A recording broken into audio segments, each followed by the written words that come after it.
for different types of school. That is $3,000 for primary schools and special schools, and $8,000 for secondary schools.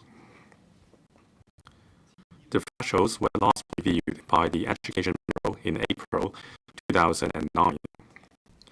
The PAC is of the opinion that the Education Bureau review the thresholds and implement a regular review mechanism.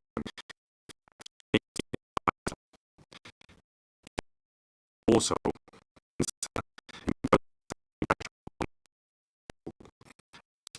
whether schools should be allowed more flexibility to carry out repair works in exceedance of the cost threshold or emergency repair works at their own cost.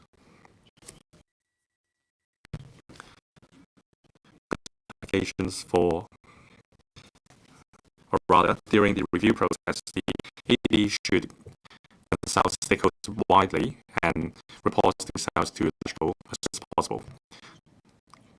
Concerning applications for major repairs projects, the Education Bureau would classify them in terms of urgency. Urgent requests would be dealt with immediately, while general requests would go through the major repair assessment mechanism. All approved projects would be conducted by term consultants and contractors engaged by the Education Bureau. The term consultant assessment on the project reflects the priority of the project.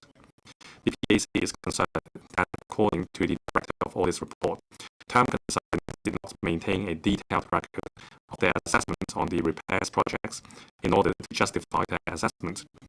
The PAC recommends that the Education Bureau reviews the assessment guidelines for term consultants, break maintenance term contracts for all aided schools in Hong Kong into 6 contracts by districts.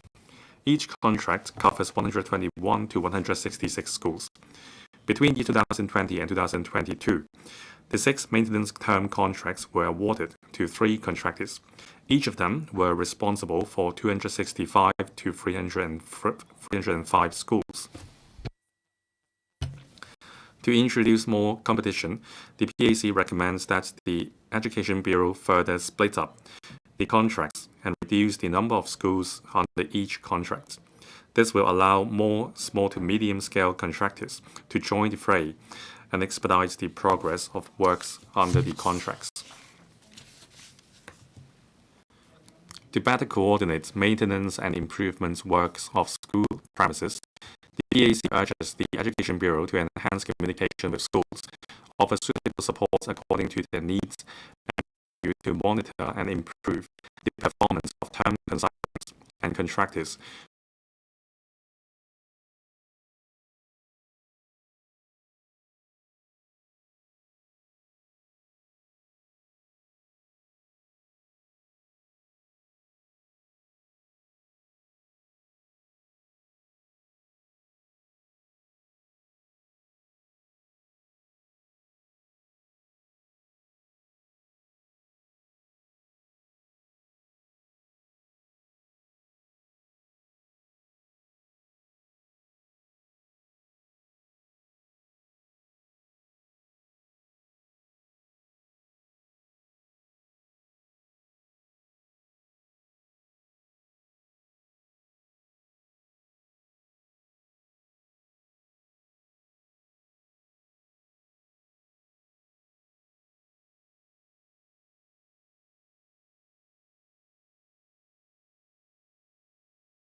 bias of the progress of the relevant review. Secretary for Housing. Mr. President, to further enhance the housing ladder and to provide better off public rental housing tenants with an additional opportunity to move up the housing ladder, the Hong Kong Housing Authority, or HA, launched the Green Form Subsidized Home Ownership Scheme GSH pilot in 2016 by selecting suitable PRH developments under construction for sale to Green Form applicants, or GF applicants. HA regularized GSH in 2018. In accordance with the pricing mechanism, GSH flats are sold at a discount of 10% more than that determined for the preceding home ownership scheme sale exercise. When HA regularized GSH in 2018, HA, after thorough discussions, considered it prudent to put up flats for sale at a more modest pace to reduce the risk of flats being unsold. In fact, before the launch of each GSH exercise, HA will take into account workflow, past experience, and the latest sales situation to consider the suitability of PRH sites for conversion as GSH projects and the approval of the Strategic Planning Committee, or SPC, will be sought for each conversion. After obtaining approval from SPC, the GSH proposal, including the developments for sale and the sales arrangements, will be submitted to the Subsidized Housing Committee for approval at an appropriate time. Since the launch of GSH in 2016, HA had put up a total of about 13,900 GSH flats for sale. Only about 2,000 flats were of sellable area below 20 square meters, accounting for only about 15% of the total number of flats for sale. However, there are quite a number of smaller flats in Ching Fu Court and Dip Choi Court, accounting for 23% of the total number of flats in these two developments. Regarding the sale of GSH Flats 2022, or GSH 2022 in short, HA has reduced the number of smaller flats.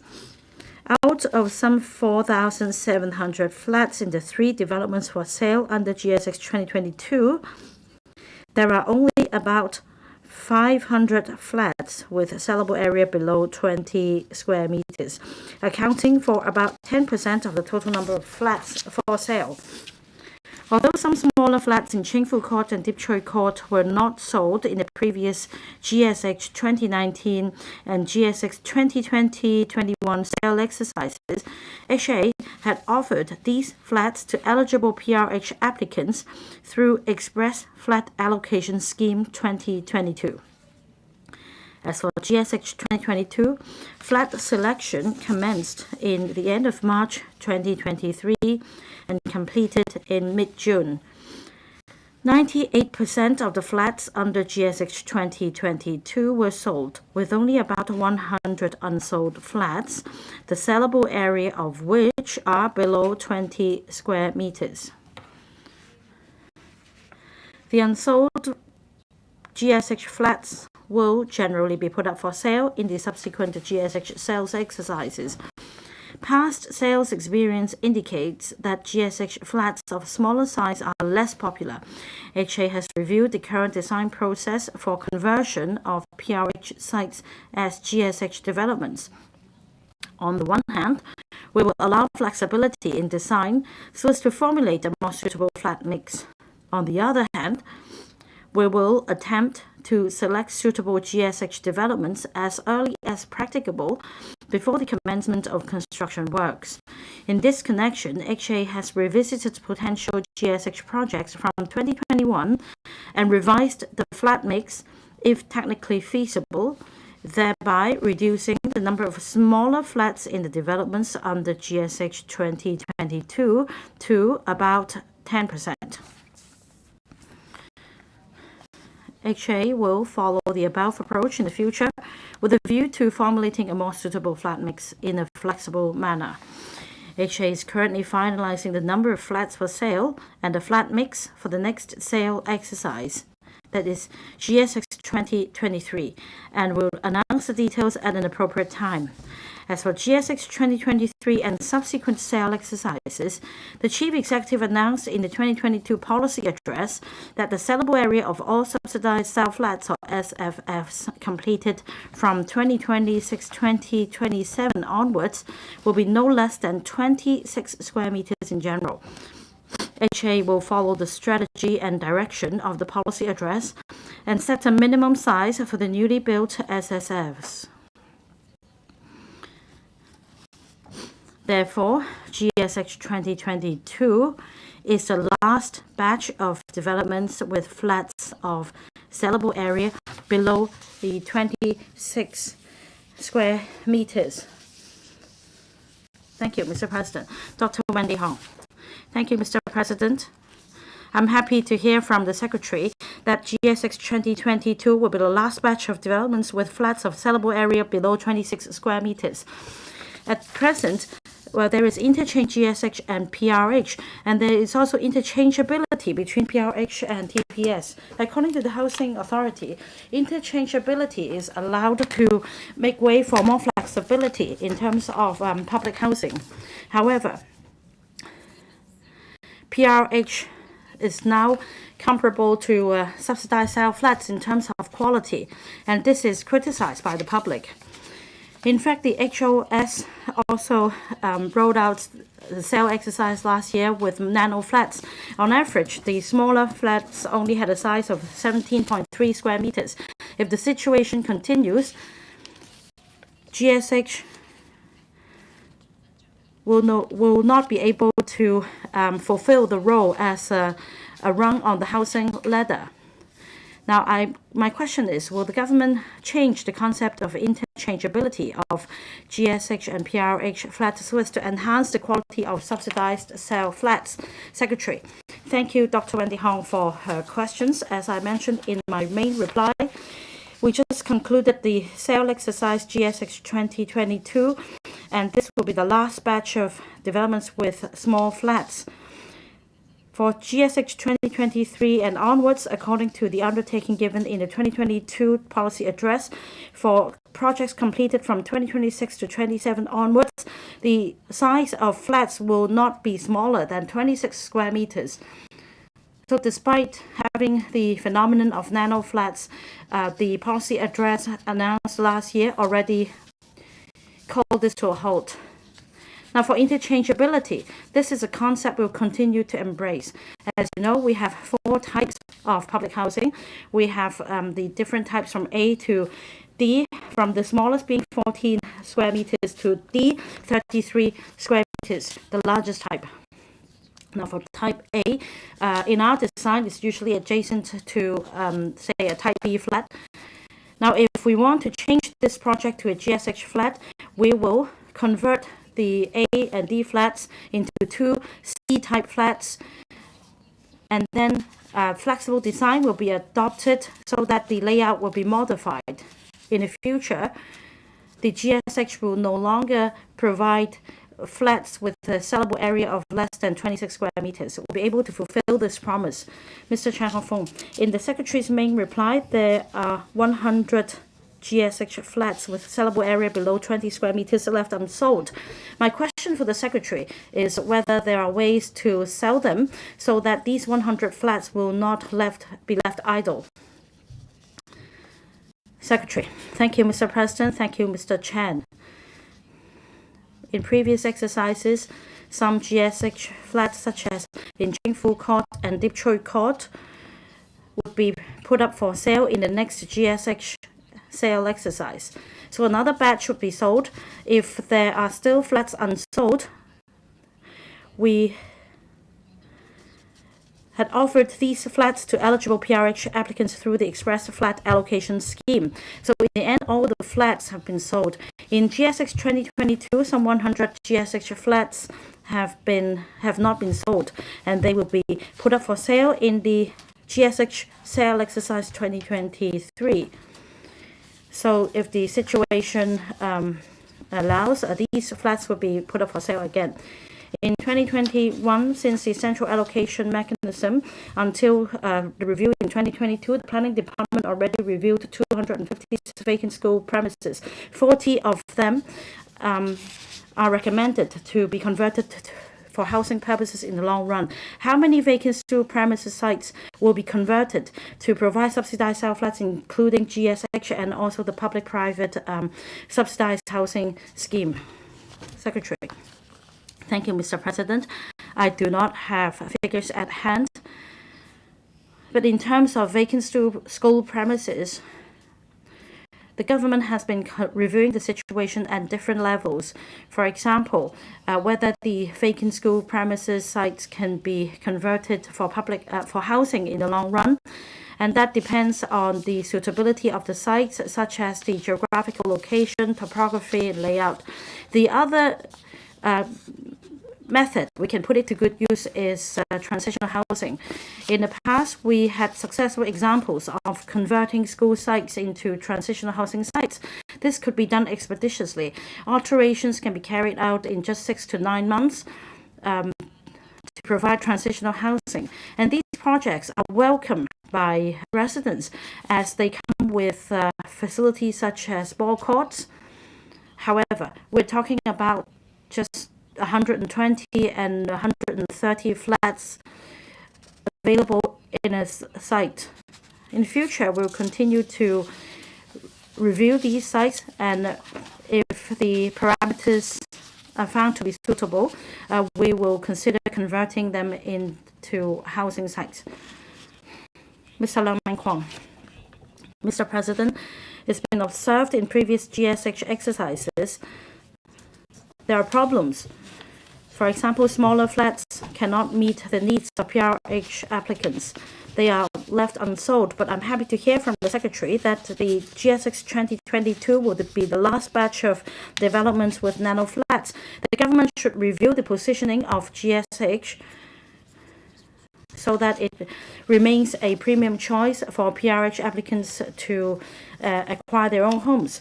Now, in GSX 2022, the number of applicants with elderly will be eligible under the 1,400 quotas. Now, the 1,400 quotas have been used up. That means the bigger flats have all been sold with 2 rooms. As for nuclear families or singleton applicants, they are not given the opportunity to buy bigger flats, and they are the aggrieved as they often fail to get a quota under the balloting system for larger flats. My question is whether the Secretary will review the flat selection mechanism and the flat mix so as to consider the home ownership needs of different applicants with different household sizes and needs. Secretary. Thank you, Mr. President, and thank you, Mr. Leung. GSH's positioning is that we'd like to help PRH applicants purchase their own home at an affordable price so that the PRH flats they currently occupy can be released to allow better turnover. GSH is a first rung of the ladder, and then the applicant can move up to other forms of subsidized housing, such as public-private partnership housing. Now, you can take a mortgage from banks up to 95%. It's pitched at $750,000 per flat. So if you consider the down payment for a 95% mortgage for a $750,000 flat, this is a really good choice for these applicants to purchase their own home. Now, we've also heard views from the community that priority should be given to households with elderly people. We do encourage family members to live with their elderly. However, can the ratio be adjusted? Because meanwhile, we've also heard from the community calls for other or demands of other household sizes to be considered. We welcome views, and we will give it a thought in the next flat selection exercise. Dr. Hui Simon Lee. Thank you, Mr. President. In 2021, in a her housing authority meeting, it already expressed that the interchangeability of GSH and PRH should be reviewed so that flat mix more suitable to GSH buyers can be provided. However, as of this year, in relation to the government's information on the 5-year PRH production plan, there is nothing on the GSH or sites dedicated to GSH. It seems that they are mixed in the same pot with the PRH sites. Now, Secretary, is it possible to provide separate information on sites dedicated to GSH? Secretary, thank you, Mr. President, and thank you, Dr. Lee. Now, there are many factors to consider when it comes to GSH sites.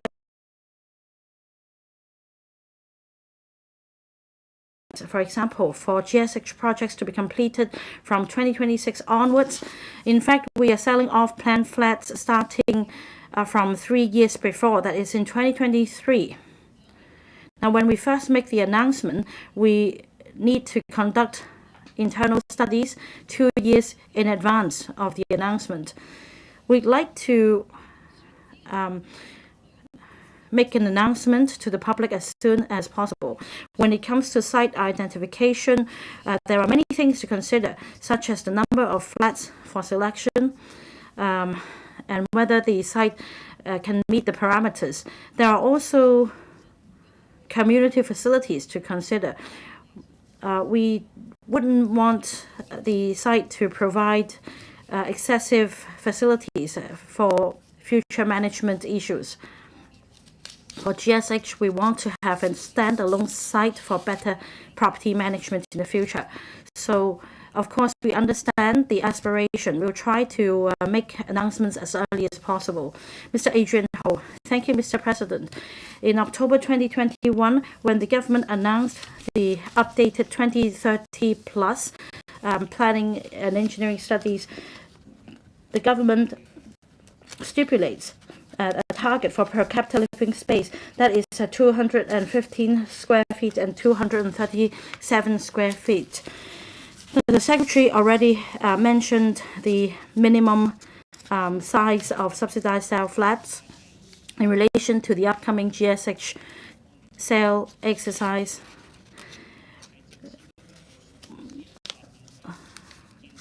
Is the Secretary confident in taking the lead in building bigger flats so that private developers will follow suit and stop building nano flats so that overall the living quality of Hong Kong people can be improved? Secretary.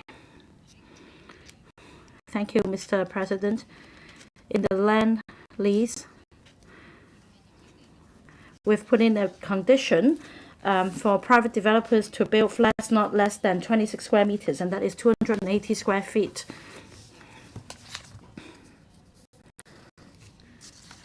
This is also relevant to the future land supply or the supply of public housing. In the near future, we may not be able to instantly expand the size of PRH flats because the site comes with a size constraint. If we build bigger flats, it means we can only build a smaller number of flats. Once we guarantee an adequate supply of public housing, we will consider increasing the size of PRH or public housing flats. It seems that in the second 5-year period of the 10-year period, we should be able to achieve that. Ms. Judy Chen. In 1999, when Housing Authority endorsed a new policy stipulating that the second generation of the household members of a public rental housing should vacate the flat once the principal householder passes away. However, there is also another policy for these tenants who are required to leave the PRH whilst not eligible or while cannot afford private housing, they can apply for HOS. I want to know whether the government will also make these people eligible for GSH so that they have the incentive to buy their own homes and release the PRH flats whilst selling the smaller GSH flats which are more difficult to sell. Secretary, I note Ms. Judy Chan's comment. I'll go back and give it a thought. That is in relation to the priority given to HOS applicants. I'll see if this applies to GSH as well. Question 2, Honorable Judy Chen. There are views that gory and violent footage of unfortunate incidents easily causes worries and anxieties among minors and creates a long-term impact on their mental health. In this connection, will the government inform this council, first, whether it has compiled statistics on the number of minors who were emotionally disturbed after being exposed to undesirable information involving violence and needed to seek professional assistance, including but not limited to the 24-hour hotline of the Social Welfare Department, the Shall We Talk Psychological Support Service of the Hong Kong Red Cross, and the Mental Health Direct Hotline of the Hospital Authority in each of the past 3 years? If so, of the details. If not, whether it intends to start compiling such statistics. Second, is the views that the impact of gory and violent footage is particularly serious on mental health of minors, where the government will consider stepping up publicity and education, as well as providing more emotional support services for the affected minors. If so, of the details, if not the reasons. And third, whether it will instruct the district services and community care teams in short, to step up work on strengthening the mental health of minors and consider providing additional support for care teams, such as increasing the amount of funding or providing relevant training for the members and volunteers.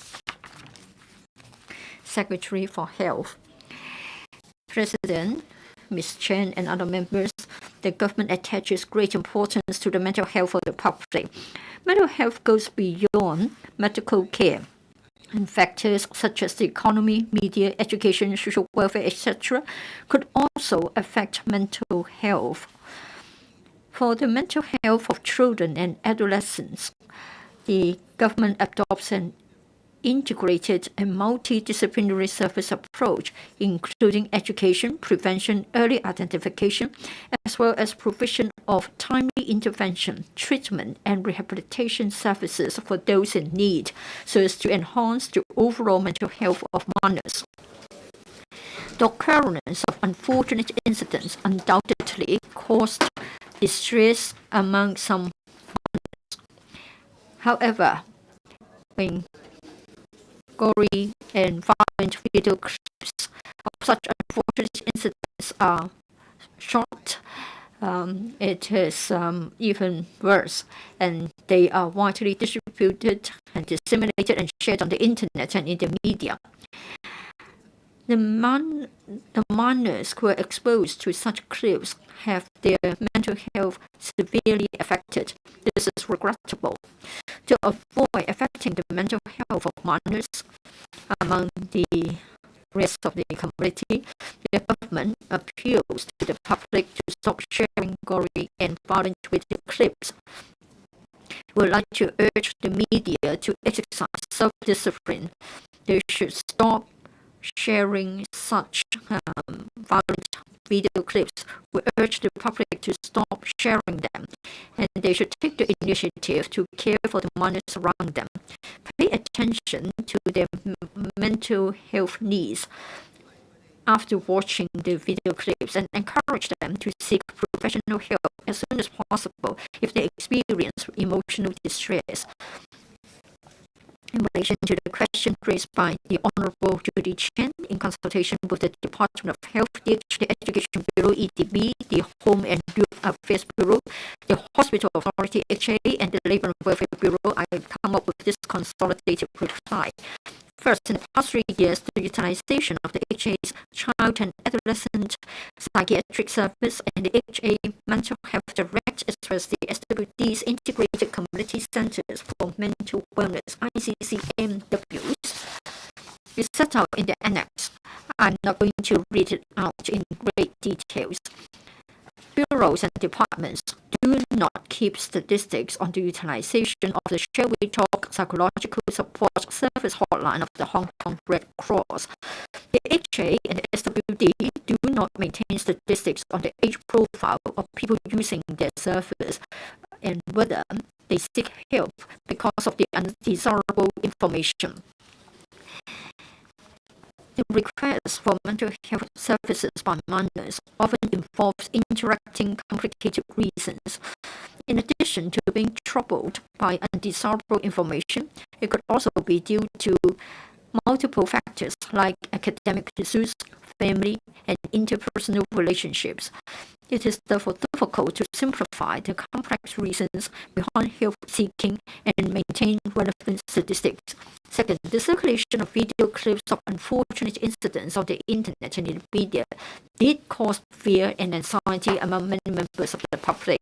It is even more serious among the minors. Following the incidents, the government promptly provided immediate emotional support service to the public and urged the community to stop sharing the video clips and note the emotional conditions of persons around them. We have adopted the following measures. A. The HA and the SWD and other organizations operated hotlines for assistance. B.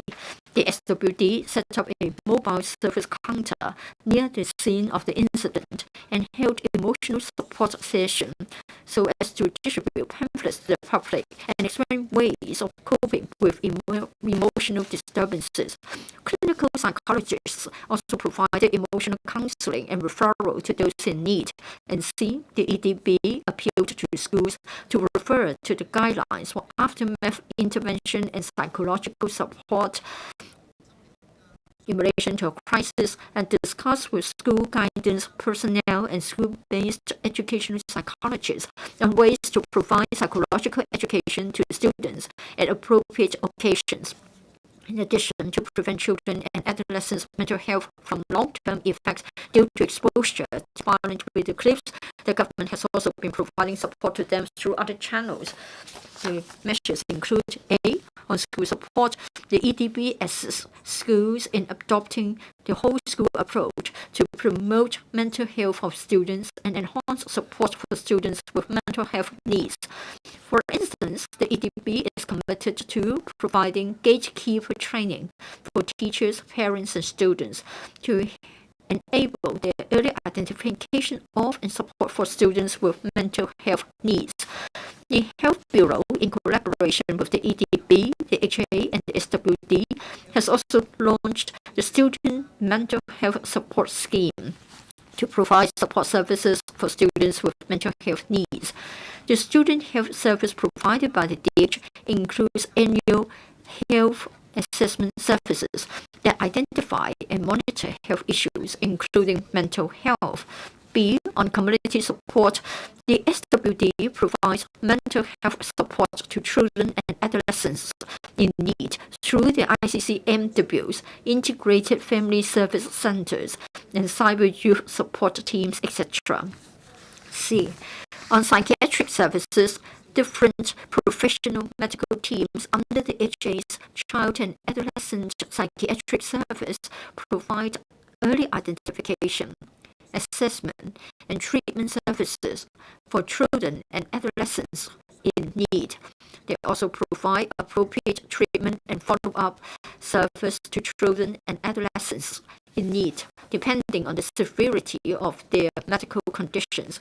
Indeed, on mental health promotion and education, the Advisory Committee on Mental Health Shall We Talk, Mental Health Promotion and Public Education Initiative, and the SWD's mobile vans for publicity service on mental wellness, etc., promote mental health information to children and adolescents, so as to develop their understanding towards mental health at a young age and encourage them to seek help and intervention in a timely manner if in need.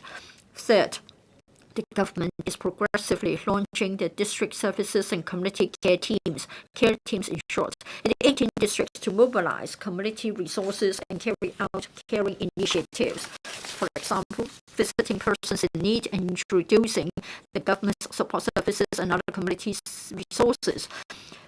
Residents requiring assistance will be referred to professional service providers for follow-up. The HHB will actively explore with the other bureaus the feasibility of utilizing the district network and service experience of care teams to further support individuals with mental health needs. The bureau is currently studying the specific arrangements. Thank you, President. Ms. Judy Chen. Thank you, President. Thank you, Secretary. In the main reply, the Secretary has talked about the complexity of the issue, and therefore it will be difficult to simplify the collection of statistics.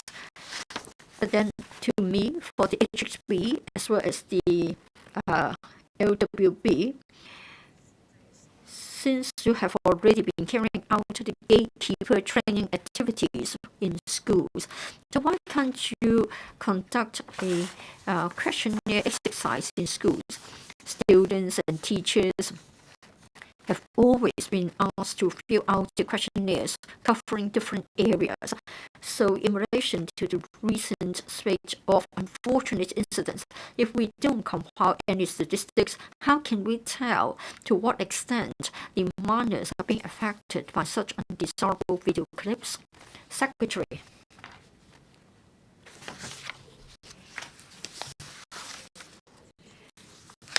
We do have a hotline, and we have adopted an integrated and multidisciplinary service approach to gauge the mental health needs of the callers. Therefore, for such counseling hotlines, we do not pinpoint a particular reason, say whether it is due to desirable information on the internet. We are more concerned about the overall needs of the callers of such a hotline. Ms. Chen asked whether we will compile statistics in relation to a particular issue. We will consider that. Mr. Kenneth Leung, when such unfortunate incidents occur, according to the main reply, we don't want such video clips to be circulated extensively on the internet, affecting the mental health of the minors. My question is, for students, in relation to their media literacy, are you going to step up the education in this regard so that they will stop misusing the internet, and in this way they can avoid being affected by such undesirable video clips, and there won't be any campus bullying? Please switch your mobile phones to the silent mode. Secretary, I believe the Undersecretary for Education will take this question. Undersecretary, thank you, President. Thank you, Secretary, for help. Thank you, Mr. Leung, for your question. Well, in the aftermath of the unfortunate incidents, through social media and through our website, the Education Bureau has provided useful information to parents and schools. We have also got useful resources and urged them to care for the emotional well-being of the students, so as to help them to support students in relation to their mental health.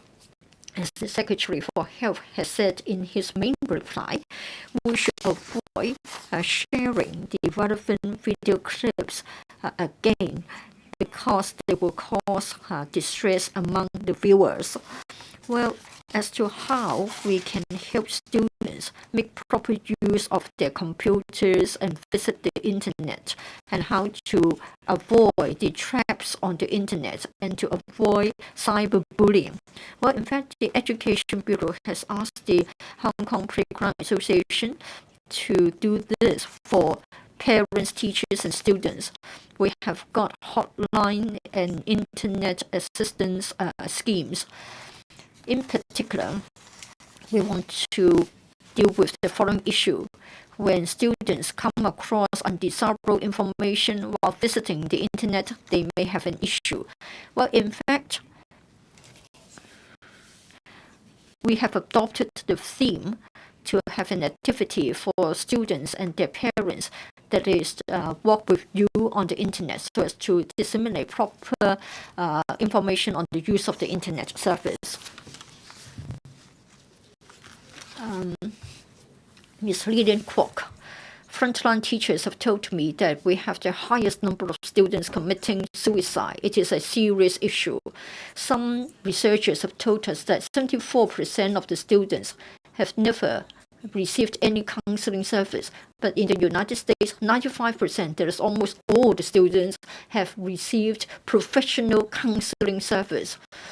Well, on average, the EPs, the education psychologists, can only, on average, meet students in need once in 3 months' time.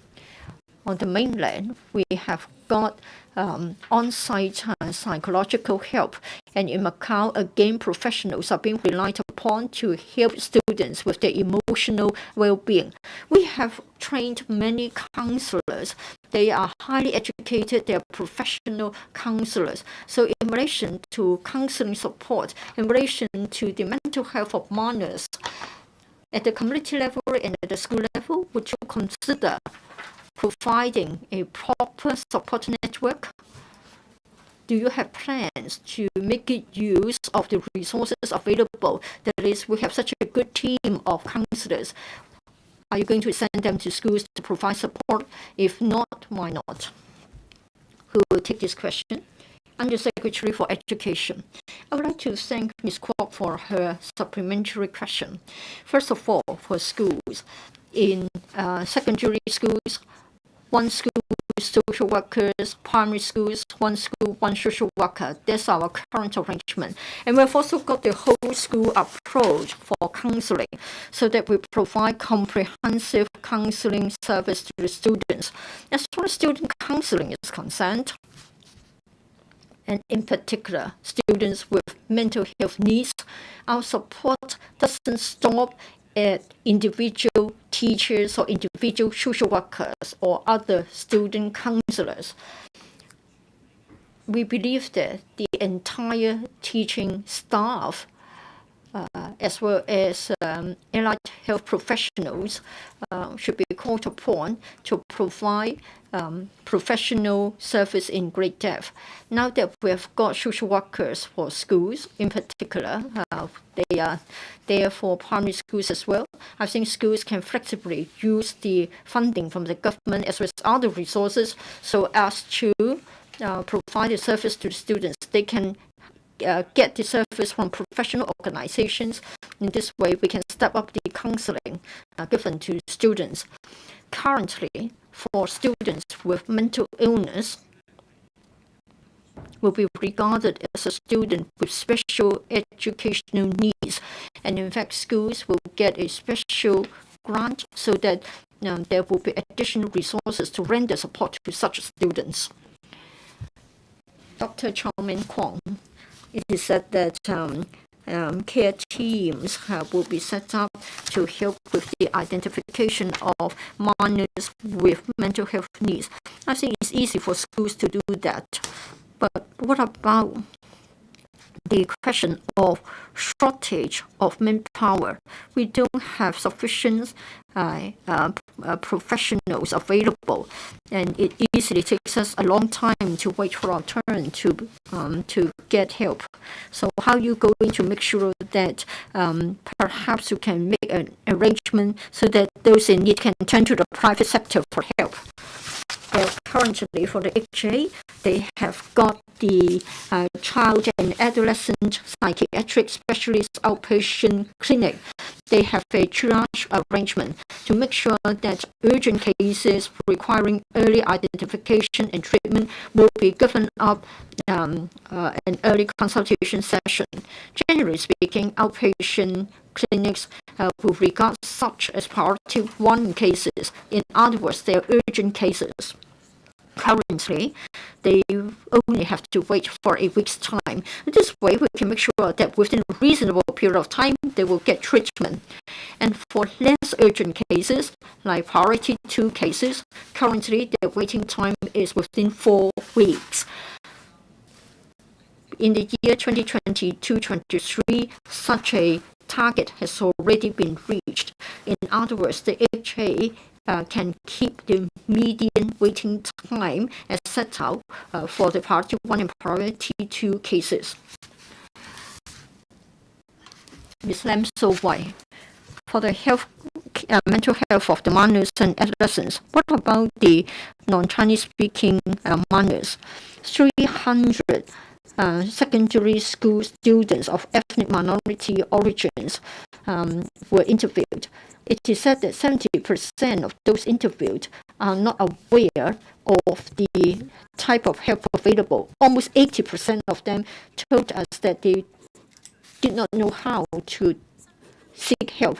Some Pakistani respondents said that they were not able to tell where to turn to. They have got cultural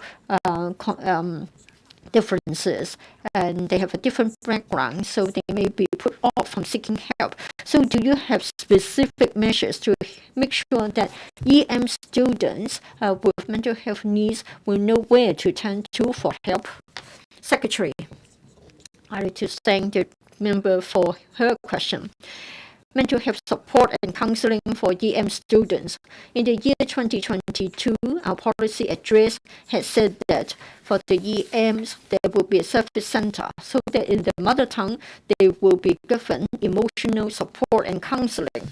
For the hospital authority, we are currently actively liaising with NGOs so as to come up with this kind of emotional support and counseling center for the EMs. It is expected that this will be established within the year. Mr. Yim Kong, thank you, Chair. Thank you, Mr. President. Recently, there was a movie with Zhao Yunfan being the main character. That's about a young person with autism. Please clip your mic on your lapel. Yes, we can hear you. President, recently we have got a movie being shown in the theaters. It's about caring for an autistic young person. The main character in the movie is Mr. Zhao Yunfan. Do you know the number of young people with autism? For those without the financial means, are you going to provide more support so that they can go to special summer camps in the school holidays? Secretary. Well, as far as autism is concerned, according to the HA, in the year 2022-23, as far as inpatient and outpatient cases are concerned, for those aged below 18 and have a mental health issue, for those with an autism sort of issue, we have 16,690. For those suffering from ADHD, 1,860, while others have other mental health issues. This is the current picture. Thank you. Question 3, Honorable Chen Hakan. President, the government promulgated on the 16th of May this year the updated talent list, or the list, aiming to reflect the latest shortage situation of talents in various professions and to apply to the 3 talent admission schemes. However, when the panel on manpower of this council discussed the relevant subject at its meeting on the 20th of June, many members with professional backgrounds indicated that the government had not consulted the professional or industry organizations to which they belong on matters relating to the updating of the list. In this connection, the government informed this council one of the names of the organizations that the government consulted in updating the list. 2, as some members of this council have relayed that the professions and occupations set out in the updated list have failed to reflect the actual situation of the industries to which they belong. Whether mechanism is currently in place to allow the professional and industry organizations that were not consulted when the list was updated to reflect their views and not update the contents of the list again in time. If that is, whether the government will take the initiative to seek the views of the relevant professions and industries. If that's not, how the government deals with the issue that the updated list may not reflect the actual situation. And 3, whether the government has, under the existing policy, strengthened the training work correspondingly for local talents whose professions and occupations have been included in the list. If so, of the specific implementation details. If not, the reasons for that. Secretary for Labour and Welfare. President, the purpose of drawing up the talent list by the government is to identify quality talents in need in Hong Kong that are in shortage and are difficult to nurture locally in a short time. The talent list is applied under the relevant talent admission schemes to enable the employers to recruit outside talents to meet their needs in support of Hong Kong's development into a high value-added and diversified economy. The talent list has been applied to the Quality Migrant Admission Scheme, QMAS, since its first promulgation in 2018. To proactively draw for outside talents, the 2022 policy address announced that the application of the talent list will be expanded to, and that the talent list will be updated as soon as possible to reflect the latest shortage situation in various professions.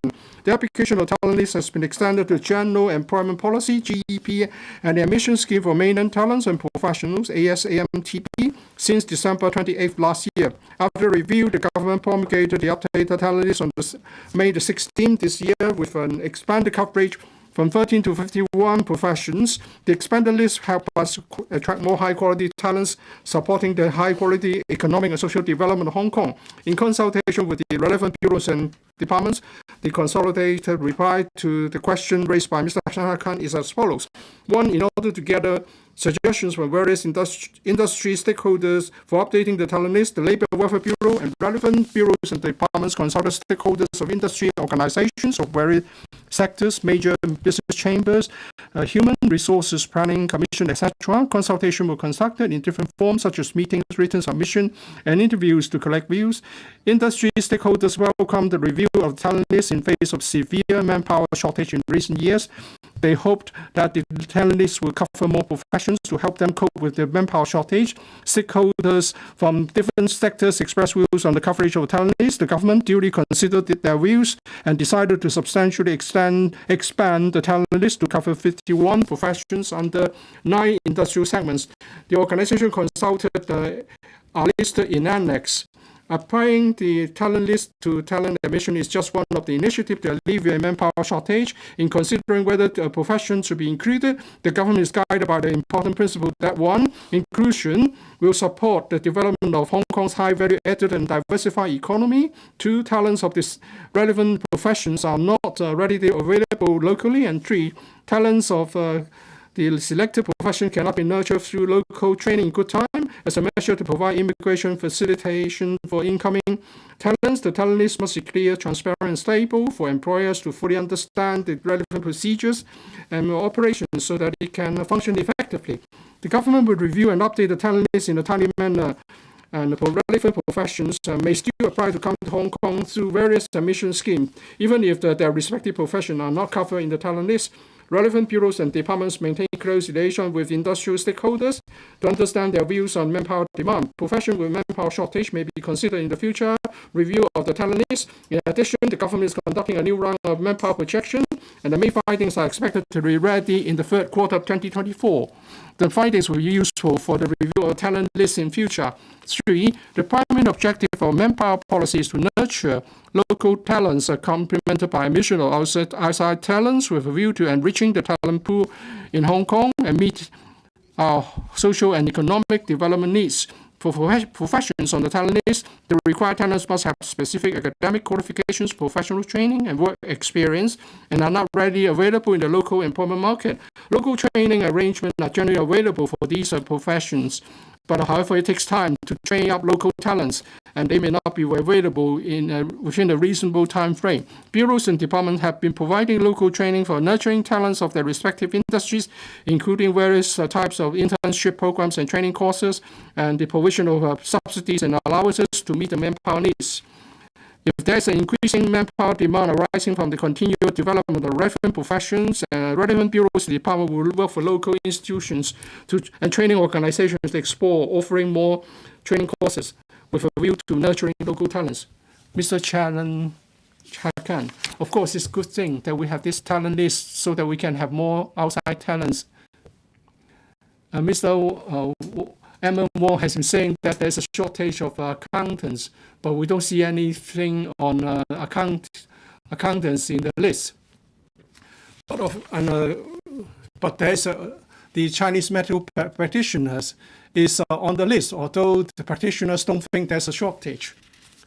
So perhaps the views adopted by the government should not be at variant to such a great extent with the professions or industries in question. Secretary, thank you for your questions. In updating the talent, we expanded the number of professions from 15 to 51. We adopted the same approach in the updating process. First of all, the Labour and Welfare Bureau is the coordinating bureau, and we will also consult other bureaus and departments, and the bureaus and departments will consult relevant stakeholders of the respective industries and professions. At this time, the Labour and Welfare Bureau sent letter to the 5 major chambers of commerce, and we also consulted the Human Resources Planning Commission. So that's how we came up with the list of 51. But of course, the talent list is not a stagnant list. It will be updated regularly to reflect the manpower demand at the time. Mr. Martin Liu, will the talent list provide us with a focus so that we can attract talent to come to Hong Kong to support Hong Kong's high quality and value added in economic development? At present, the qualification is pitched at a bachelor's degree, and also experience will be required.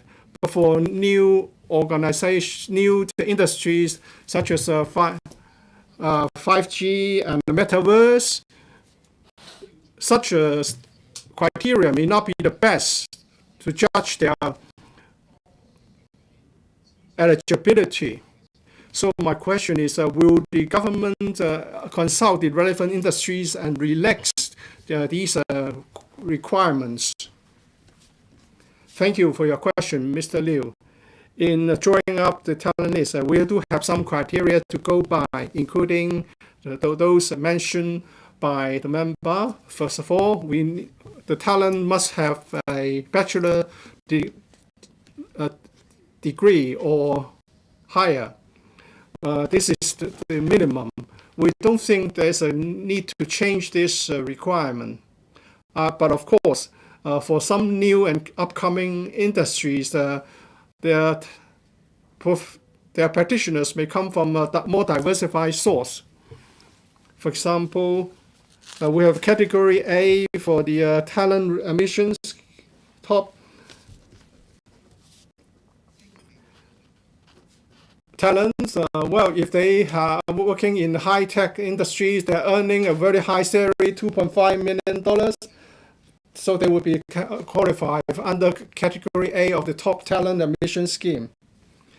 But that's a separate channel from the one offered by the talent list. Mr. Emma Wong.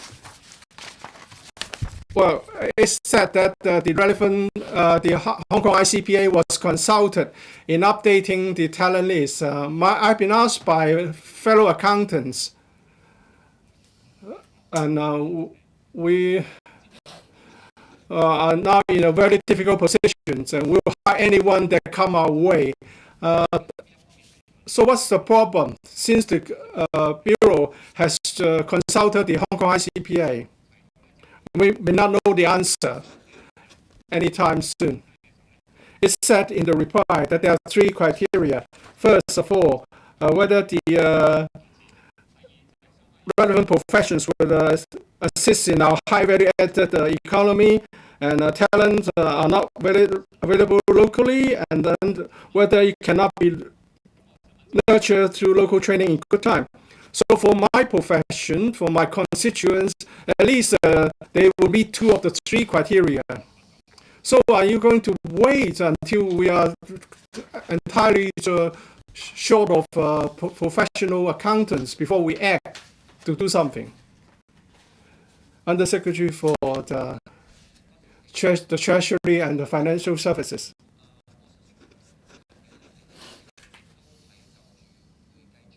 We have been looking into the development of the accounting professions as well as the availability of accountants. We have maintained close liaison with the Hong Kong ICPA. For this instance, we did talk to the relevant committees and the Hong Kong ICPA at the time.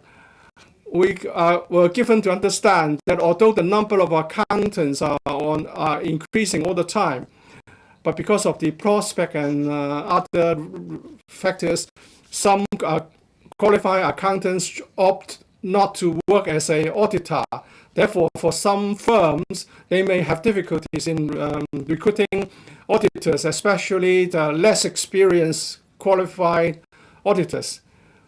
Well, as the Secretary has said, the talent list is just one of the channels to alleviate manpower emission or talent emission. And this particular scheme is for the purpose of importing professions with a medium and high professional experience. We have heard the views from the accounting professions, and we will continue to work with the trade organizations and professional organizations to review the latest situation with accountants. As the Secretary has said, that the talent list will be updated regularly. Mr. Paul Chair, according to the Secretary, well, there's a category A under the top talent pass scheme. Well, this time of government acts very quickly, but sometimes without thinking through the problem. For the first 4 months, we have already approved 17,000 talents. For category A, 2,652, 90% from the mainland. It doesn't matter. But we discovered a problem right from the very beginning. There is a He Jianhui who's work on DNA coding and editing. So that at that point, there was no requirement to declare a criminal record. Well, we know that things are working very quickly, and in the mainland terms, this is a channel for these people to run away from the mainland. And they are not really interested in coming to work in Hong Kong as a talent.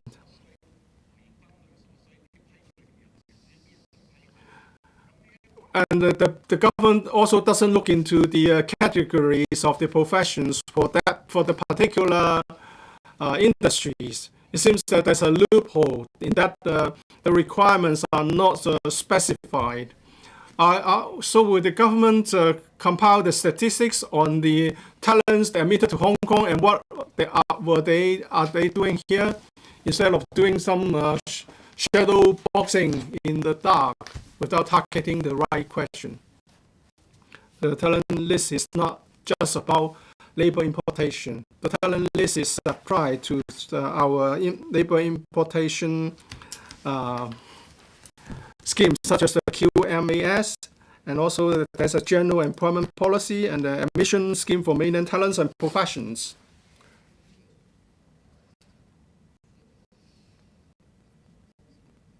For general policy, employment policy and admission scheme for mainland of talents and professionals, they will only be admitted if they get jobs in Hong Kong first. So if they are covered by the talent list, they will be easier. They will facilitate immigration. But for the top talent pass scheme, it's a different scheme. It would not be limited to certain professions. But when it's time for renewal of their stay, they would have to prove that they are working in the relevant professions, or they are running a business which benefits Hong Kong. So we want to create a value addedness for Hong Kong through such practices. Professor Chan Wing Kong, I'm more in favor of attracting talent. But it seems that the government did not do a good job in consultation particularly with the Chinese medicine practitioners. Well, the Chinese medical practitioners is now listed without full consultation. And this has been admitted by the government that the tertiary institutions, the trade associations, and professional bodies were not consulted. So it's a good thing that you admit your fault. In 2022, the government cut 20% of subsidized university places for Chinese medicine courses. But on the other hand, you cover medical GMP in the talent list. That's a contradiction in your policies. Would you reverse the decision to cut the number of subsidized university places for CMPs so that we can nurture more local CMPs? Undersecretary for Health. Yes, we have had quite a lot of communication on this matter previously.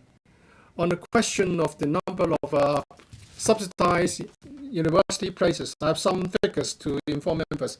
For the triennium 2022 to 25, for first year UGC, first year places, we have 75 under the auspices of the UGC. But we can also allow universities, while not incurring additional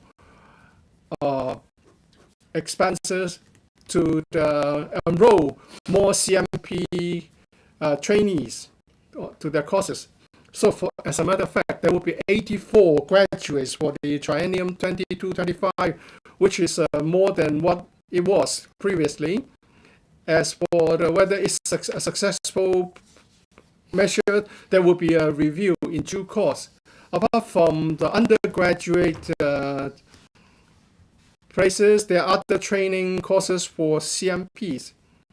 We have earmarked, well, actually in 2018, the policy address earmarked $20 billion for training. And then additionally, in 2022-2023, there will be another $10 billion for the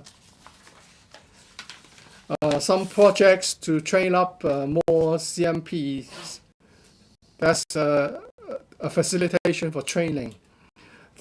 Now, maybe I can explain why CMP is on the talent list. We have to admit that in the last updating exercise, we did not see a severe shortage of CMPs. But at that time, we did not take into account some new developments, such as a new CMP hospitals, and also the inclusion of CMP in the primary healthcare system. The Chinese medicine hospital will be led by CMPs. It will be up and running in 2025. At that point, we need to have senior professional CMPs. And we exchange views with the mainland authorities, the relevant ministries and authorities wanted to support Hong Kong in this regard, especially post-qualification training and inpatient care. Therefore, we would need to have more talents in the professional development of CMPs, so that when the new hospital is commissioned, we will be able to refer to the talent list for admission of senior professionals. Mr. Tang Fei, again, my question is on CMP. For other professions, the relevant trade organizations or professional bodies will be consulted in the updating process, but that's not the case with the CMP, and the administration did admit that they did not do this. So why is it that the relevant professional bodies was not consulted before the talent list is updated to include CMPs? What's the policy consideration behind this? Undersecretary for Health, as I have said, we would do a manpower planning for the healthcare manpower every few years. And we did one in 2021, and in 2023 we are going to do another one. And one factor that were not covered in 2021, and that is the commissioning of a new Chinese medicine hospital, and therefore we need to take this into account. This year there will be another manpower planning. As I've explained, it's important to have both quality and quantity of manpower. We have to look at the manpower requirement, especially in the number of trainers who are experienced. On you. Question 4, Mr. Johnny Ng. Thank you, President. There are views pointing out that children living in subdivided units (SDUs) live in a poor and crowded environment. Their physical and mental health, study and social life are affected. In this connection, will the government inform this council, 1, of the number of SDU households in Hong Kong, with a breakdown by district, household size and household income, etc.? 2, of the number of SDU households in Hong Kong with children and the number of such children, with a breakdown by their age and district of residence, whether it has estimated if the number of children living in SDUs will increase or decrease in the coming 3 to 5 years. And 3, whether a mechanism is in place to give priority to SDU households with children in the allocation of public rental housing (PRH) flats, whether it will draw reference from the practice of according priority to applicants with elderly family members in flat allocation, and consider improving the criteria for approving applications for transitional housing and light public housing so as to give priority to SDU households with children aged 16 or below, as well as to set a goal that no children will live in SDUs within the coming 3 to 5 years, and a timetable and key performance indicators for the work. Secretary for Housing. President. The housing needs of those who are inadequately housed has all along been the concern of the government.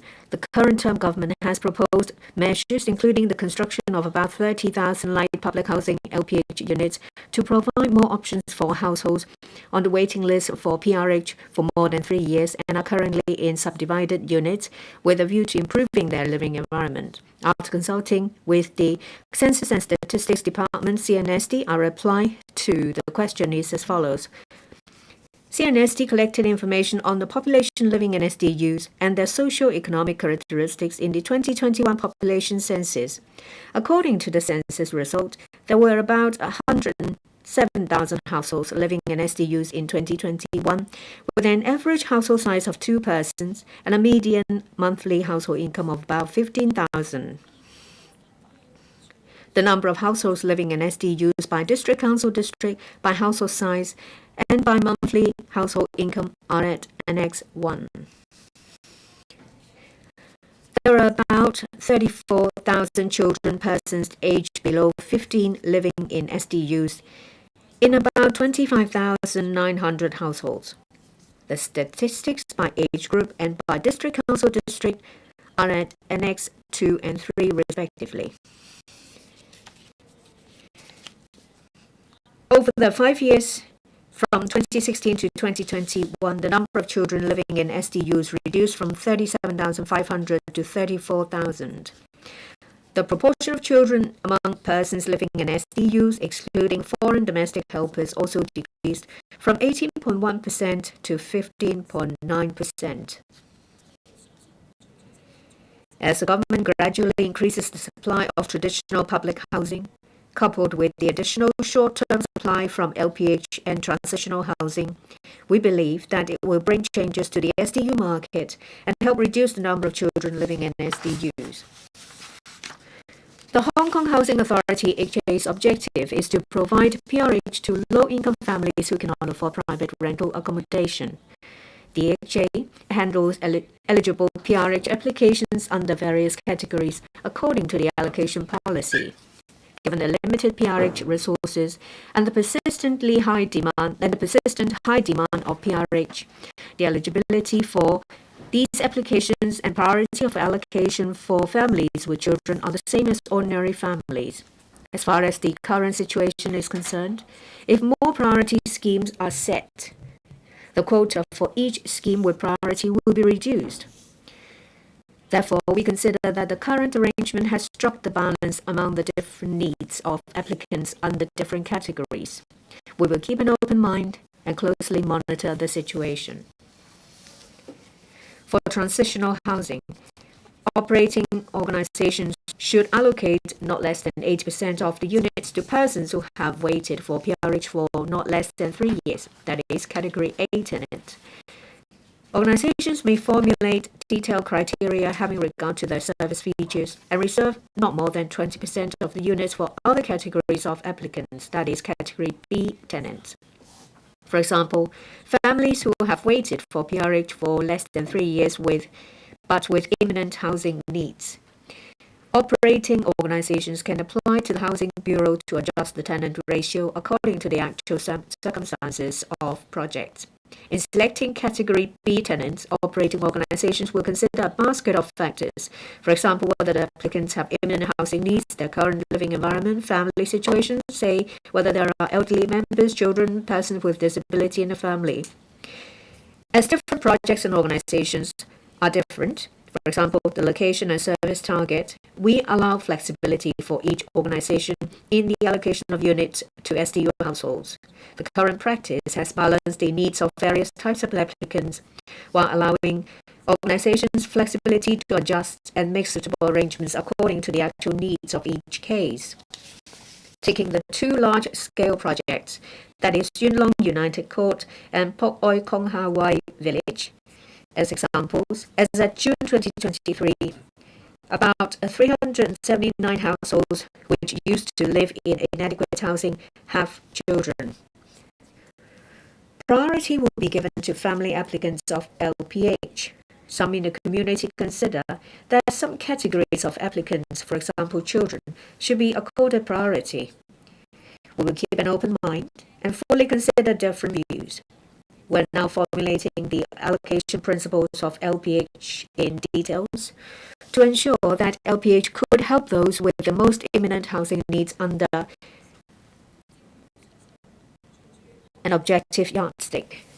As mentioned, as the construction of traditional housing and LPH complete in the coming years, more options will be available for households currently living in inadequate housing. Coupled with the increasing supply of traditional public housing, the number of SDUs of poor quality will decrease and the living environment of families and children will be improved. Thank you. Ms. Johnny Ng. Thank you, President. According to the reply, there are about 34,000 children living in SDU studies.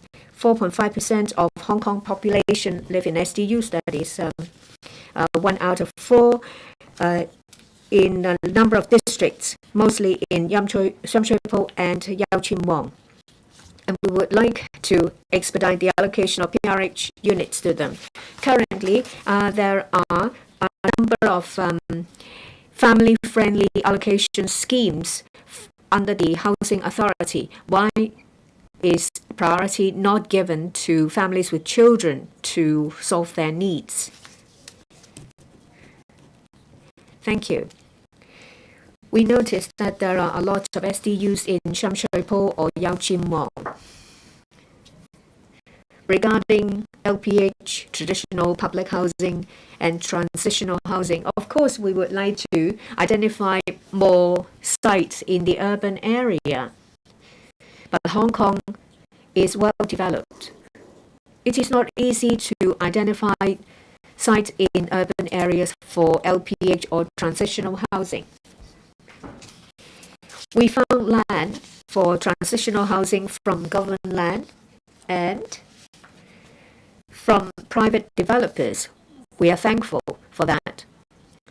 For private lands, they're loaned by private developers. Most of these sites are in the new territories. That's why 62% of transitional housing is in the new territories. For LPH, we would like to address this imbalance. That's why there are only 10% of the units in the new territories. About 40% of them in Tuen Mun, and about 50% of them are in urban areas. So we would like to build more such units in areas with a lot of SDUs. Yes, we're concerned about children issues. When I visited SDU households, I saw a tiny room in these families for children. And children playing, they might bump into something all the time and they would get agitated, and parents might not feel too happy about it. We're talking about families who've been devoting their efforts and time for our society, and when they grow old, they have no choice but to live in SDUs. We're sad about that. We need to strike a balance. We're happy to listen to views.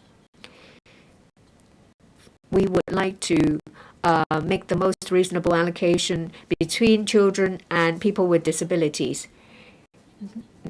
Ms. Jovi Chen, Mr. Xia Baolong talked about addressing the problem of SDUs. This year in the Children's Day, the FTU issued a study report on children. We've given one to the Bureau. I've been serving Sam Shui Po, Chun Wan, and Kwai Ching.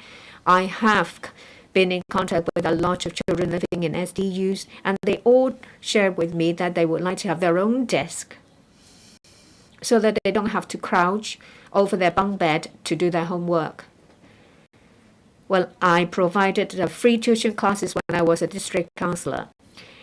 The point is to provide a desk and space for them to continue with their studies. If you live in SDUs, and it will affect your development, and then it will affect your upward mobility. Currently, 34,000 children are living in SDUs according to the government. Will you take on board our views and do something about households with children living in SDU so that they can, within 3 years, be allocated a flat in LPH so that they can say goodbye to SDUs? Secretary. I thank Ms. Chen for the question. Ms. Chen and I have visited households in SDUs as well as the sample units of light public housing. I fully understand how Ms. Chen feels. We saw children 3 or 4 years old, and if they have to be cooped up in an SDU unit during this golden development years, the development will be seriously affected because of the condition they live in. So the government will build LPH as soon as possible. I describe these initiatives as a lifeboat. That is exactly the reason. We have plans to take them out of such appalling living condition. We care about children a lot. We too are concerned about elderly people living in SDU. We need to strike a balance. Yes, the FTU advocates priority given to children. When we consider the needs of children and those of elderly people, we try to strike a balance so that we can help those who are in most need and those who are in need of our help. Reverend Kun, President, I'm sure that we all know about the appalling conditions in SDUs. In hot days, even if it's an adult, they find it difficult to breathe. For children, it will be very difficult for them to concentrate on their studies. Previously, the government indicated that they would launch in the new school year a new pilot scheme for after-school care scheme. About 3,000 children will benefit. Will the administration consider increasing the number of places in this pilot scheme and give priority to children living in SDUs? Secretary. Thank you, President, and I thank Reverend Kun for his question. For this after-school care program is under the purview of the Education Bureau. I don't have any details with me. I will liaise with the Education Bureau after the meeting to get some information. Let me stress again that if SDU households decide to take up the allocation of LPHIC, that children have gone through some significant improvement in their, say, attitude and their academic performance. Well, people may worry about transportation issues and adjustments, but I've heard from a lot of cases that you may have to travel longer living in an LPH, but you will live in a better environment. And well, that's the same for transitional housing because you're fully supported with welfare services, including study rooms. I've heard cases that children would help one another with their dictation because they turn it into something fun. So I do encourage households living in appalling SDUs to take up and to consider transitional housing and LPH. Mr. Vincent Chang, I'm sure that the current term government is working very hard to address the problem of SDU. This is an urgent issue according to previous surveys. Well, some SDU households do not apply for PRH, so giving them priority in allocation may not solve that problem. I think it's more important to regulate inadequate housing, especially SDUs with illegal structures, substandard conditions, or those in industrial buildings, and well, they should be phased out. And for the others, you can regulate them through a licensing system. So with the completion of LPH and transitional housing, will the government then do something to phase out inadequate SDUs? Will they formulate a plan and take concrete action? Secretary.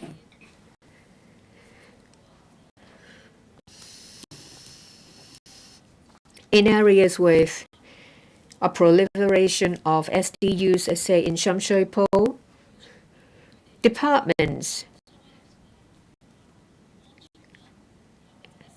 will enhance their attention on the living conditions of these units. Say, for example, the buildings department, they take law enforcement actions taking into account the different aspects of these units. Say, for example, ventilation, light penetration.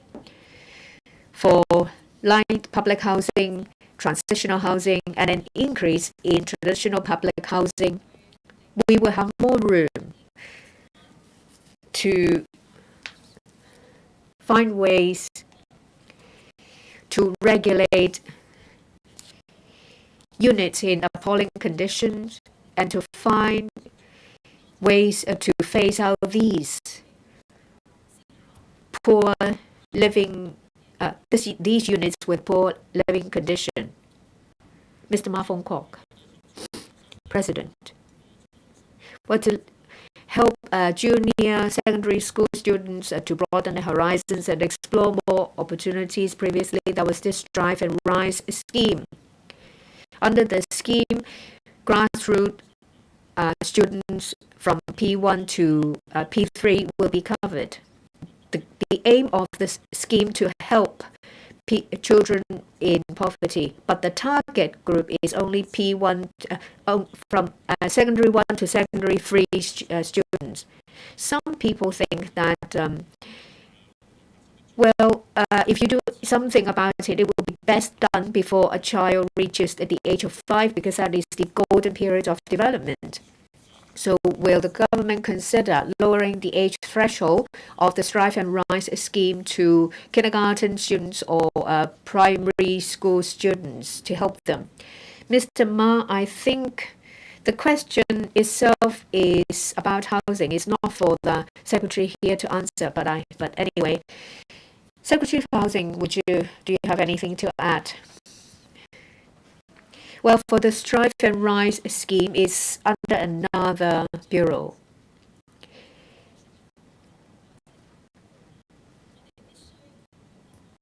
In relation to my bureau for LPH as well as transitional housing, operators are required to provide social services to help children and elderly people, say playrooms, study rooms, and there will be matching done. There are social workers helping children with their studies. There are areas for children to play. And there is a book corner. And these initiatives are there to help children of a tender age and to alleviate parents of the pressure in taking care of the children. And I heard from the Labor and Welfare Bureau that there is a concept about a community living room. I think it is about finding existing space to provide supporting service in a crowded area. Let me remind members that you need to turn your phone into silent. Mr. Andrew Lam. Thank you, President. I believe that transitional housing and LPH can help households in SDUs in the improvement of their living condition. But regarding the family structure of SDU households, well, according to surveys done once every several years, the information you have is not enough, because very often when an SDU household when a household moves out, another moves in. Is there a scheme in the government to monitor the situation of SDUs? When households move out of SDUs to transitional housing or LPH, will another household in the grassroots sector move into that very same SDU? Secretary. Thank you, President. Mr. Lam is right. In the last survey done, we engage an NGO called Policy 21. In 2021, they were asked to conduct a survey. The situation changes rapidly. We need to think of ways to collect information. We have taken the initiative to send out questionnaires. We send them to applicants who've been waiting for PRH for more than 3 years to gather information about where they are currently living and the structure of their families. I believe that the information collected will provide a very good basis for our understanding of SDU households in future plans. Thank you. Question 5, Ms. Rebecca Chan. Thank you, President. The government launched the electronic health record sharing system, known in abbreviated form as the e-health, in 2016 for participation by members of the public and healthcare service providers. Their views that as the coverage of e-health among healthcare service providers is still inadequate, and it is not interoperable with mainland medical institutions. These have limited the capacity of the government to achieve its objective of, among others, alleviating the pressure on the services of the public healthcare system by strengthening public-private partnership, promoting primary healthcare development, and supporting Hong Kong people to retire in the mainland cities of the GBA. In this connection, will the government inform this council, 1, of the respective numbers of young children, adults, and elderly persons who completed their registration for participation in e-health in each of the past 5 years, as well as their respective percentages in the population of the relevant groups? 2. Whether it has compiled statistics on the current number of private healthcare organizations in the territory, and among them, the number of those which have registered as healthcare service providers of e-health, of the efforts made by the authorities in the past 5 years to promote the participation of more private healthcare organizations in e-health. And 3. As the authorities have indicated that they will actively consider the further implementation of cross-boundary use of electronic medical records, whether the authorities have assessed the difficulties that they will encounter in implementing the relevant work, and whether they have drawn up a timetable for implementing the work. If so, of the details ignores the reasons for that. Secretary for Health. President launched. I thank Ms. Rebecca Chan for raising this question on the interoperability of e-health. This is an important topic. Electronic health record sharing system will guarantee the quality of our medical healthcare system and patients' health. eHealth was launched in 2016. It is a territory-wide electronic sharing platform that connects various healthcare providers or HCPs in Hong Kong. HCP may upload and view the electronic health records of a citizen with his or her consent. The eHealth has helped strengthen the public-private collaboration for the provision of continuing care for patients and improvements of the efficiency and quality of healthcare services. We have been improving and enriching the functionalities of the eHealth, including introducing a mobile application that is eHealth app for members of the public to manage their own health condition, such as viewing medical appointments and uploading of vaccination records. We have also extended the contents of eHealth to Chinese medicine records as well as scans. The government strives to gradually upgrade the role of eHealth from a record-sharing system to a comprehensive healthcare information infrastructure that integrates medical records, health data, and medical service management with view to building one digital health record for every citizen. The eHealth will also serve as an important tool to implement major government healthcare initiatives, especially measures related to the primary healthcare blueprint. In terms of facilitating cross-boundary healthcare services, our objective is to enable interconnectivity and sharing of major medical data within the GBA in an orderly manner. Now, my reply to the various parts of the question raised by Rebecca Chan is as follows. The government has all along endeavored to encourage the participation of the public and HCPs in the eHealth through various channels. The number of citizens registered with eHealth increased substantially from around 0.9 million in 2018 to over 5.7 million in 2022, accounting for about 80% of the population in Hong Kong. Meanwhile, the number of downloads of the eHealth app has reached 3 million. Among the registrants, those aged between 15 and 64 and 65 or above constituted more than 80% of the population of the two groups. However, those aged 14 or below only made up about 30% of the population of that age group. These are citizens without an identity card. The relevant figures are detailed in the annex. To boost the participating rates, we will continue to arrange mobile outreach teams to visit the maternal and child health centers of the Departments of Health to assist parents to register the newborns under the eHealth. The electronic registration of eHealth has also been incorporated into the business process of all MCHCs. Regarding HCPs, all public hospitals and clinics under the HA have joined and uploaded medical records to the eHealth. The clinics and service locations of the Departments of Health have also participated and gradually updated their eHealth systems for uploading medical records to the eHealth.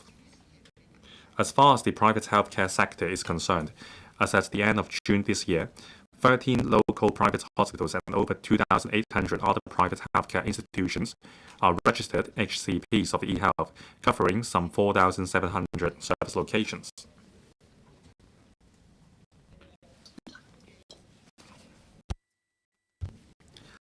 A total of 12,750 doctors and dentists and about 40,000 other healthcare professionals are also registered as healthcare professionals with access to the eHealth.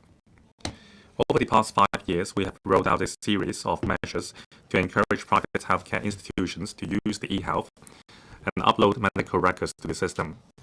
They include expansion of shareable data scope of the eHealth to include radiological images and Chinese medicine information, developing modules for connecting with the eHealth, and requiring healthcare institutions participating in public-private partnership programs of the HA and the district healthcare and the district health center network to upload eHealth records to the eHealth.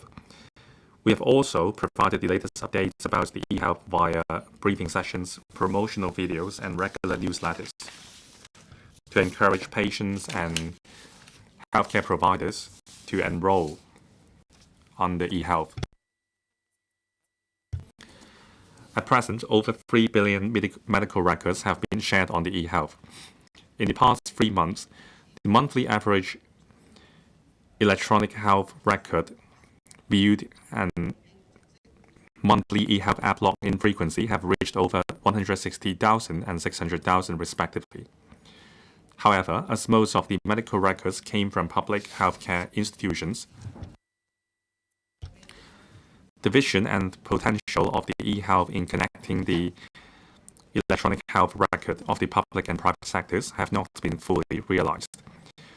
In the next phase of the e-health developments, we will work to improve the uploading of medical records by private healthcare institutions and making use of the e-health app to encourage better health management by members of the public.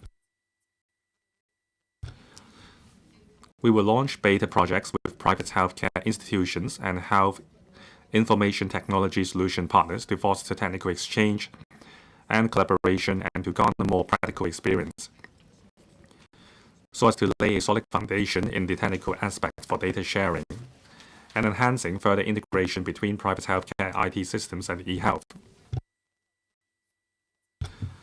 In addition, we will require the use of e-health and the uploading of essential health and service data by all HCPs participating in government financed or subsidized health programs, so as to facilitate better coordination and continuity of healthcare services.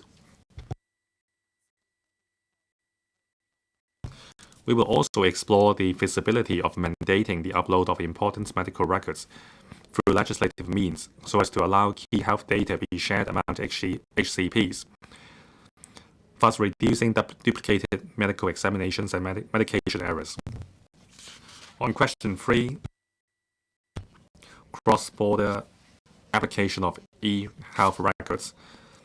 Given the sensitive nature of health data, we must ensure that patients' rights, data privacy and security are fully safeguarded, and that the access and usage of the data are effectively monitored. We should duly consider the compatibility of the system's safeguards on privacy, data security, and laws and regulations between Hong Kong and the mainland, with a view to unleashing the potential of cross-boundary data use in a step-by-step manner. At present, members of the public may apply for the e-health records in electronic or paper form for sharing with non-local HCPs. We have made special arrangements during the COVID-19 epidemic, enabling participants of the pilot scheme for supporting patients of the HA in the GBA to authorize the University of Hong Kong Shenzhen Hospital to collect and use copies of the e-health data, thereby facilitating the provision of healthcare services by healthcare professionals in both places. In view of the positive feedback received from members of the public, we are also looking into ways to allow citizens to upload their non-local health records onto the e-health for local healthcare professionals' reference. In other words, for medical checkups performed outside Hong Kong, the records will still be able to be uploaded into our system. This will improve the data connectivity between places. In light of the related developments, we will also review the need of amending the Electronic Health Record Sharing System Ordinance CAP 625 so as to offer an appropriate legislative framework for cross-boundary transfer and use of medical records in order to facilitate the flow of health data between Hong Kong and the mainland. Thank you, President. Ms. Rebecca Chen. President, the Secretary mentioned that the Health Bureau would further deepen the interoperability of e-health in the GBA. This is something that we are calling for. Now, concerning the difficulties mentioned by the government, I fully understand that in the mainland, healthcare providers do not have a standardized health record sharing system, but this is not insurmountable. Now, for qualified hospitals in the GBA, we can invite them to join the e-health system in Hong Kong. It is just like inviting private medical institutions to join the service provision in Hong Kong. Now, I wonder what the timetable will be. How many hospitals in the GBA can we invite to join the e-health within this term of the government? How many more medical institutions in the mainland will be invited to join e-health? Secretary. Now, there are two questions. First, the applicability of our healthcare vouchers in hospitals in the mainland. Now, we have a timetable to extend the application of health vouchers in the mainland on sharing of medical records. We have to ensure that there is a due way sharing of medical records between Hong Kong and the mainland. Now, we have entered into a memorandum of understanding with the MOU and the CAC. We will actively participate in the promotion of the sharing of e-health record across the border and extend the usage of the healthcare record in various aspects. Now, Mr. Edmund Wong, Professor William Wong, my questions have been answered. Mr. Edward Leung, concerning the cross-boundary sharing of electronic health record, the DAB supports it. Now, in terms of the name of drugs and also the languages used in writing medical records, they are different. Now, some people told us that when they present their medical records in the mainland to Hong Kong doctors would not accept it. Now, for orthopedics patients as well as other patients, the medical records are not accepted. So how can we fine-tune the system to ensure that medical records in various languages can be accepted? Secretary, now under the one country, two systems, in Hong Kong, we adopt English as a media of teaching for doctors as well as name of drugs. Now, in Hong Kong, most doctors can speak two languages or even three languages. Now, in our training for doctors, we have also trained doctors on the Chinese names of drugs. Now, with more collaboration with other GBA cities, we have to ensure that there is not just mutual sharing of medical records, but also mutual recognition of medical records. In other words, we have to ensure that there is mutual recognition for tests performed as the other place. Thank you. Mr. Duncan Chiu. Thank you, President. I declare that I'm a member of the HA board as well as the chairman of the Committee on INT of the HA. Now, over the past few years, I was involved in the building of the HA Goal and the e-health system. Now, I thank Ms. Rebecca Chan for her efforts. The system has been enhanced significantly. Now, this has become a platform for promoting the general health of the public in Hong Kong. So, the HA has done a lot in terms of improving both platforms. The functionalities have been expanded much as well. Now, since last year, I have been saying that we have to promote primary healthcare for citizens through e-health. To do that, we have to collect health data from every citizen in Hong Kong. Now, this is being done in the public sector. However, in the private sector, only a small proportion of doctors are uploading patients' information onto the platform. Now, we are requiring HCPs in the public and private partnership to upload medical records. So this is good. We are doing a lot of things to encourage sharing of medical records, but the most important tool should be legislative amendments. Secretary, do we have a timetable on this?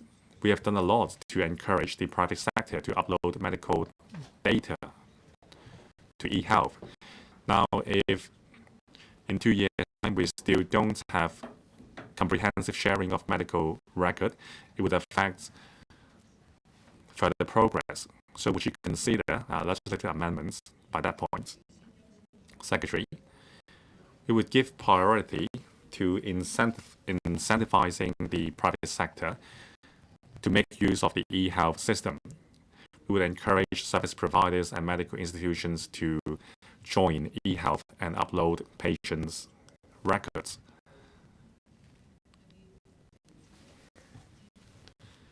Now, for medical institutions subvented by the government, we will require them to join eHealth, especially under the primary healthcare blueprint. We have the one family, one doctor scheme, as well as the chronic patients co-treatment scheme. We are requiring all participants, including doctors and medical institutions, to join eHealth. Now, after reviewing the efficacy of the programs, we will decide whether we need legislative amendments to mandate sharing of medical records. Dr. David Lam, thank you. I have joined eHealth as the pilot stage. I was one of the first doctors to join eHealth, and this is very useful. Now, information and data are two different concepts. There are lots of data as well as information on eHealth. However, in the public and private sectors, the major challenge is that it is very difficult for us to identify the important information in the short duration of consultation. So, can we make use of AI to identify keywords to help doctors? Otherwise, it is impossible for us to glean through all the information in such a short span of time. Secretary, thank you, Dr. David Lam. This is a very important suggestion. That is, we have to adopt technology to enhance our utilization of data. Now, the present eHealth system is not perfect. There is no expanded to some 13 public hospitals and some 2,800 HCPs. This is of a scale unseen in other places. Now, in the mainland, each hospital has its own medical record storage, and these systems are not connected. And we will continue to enhance our system. Technology is definitely crucial in improving the eHealth so as to turn the data into useful information. Last question seeking our reply, Mr. Edmund Wong. Thank you, President. I want to make a declaration. I do take a voluntary work at one of those subvented organizations. The government announced in 2015 the adoption of a package of proposals to extend the service of civil servants, including raising the retirement age of newly appointed civil servants in civilian grade to 65 starting from the 1st of June 2015, and introducing the post-retirement service contract scheme starting from November 2015.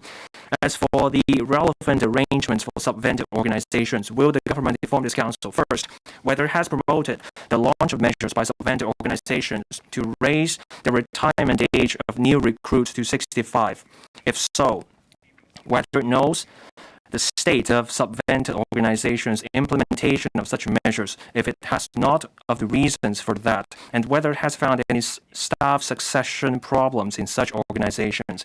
Second, as the Chief Executive announced in the 2017 policy address that serving civil servants in civilian grade who joined the government between the 1st of June 2000 and the 31st of May 2015 would be allowed to choose to retire at the age of 65, whether the government has promoted the launch of the same measure by subvented organizations. If so, whether it knows the number of staff who joined such organizations during this period and chose to retire at 65 in each of the past 3 years. If it has not, of the reasons for that. And third, whether it has promoted the launch of post-retirement service contract schemes by subvented organizations. If so, whether it knows the number of staff employed through these schemes in each of the past 3 years. If it has not, of the reasons for that. Secretary for Labor and Welfare. President, there is currently no statutory retirement age in Hong Kong. The government of the Hong Kong Special Administrative Region and some large private firms have set up the retirement age in the employment contracts, which are administrative or contractual arrangements. Having coordinated input from the Civil Service Bureau, the Education Bureau, and the Health Bureau, I give the reply to the question raised by the member on behalf of the government as follows. To meet the demographic challenges arising from an aging population and a shrinking workforce, while allowing greater flexibility for bureaus and departments to have the necessary manpower, the government has implemented a package of measures to extend the service of civil servants. The government has raised the retirement age of new recruits to join the government on or after the 1st of June 2015 to 65 for civilian grade and 60 regardless of ranks for disciplined services grade. The government also launched in June 2018 the option for serving civil servants who joined the government between the 1st of June the year 2000 and the 31st of May 2015 to choose to retire at the age of 65. That's for civilian grade, or 60. That's for the disciplined services grade regardless of ranks. In addition, bureaus and departments may, taking into account factors such as their overall manpower situation, operational needs, and succession arrangement, flexibly take various measures for extending the service of civil servants, including the post-retirement service contract scheme, final extension of service, and the adjusted further employment mechanism to retain experienced civil servants, reaching their retirement age to meet the manpower need and operational needs. For the private market, the Labor Department has been promoting among employers through diversified publicity events the adoption of employee-oriented good human resources management and elderly-friendly employment practices, such as extending the working age of employees for senior workers to keep working if they are willing to.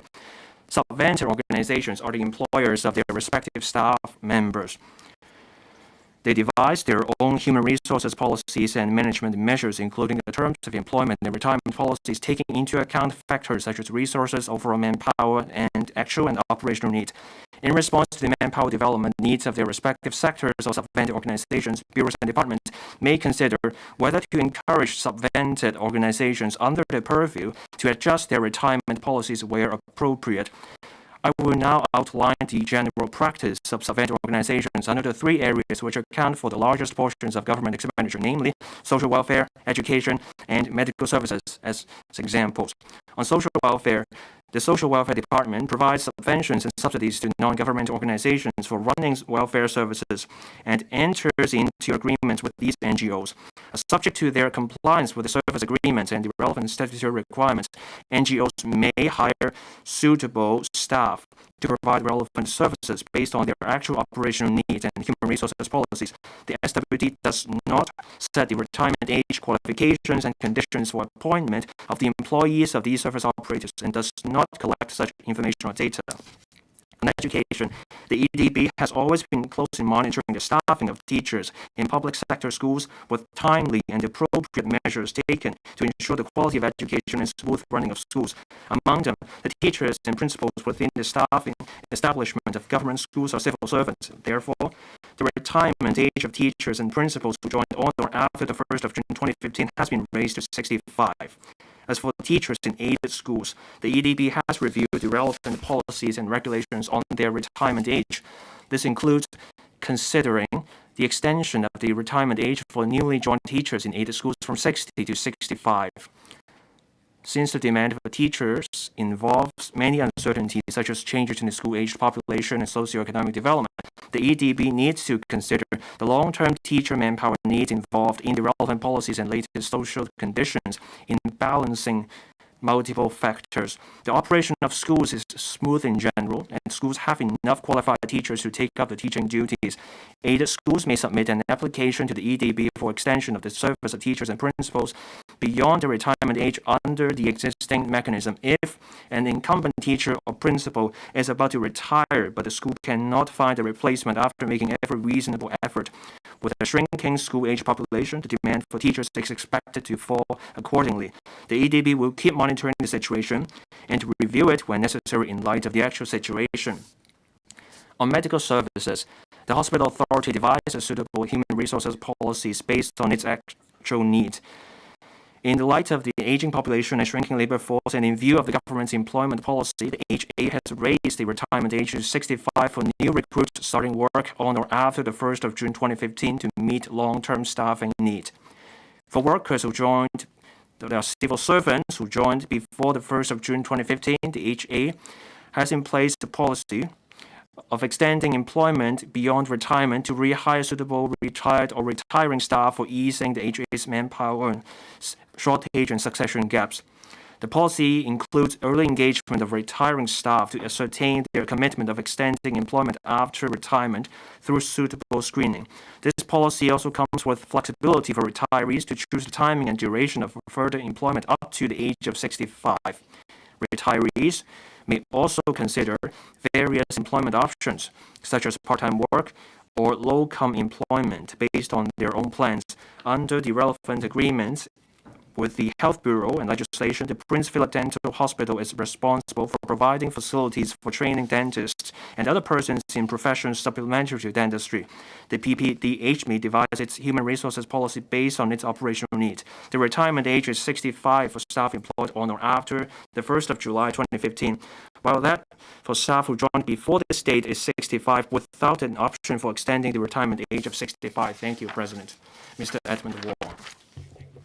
President, I raised this oral question because I was told that for these subvented organizations, the retirement age is 60. For these reasons, these workers don't get their contracts renewed. Now, let me come back to the main reply.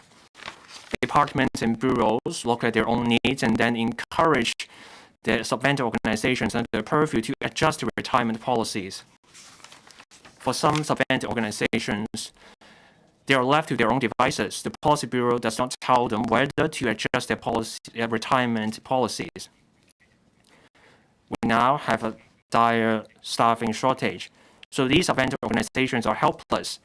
So now my question for the government is, we talk about one government these days, will there be a standard practice for all subvented organizations to review their retirement policies? Raise the retirement age to 65 across the board as one option, or we can follow the private market by doing away with the retirement age. That way, different organizations can adjust their policies in light of their own circumstances. Secretary. Thank you. In my main reply, I mentioned this. For different subvented organizations, there are various funding or subvention mechanisms. The practice varies. So it's up to different policy bureaus, and the practice, the arrangement varies from organization to organization. There are different arrangements depending on the situation of each organization. This applies to the retirement age too. A subvented organization can set their own retirement age as part of their administrative practices. So it may not be a good idea for the government to set a uniform retirement age and apply it to all subvented organizations.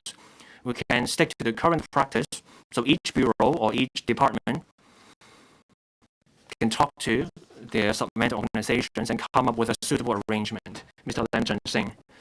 Thank you, President. The government's reply has mentioned the extension of retirement age at places like the hospital authority, so there's the post-retirement re-employment scheme open to applications from their own staff. I looked at the data.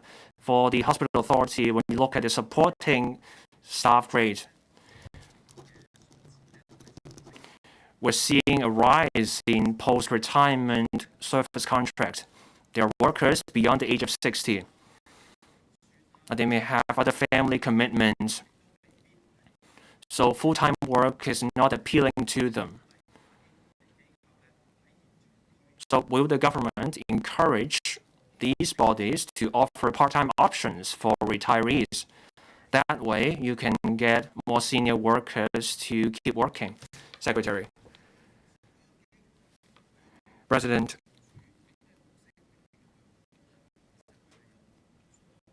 The employers get autonomy and flexibility in the mode of employment they offer. Now, take the hospital authority as an example. When you have a retired worker and they opt for post-retirement service, the worker can consider their own circumstances and choose from a range of options. So there will be part-time work, low-income employment options. Mr. Holden Chow. President. The main reply covers different sub-vendor organizations, the hospital authority, and there's a dental hospital. There are different retirement arrangements. The government told us each sub-vendor body makes a decision based on their own conditions. I get that. But I want to write on this point. We know there are part-time options to give workers more flexibility. Are there extra incentives for these retired workers to come back to work? We're talking about workers who have hit the retirement age. They may have their own plans. Will there be extra incentives or flexibility for these workers to come back to the workforce? In the medical services, we do have a staff shortage. Secretary.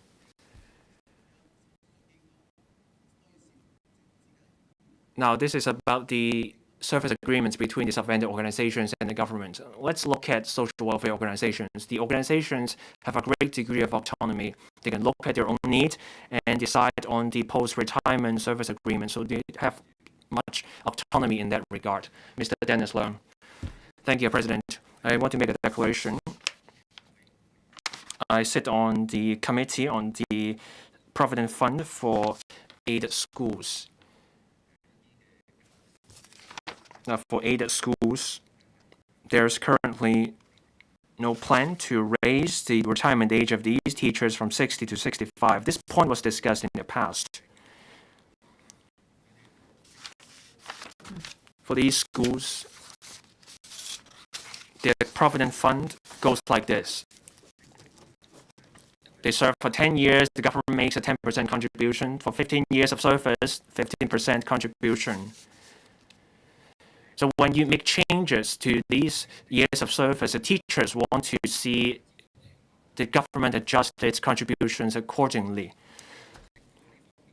So on the point of extending the retirement age, how would the government talk to the teachers such that these sub-vendor organizations can enjoy the same retirement age as the government workers, that is at the age of 65? Thank you. As we can see in the main reply, the EDB has been keeping an eye on the staffing of teachers at public schools. We want to ensure the quality of education and that schools are run smoothly. Smooth or gently. We see enough qualified teachers at schools. There will be a structural decline in school-age population. There will be a drop in the demand for teachers accordingly. So at this point, the Education Bureau does not have a plan to extend the retirement age of teachers at sub-vendor schools. We will look at the situation. When needed, we will review the situation. This is about the demand for teachers.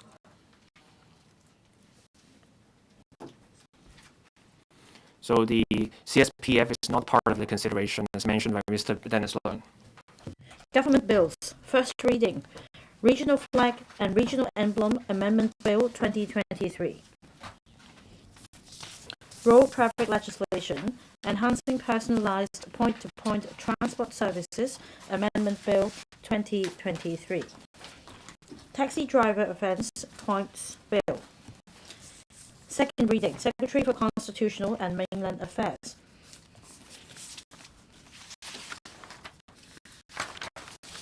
Mr. President, I move the second reading of the Regional Flag and Regional Emblem Amendment Bill 2023.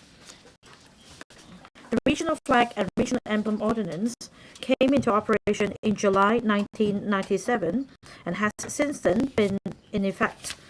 The regional flag and regional emblem are the symbols and signs of the Hong Kong Special Administrative Region. Similar to the national flag, national emblem, and national anthem, they must be protected by the law and respected by the people. In light of the amendments to the National Flag and National Emblem Ordinance passed in 2021, we have decided to amend the Regional Flag and Regional Emblem Ordinance to suitably align the two ordinances with a view to better preserving the dignity of and enhancing the protection for the regional flag and the regional emblem. In May this year, we consulted the Legislative Council on the proposed direction and amendments in the bill. Members expressed support to the proposed direction. After careful study and legislative drafting, today we are tabling the Regional Flag and Regional Emblem Amendment Bill 2023 into the Council for members' consideration after its first and second readings. With reference to the amended National Flag and National Emblem Ordinance and the National Anthem Ordinance, the principle of this bill is very clear. It is to align the two ordinances as far as possible with due regard to the unique status of the regional flag and regional emblem, as well as their actual use in the Hong Kong SAR, so that the public will show respect for the regional flag and the regional emblem whilst using them properly to express their love and support for the Hong Kong SAR. There are 18 clauses in the bill, with dual emphasis on education and punishment at 3 levels. First, it will enhance the protection of regional flag and regional emblem, especially against public and intentional desecration. Drawing reference from the offence provisions in the amended National Flag and National Emblem Ordinance, the bill provides greater clarity to the offence provisions by explicitly prohibiting anyone from publicly and intentionally desecrating the regional flag and regional emblem, as well as publish a desecration of the regional flag or regional emblem. The amendment will better reflect the legislative intent, that is, prohibit any act of public and intentional desecration of the regional flag and regional emblem in both real life and over the internet. These are expressly prohibited. The bill also expands the scope of prohibition on certain uses of the regional flag and regional emblem to cover registered designs and commercial advertisements to better safeguard the proper use of the regional flag and regional emblem. Second, it will expressly provide for the correct use of the regional flag and regional emblem by setting out the do's and don'ts for the public in handling the regional flag and regional emblem. For example, the etiquette for taking part in or attending a ceremony in which the regional flag is raised, inappropriate uses of the regional flag or regional emblem, such as displaying it upside down, discarding it at will, as well as stipulations on the recovery and disposal of regional flag and regional emblem. Third, it will enhance education and publicity in the regional flag and regional. The bill also provides for the inclusion of APIs relating to the regional flag and regional emblem in the sound broadcasting and domestic TV program services. In other words, local television and radio stations are required to broadcast government APIs relating to the regional flag and regional emblem. In conclusion, the fundamental principle and spirit of the bill is for the public to take the initiative to respect and love the symbols and signs of the Hong Kong SAR, and that is the regional flag and regional emblem. There are also express provisions to prohibit the public and intentional desecration of the regional flag and regional emblem. In the recent anniversary of the establishment of the Hong Kong SAR on the 1st of July, we saw citizens and organizations taking the initiative to display the national flag and regional flag in various places to express their love and support for Hong Kong. I wish to emphasize that the object of the bill is to further provide for the proper use of the regional flag and regional emblem and to protect them as appropriate. As long as there is no intentional act of desecrating the flag and the emblem, members of the public will not be inadvertently caught by the law. Mr. President, I so submit I urge members to support the regional flag and regional emblem amendment bill 2023. Thank you. I now propose a question to you that the aforesaid bill be read the second time. In accordance with the rules of procedure, the second reading debate is adjourned and the bill is referred to the House Committee. Secretary for Transport and Logistics. President, I move the second reading of the Road Traffic Legislation Enhancing Personalized Point-to-Point Transport Services Amendment Bill 2023. This bill, as well as another bill that I'm going to move later in the day, that is the Taxi Driver Offence Points Bill, are both aimed at introducing a number of measures so as to enhance the quality of personalized point-to-point transport services. Point-to-point transport services that is personalized is a major part of our transport system. The administration has been keeping up with a close dialogue with the trade, and through publicity and education, we encourage the trade to enhance its quality of service. In recent years, taxi services and misbehavior of some taxi drivers have been subject to increasing criticisms in the community. There are widespread views that the government should strengthen the regulation of taxi services so as to enhance the quality and sustainability of taxi services. Meanwhile, the emergence of ride-hailing service involving illegal carriage of passengers for hire or revolt by motor vehicles have continued to exert pressure on taxi business environment. And trade also recognized the imminent need to improve service quality and enhance the overall image of the taxi trade. The committee have also raised concern over the safety of passengers in relation to traffic accidents involving illegal hire car services.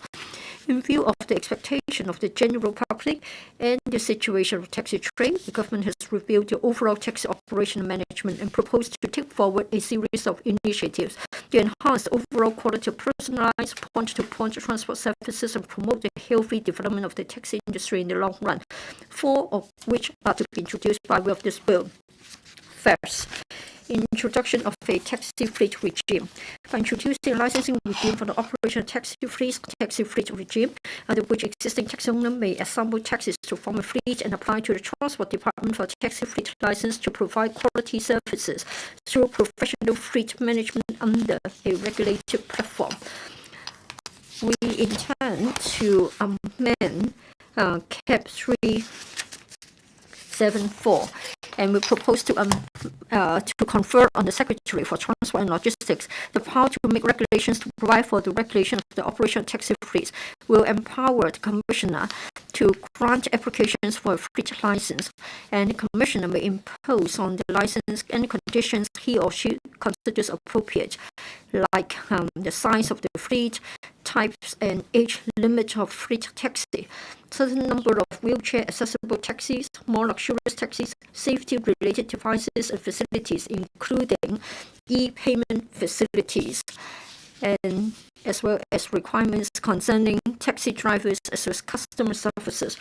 Throughout the license period, the licensee must maintain proper and efficient taxi fleet services, and they should collect the feedback of the customers, and they should handle the complaints properly. The Transport Department will closely monitor the operation of taxi fleets and conduct midterm appraisal to decide whether or not an application for an extension of the license period will be granted. To incentivize the taxi trade to participate in the proposed taxi fleet regime, we propose to confer some operating rights to the fleet taxis. This includes allowing fleet licensee to design, delivery, and marking of his fleet taxis, subject to the approval of the Commissioner. This will facilitate branding and marketing of the fleet and gives the licensee more incentives to enhance quality of his fleet services. We also propose to publicize the licensed taxi fleet via government publicity channels. This will help increase the competitiveness of the fleet taxis and expand the potential clientele. We also propose to allow the fleet licensee to charge a customized fare for pre-arranged trips. This will enhance the financial viability so that they can adjust the fares flexibly in the light of the market circumstances. We believe that this is going to produce a win-win situation. There will be better and more diversified services to address the needs of different types of clients. And there will be professional fleet management, and there will be competition between fleet taxis and non-fleet taxis. This will enhance the service quality and the trade image. This will promote the long-term healthy development of the taxi trade. Moreover, the fleet regime will also enhance the daily maintenance and repair of taxis, and there will be better driver management. Safety devices are mandated, and we believe that we can reduce the number of accidents at source, and we can enhance road safety. Taxi drivers, passengers, and the community at large will benefit. As to the second initiative, we would like to increase the maximum passenger seating capacity of taxis from 5 currently to 6. In this way, there will be more choices for the taxi passengers, and this will facilitate those traveling with more luggage to and from the airport or cross-boundary points. And for those traveling with a group of 5 or 6, this will enhance the competitiveness of the taxis. As to the third initiative, this is about the introduction of a 2-tier penalty system for 4 taxi driver-related offences and updating certain offence provisions. They cover overcharging, defacing, damaging, or altering a taxi meter, as well as 2 offences related to refusal to hire. And we propose to maintain the maximum fine in terms of imprisonment at the present level. Fine at level 3, $10,000 and 6 months imprisonment. In the case of first conviction, increase the maximum penalty to a fine of $25,000 at level 4 and 12-month imprisonment for subsequent convictions. This seeks to impose heavier maximum penalties and repeat offenders so as to strengthen the deterrent effect. The fourth initiative is to increase the penalties for illegal carriage of passengers for hire or reward by motor vehicles for the sake of road safety. We propose to raise the maximum fine from the current level 2, $5,000, and level 3, $10,000, to level 3, $10,000, and level 4, $25,000 for the first and subsequent convictions, respectively. In addition, we propose to lengthen the period of suspension of vehicle license and impoundment of vehicle from the current 3 months and 6 months to 6 months and 12 months for the first and subsequent convictions, respectively. In April 2022, in relation to the above-mentioned initiatives, as well as the introduction of a taxi driver offence points system, consult the views of the Transport Panel, the LETCO, as well as the Transport Advisory Committee. Members of both organizations in general supported the administration's proposals. We have been working through different channels to keep in touch with the taxi trade and other stakeholders to listen to the views. We believe that there are supplementary and complementary measures, and we can enhance the overall service quality of personalized point-to-point transport services and address the needs for better service from the taxis. And this will facilitate the long-term healthy development. This will safeguard the interests of passengers and other road users. We'll tie in with the work of the legislation description of the bill, so I spoke. I now propose the question to you that the aforesaid will be read the second time in accordance with the rules of procedure. The second reading debate is adjourned and the bill is referred to the House Committee. Secretary for Transport and Logistics, President, I hereby move the second reading of the Taxi Driver Offence Points Bill. The bill. Taxi service quality has been a matter of concern recently. From 2018 to 2022, among the complaints received by the Transport Complaints Unit of the Transport Advisory Committee, complaints against taxis are one major category of complaints. In 2018 and to 2019, more than 10,000 complaints were received. From 2020 to 2022, because of the pandemic and the economic situation and the drop of taxi ridership, the number of complaints dropped. But in 2022, there were still 7,600 complaints. This reflects that there is a lot of room for improvement in taxi service quality. In view of the keen demand, we believe that apart from introducing a fleet management system for taxis, we should increase the deterrent to deter undesirable behavior of taxi drivers, to combat the misbehaving, the black sheep of the taxi trade, and to enhance the image of the taxi trade. Therefore, we have made reference to the driving offense point system and introduced the taxi driver offense points for 11 offenses which may affect quality of service and which would incur higher penalties in the existing law. There were 3 grades. The offense points will be 10, 5, and 3 respectively. For more serious ones such as overcharging, damaging taximeter, 10 points. For medium severity of offenses such as soliciting and allowing a non-hirer to ride in the taxi, 5 points. And for minor offenses such as refusing or neglecting to issue a receipt, 3 points. If someone is convicted of the relevant offenses and incurred a liability to pay a fixed penalty, then the relevant offense point will be recorded against him. The relevant design is similar to the driver offense points system, and that is at a certain point, action will be triggered and penalty will be incurred. For example, in any 2-year period, if someone has recorded 8 points but less than 15 points, the Commissioner of Transport will issue a reminder notice to remind them that they should pay attention to their service attitude and behavior and make improvements. If someone has recorded more than 10 offense points in 2 years, then the Commissioner would ask the taxi driver to attend performance improvement courses and to learn about how service can be improved. If they pass the test of the course, then 3 points will be deducted. If someone has recorded 15 points or more, then the taxi driving license will be suspended for some period. For the first offense, the license suspension period will be 3 months. If for subsequent suspension 6 months, we believe this would enhance the overall deterrent, especially for those repeated offenders who committed offense related to taxi services.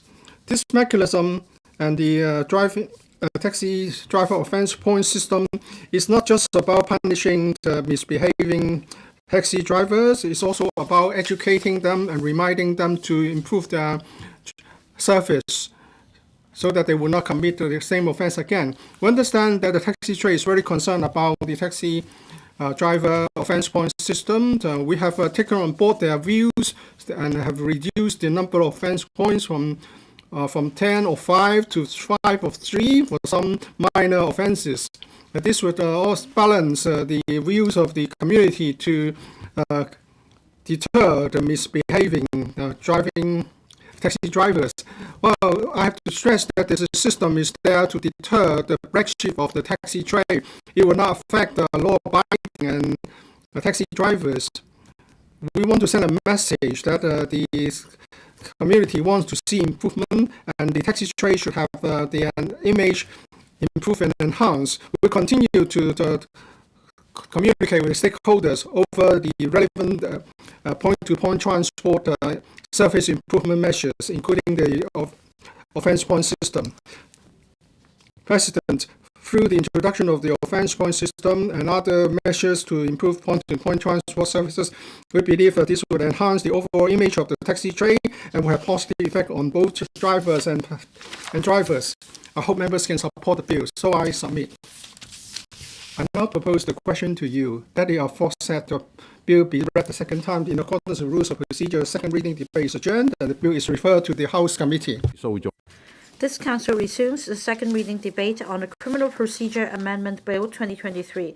Ms. Yong Ho Yan, Chairman of the Bills Committee on the Bill, will first address the Council on the committee's report. Ms. Yong. Mr. President, as Chair of the Bills Committee on Criminal Procedure Amendment Bill 2023, I table this report into the Council. The bill seeks to amend the Criminal Procedure Ordinance, Cap 221, to introduce a statutory appeal mechanism for the prosecution to appeal against no-case rulings made by the Court of First Instance in criminal trials with a jury, as well as verdicts or orders of acquittal given in cases concerning offences endangering national security tried in the Court of First Instance without a jury by a panel of 3 judges under Article 46 of the Hong Kong National Security Law. The Bills Committee has held 2 meetings with the administration. Members generally support the bill.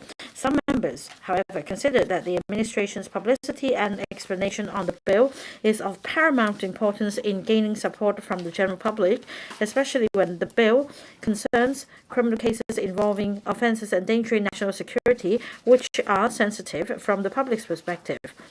This is not easy for the public to understand the bill. Some members suggest that the administration use plain language, infographics, or flowcharts to illustrate the appeal mechanisms proposed in the bill.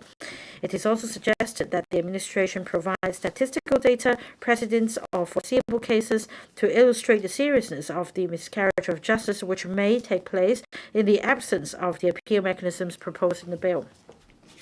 Reckoning that the bill concerns complicated and technical legal issues, the administration concurs that it should step up efforts in explaining the bill to the public. Some members have asked whether the proposed appeal mechanisms would give rise to a public perception that the defendant's rights and freedom would be eroded. They have asked how the administration would safeguard the rights of defendants who have already been acquitted. The administration advises that the bill only provides appeal procedures, and whether an appeal lodged by the prosecution is successful is determined by the Court of Appeal, taking into account relevant legal principles and evidence adduced. The rights of the defendants who have already been acquitted before the enactment of the bill would not be affected, as the proposed appeal mechanisms would not apply to rulings, verdicts, or orders made or given before the bill's enactment. The appeal mechanisms would not contravene the principle against double jeopardy. The rights and freedom currently enjoyed by the defendants, including their right to a fair trial, would continue to be well protected. With regard to the reason and effect of the proposed acquittal guarantee given by the prosecution for the purpose of appeal under the proposed no-case-to-answer appeal mechanism, the administration advises that since the judge has already given a no-case ruling, the defendant should be acquitted when the prosecution lodges an appeal, but the Court of Appeal refuses to grant leave to appeal or the prosecution abandons the appeal. The proposed acquittal guarantee would put the defendant back to his or her original position before the appeal in such circumstance. If there is no acquittal guarantee, it is technically possible that the prosecution could stay the current proceedings and recommence proceedings for the same offence in the future, which is not desirable. Some members are concerned whether there is a time limit for the prosecution to lodge an appeal against a no-case ruling. The administration explains that the bill provides that the Secretary for Justice must do the acts required as soon as practicable to make an appeal. It allows suitable flexibility to cater for the varying circumstances of different cases. The intention of the provision is not to allow as much time as possible for the prosecution to consider whether to appeal or not. Once the Court of First Instance rules that there is no case to answer, the trial judge will normally proceed to direct the jury to acquit the defendant immediately, or if the jury have been sent away, as soon as they can be summoned back to court. If the prosecution intends to appeal against a no-case ruling, it must act expeditiously before the trial judge proceeds to direct the jury. Apart from informing the Court of First Instance immediately after a no-case ruling that it intends to appeal, the prosecution could request an adjournment to consider whether to appeal, for instance, in circumstances where the prosecutor is a briefed-out counsel and directions have to be sought from the Department of Justice on whether to appeal.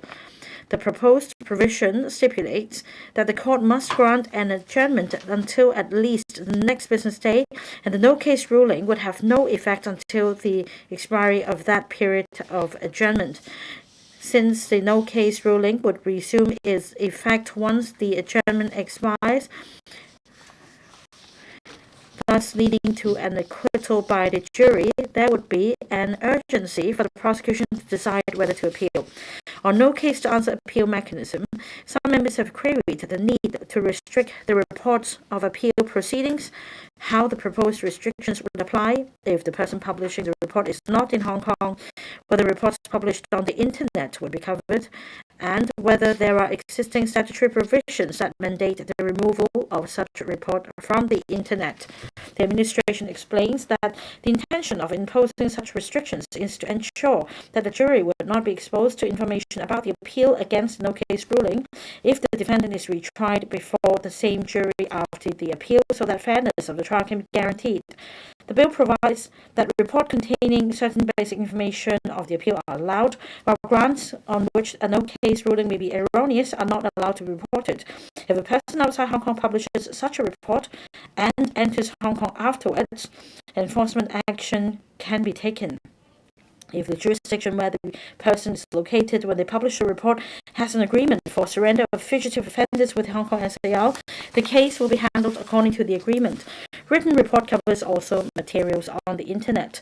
There are no specific statutory provisions that mandate the removal of information or material that contravenes the reporting restrictions from the internet. If a contravention is detected, the prosecution and/or law enforcement agencies would demand the online platforms or forums or internet service providers to remove the report forthwith. If necessary, the government can apply for an injunction in aid of the criminal law to prohibit disseminating, circulating, publishing, or broadcasting the report. In breach of the injunction is punishable as a contempt of court. The administration has indicated that an amendment will be moved to expressly provide for the mode of service of documents on the defendants or respondents under the proposed National Security Law Article 46 appeal mechanism. The Bills Committee has no objection to the proposed amendment. The Bills Committee has completed its work, and details of the deliberations are set out in the report submitted to LegCo. Mr. President, I'd also like to offer my views on the bill. As reported just now, the amendment bill concerns amendments to the procedures to address the shortcomings in the current criminal proceedings to avoid unfairness. I support the amendment bill because fairness is of paramount importance in our legal system. If there are loopholes in our system, they need to be plugged, especially in the events of cases involving national security. This amendment bill involves the CFI judge handing down an erroneous ruling and the appeal avenue available to the prosecution. First, the prosecution can appeal against the no case to answer ruling made by the court of first instance. There is also another NSL 46 appeal proposal. That is, the prosecution can appeal by way of case stated against a verdict or order of acquittal given by the CFI constituted by a 3-judge panel to try a case concerning national security.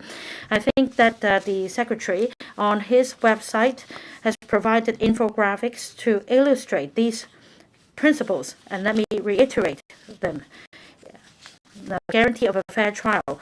This ensures that we have due process, fair proceedings, including the evidence to be adduced, and this amendment bill does not contravene the principle against double jeopardy. In terms of offences involving offences endangering national security, this is an avenue to correct erroneous rulings so as to bring the culprits to justice. Third, we need to exercise judicial independence. We need to guarantee that there is judicial independence in the courts of Hong Kong SAR. So we are enhancing the procedures together with amendments to the no case to answer appeal procedures. And it is also a common trend in the common law systems to allow the prosecution to appeal in cases tried without the jury. First, I'd like to address the no case to answer appeal proposal. This is one way to address the erroneous rulings made by a CFI judge in the court of first instance in criminal proceedings. when a case is tried by a CFI judge with a tribunal for the prosecution to lodge an appeal. In other words, the defendant will be acquitted right away. The defendant will not be tried again. The effect of the amendment bill is that once this ruling is made, if an error of the law is identified, the prosecution can then lodge an appeal. And if the appeal is successful, the defendant's trial will continue. In the course of deliberating on the bill, I asked the administration about details of the erroneous ruling or error in law. Now, according to the Department of Justice, they differ from case to case. There are also elements relating to the provisions in national security law and also admissibility of evidence and the erroneous ruling thereof.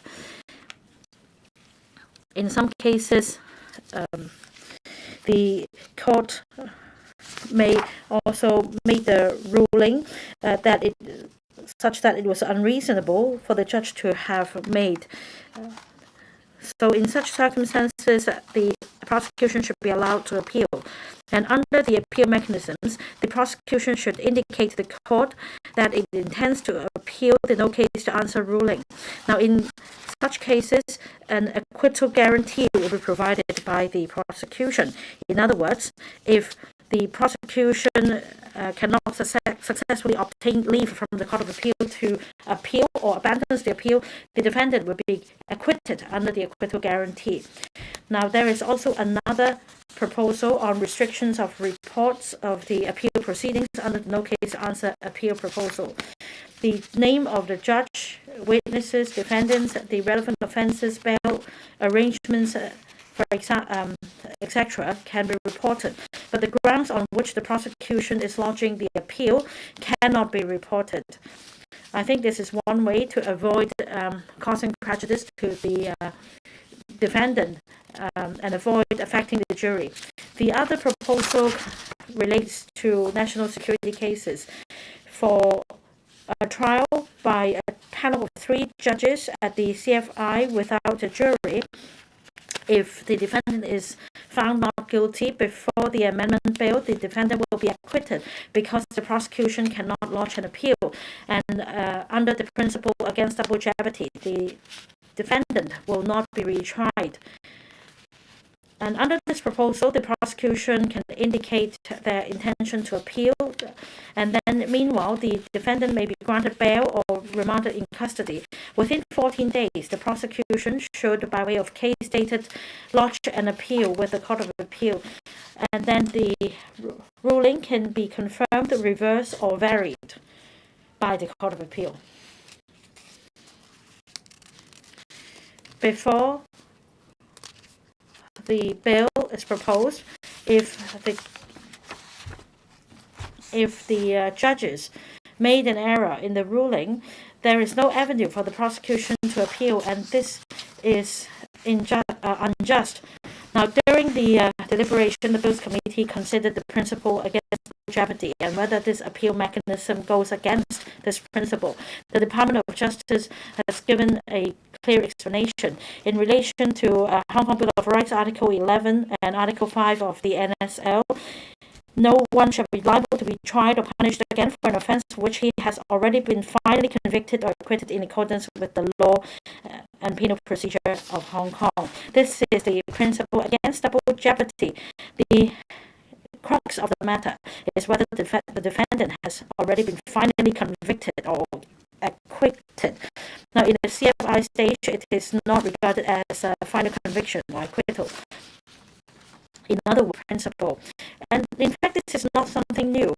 At the magistracy and the district court levels, there is already an appeal mechanism for the prosecution to lodge an appeal with the appellant courts. So I find this amendment bill appropriate. In conclusion, I think there is a need to introduce these appeal proposals in the amendment bill. They are legitimate, reasonable, and timely.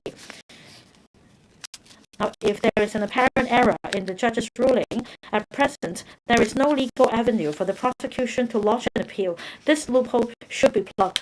In terms of legitimacy, according to the Hong Kong Bar Association, in other common law jurisdictions, there is a trend of providing for an avenue for the prosecution to appeal against these cases. So we're just catching up with the trend. For national security related offences, the prosecution can appeal by way of case stated against the order of acquittal given by a 3-judge panel of the CFI. This is modelled on the magistrate's ordinance and the district court ordinance. This is an effective and established practice. It is also legitimate. I think that the introduction of these appeal mechanisms can help safeguard the rule of law and also national security. The Hong Kong national security law has been implemented for 3 years. We have restored order in society. The Hong Kong SAR government is tasked with making a sustained effort to safeguard national security. This is a technical amendment. Still, we need to plug the loophole as quickly as possible. This is not a one-off exercise. In terms of enhancements to the national security law, it floated another bill for legal practitioners. The bill was passed, and that plugs the loophole for expatriate counsel to take up cases involving national security. So the loophole has been plugged. I hope that the government can make a sustained effort to further improve national security law so as to plug all the necessary loopholes. Finally, just 10 seconds. I see that the government has made continuous improvements in terms of publicity. I hope that the government can ramp up its efforts for the public to better understand the bill. I so submit. Mr. Jimmy Ng, thank you, Madam Deputy. I would like to express my support for this Criminal Procedure Amendment Bill 2023 tabled by the administration. In October last year, the President Xi Jinping gave important address on improving the national security legislation in Hong Kong, and the relevant improvement is the key of the matter. This amendment bill is a measure to respond to the aspiration of the central authorities and make improvement to our legal system and the judicial system so as to continuously improve the national security system. This will provide systemic safeguards and should be supported by the community. According to Article 46 of the National Security Law, if there is a question of protecting the safety of July or the relevant integrity of the case, there a direction can be made where no jury is going and paneled. So if it's a case tried by a 3-judge panel in the CFI, and in the course of the case, the panel can make a ruling of no case to answer, and the defendant will be acquitted. At present, in the magistrate's court or in the district court, if the magistrate or district court judge makes a legal error on acquittal, the prosecution can lodge an appeal. But for more serious cases involving national security, there is no channel for the prosecution to lodge an appeal. This is an anomaly that has to be addressed. So the amendments are introduced to amend the Criminal Procedure Ordinance Cap 221 so that the Secretary for Justice can lodge an appeal in the case of where the CFA has made a no case to answer ruling. And in respect of national security law cases, the bill will allow the prosecution to appeal by way of a case stated if the judges have made an unreasonable ruling of acquittal. I'd like to thank the administration for their detailed elaboration and clarifications concerning the no double jeopardy principle. This bill is really about the procedure. Whether the appeal is successful or not will be up to the appellate court on whether sufficient evidence has been adduced and whether the CFI has made an error in law.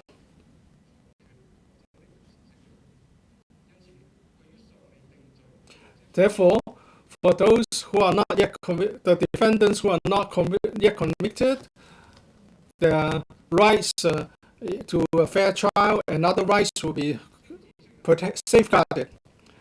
I have to point out that in October 2022, the Court of Appeal make a ruling saying that there are lacunae regarding such rulings, and there will be a great benefit to learn from the UK experience.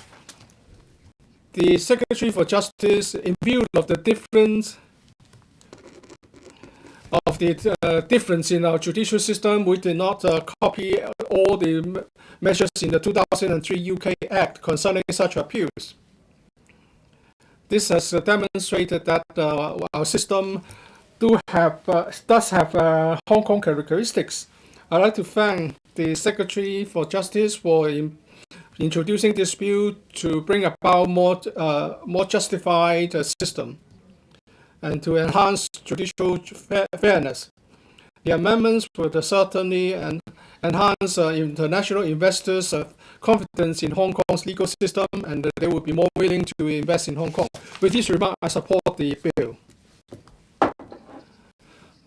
Mr. Chan Siu-Hong, I support the Criminal Procedure Amendment Bill 2023.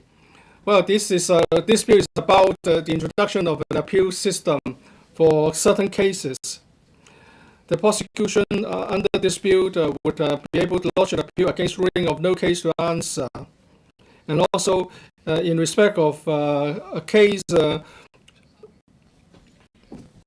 adjudicated by a three-judge panel without a jury under Article 46 of the National Security Law, the prosecution can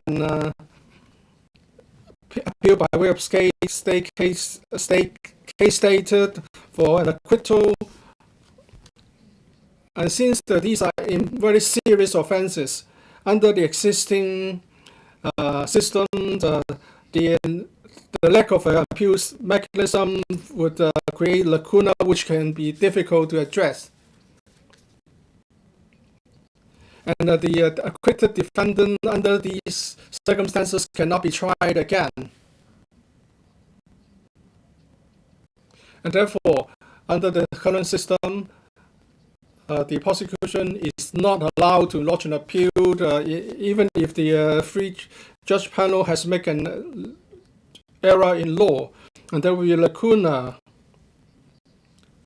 So it's necessary to introduce the amendments, and it's a proper response to address the current shortfall.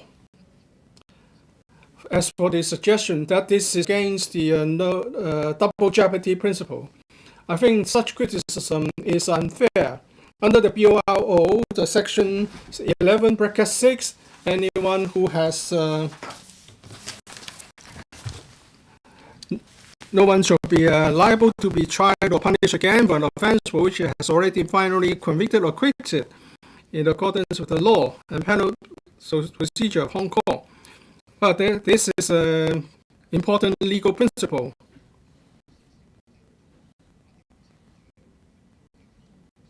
Because we have to protect and ensure the finality of court judgment and to safeguard the judicial system. But the no double jeopardy principle is that the accused has already been finally convicted or acquitted. In our system, we have the common law and the law of equities, and when a judge gave a direction in law to the jury, and the jury is responsible for the facts, for the judge in fact. Therefore, under the common law system, the ruling of the jury is final, but the judge ruling of no case to answer is not a final ruling. Under the national security law, there are two ways to try a case involving national security law. One with jury, and the other is that the Secretary for Justice, in order to safeguard official secrets, give a direction that the CFI should try the case without jury. And there will be a three-judge panel for such a case. As the judge, Honorable Li Yunteng, said in a case last year, Hong Kong national security law has created a new mode of criminal trial.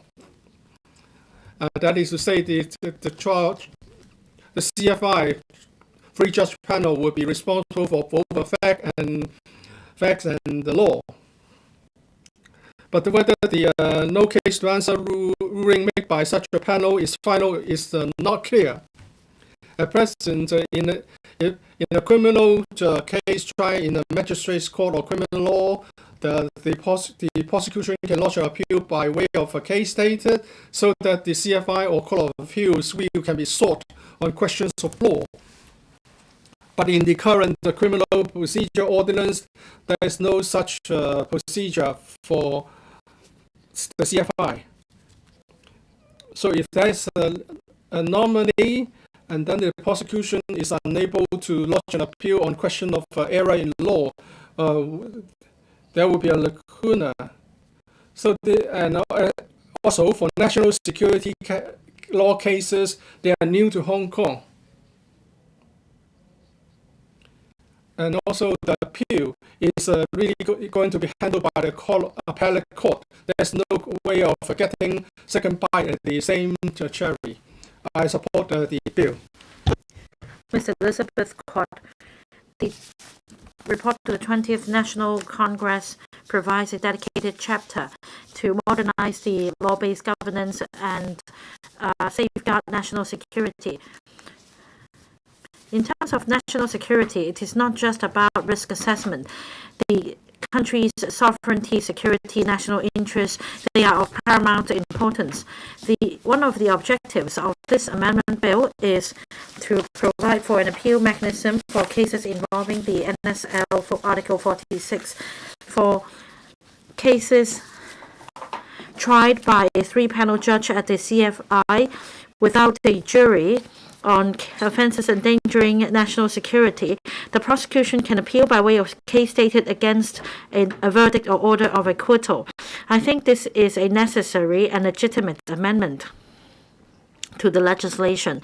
Since at the moment there is no avenue for the prosecution to lodge an appeal, these defendants will be set free. So this is a dire consequence, and the loophole should be plugged. The amendment bill allows us to review the procedure because during the appeal, the Court of Appeal can consider the judge's ruling so that the government can fulfill its responsibility of preventing, suppressing, and punishing acts of endangering national security. I support the Criminal Procedure Amendment Bill 2023. Now, Madam Deputy, there are some views that the prosecution is a sore loser and it goes against the principle of double jeopardy. I think that these demagogues outside of Hong Kong are trying to sling mud on the Department of Justice, claiming that this bill will destroy the well-established rule of law in Hong Kong. I cannot agree. According to National Security Law, Article 5 and the Hong Kong Bill of Rights, Article 11.6, no one shall be liable to be tried or punished again for an offence for which he has already been finally convicted or acquitted in accordance with the law and penal procedure of Hong Kong. And that is the principle against double jeopardy. The crux of the matter is whether this person has already been finally convicted or acquitted. Now, for a case tried by the Court of First Instance, this is not a final ruling. if the Court of Appeal overturns the CFI ruling, then there is no final conviction or acquittal to speak of, and no contravention against the principle against double jeopardy. Now, in the proposed mechanism, the prosecution can appeal by way of case dated. At the magistrates' courts and district courts level, prosecution has all along been able to appeal by way of case dated. Now, this, in terms of cases tried by the CFI by the 3-judge panel without a jury, the proposal is modeled on the established mechanism. If the Court of Appeal finds the ruling problematic, it should reverse or vary the ruling for the trial to be recommenced. The amendment bill will not affect the case tried by CFI judges with a jury. It does not contravene the principle against double jeopardy, but rather it is a respect for the legal system in Hong Kong. Now, for accusations that this proposal will allow the prosecution to incessantly go after acquitted defendants, this is unfounded. As for other attacks on the national security law, comparing to Singapore and Malaysia, these common law jurisdictions have even harsher national security laws. Now, these two governments can detain on an administrative basis any suspect of terrorist activities up to 2 years, and that this administrative decision cannot be judicially challenged. Whereas in Hong Kong, our provisions are very relaxed. Article 4 of the National Security Law refers to the International Covenant on the Civil and Political Rights, and this guarantees the common law system. This accusation is unfounded. Those who utter these accusations have ulterior motive. They want to condone those offenders of national security law to be able to escape. We need to have law-based governance in order to safeguard the people's livelihood. This amendment bill can effectively plug the loophole and allow justice to be done. Only when we have national security will Hong Kong be able to set sail far and steady for the great rejuvenation of the Chinese nation. Ms. Carmen Can. I speak in support of the Criminal Procedure Amendment Bill 2023. As a member of the Panel on Administration of Justice and Legal Services and Deputy Chair of the Bills Committee, on both occasions I pointed out that amendments to the Criminal Procedure Ordinance Cap 221 can help plug the existing legal loophole or lacuna. So what lacuna are we talking about? The Bills Committee completed scrutinizing the bill last month. This bill is rather technical. Well, only one with ample understanding of the criminal procedures would understand the details of the bill. I advise the government to provide infographics and flow charts to explain the difference between the two proposal mechanisms, the grounds for putting forward this appeal, and the comparisons before and after the bill's enactment. And I'm happy to see that the Secretary has provided 10 infographics to illustrate the salient points. For example, what is meant by case dated, what is meant by an error in law. My concerns have been addressed with these illustrations so that we can better understand the bill. I welcome the government's effort. First, I'd like to talk about the no case answer appeal proposal. If the bill is passed in accordance with Article 46 of the National Security Law, the prosecution can appeal by way of case stated against a verdict or order of acquittal given by a court of first instance constituted by a panel of 3 judges to try a case concerning offences endangering national security without a jury if the prosecution is of the view that the panel has made an error in its ruling. Now, there is an anomaly in the existing system. Once the defendant is found not guilty by the court, even if there is an apparent error, at the moment there is no avenue for the prosecution to launch an appeal. Now, what is meant by an error in law?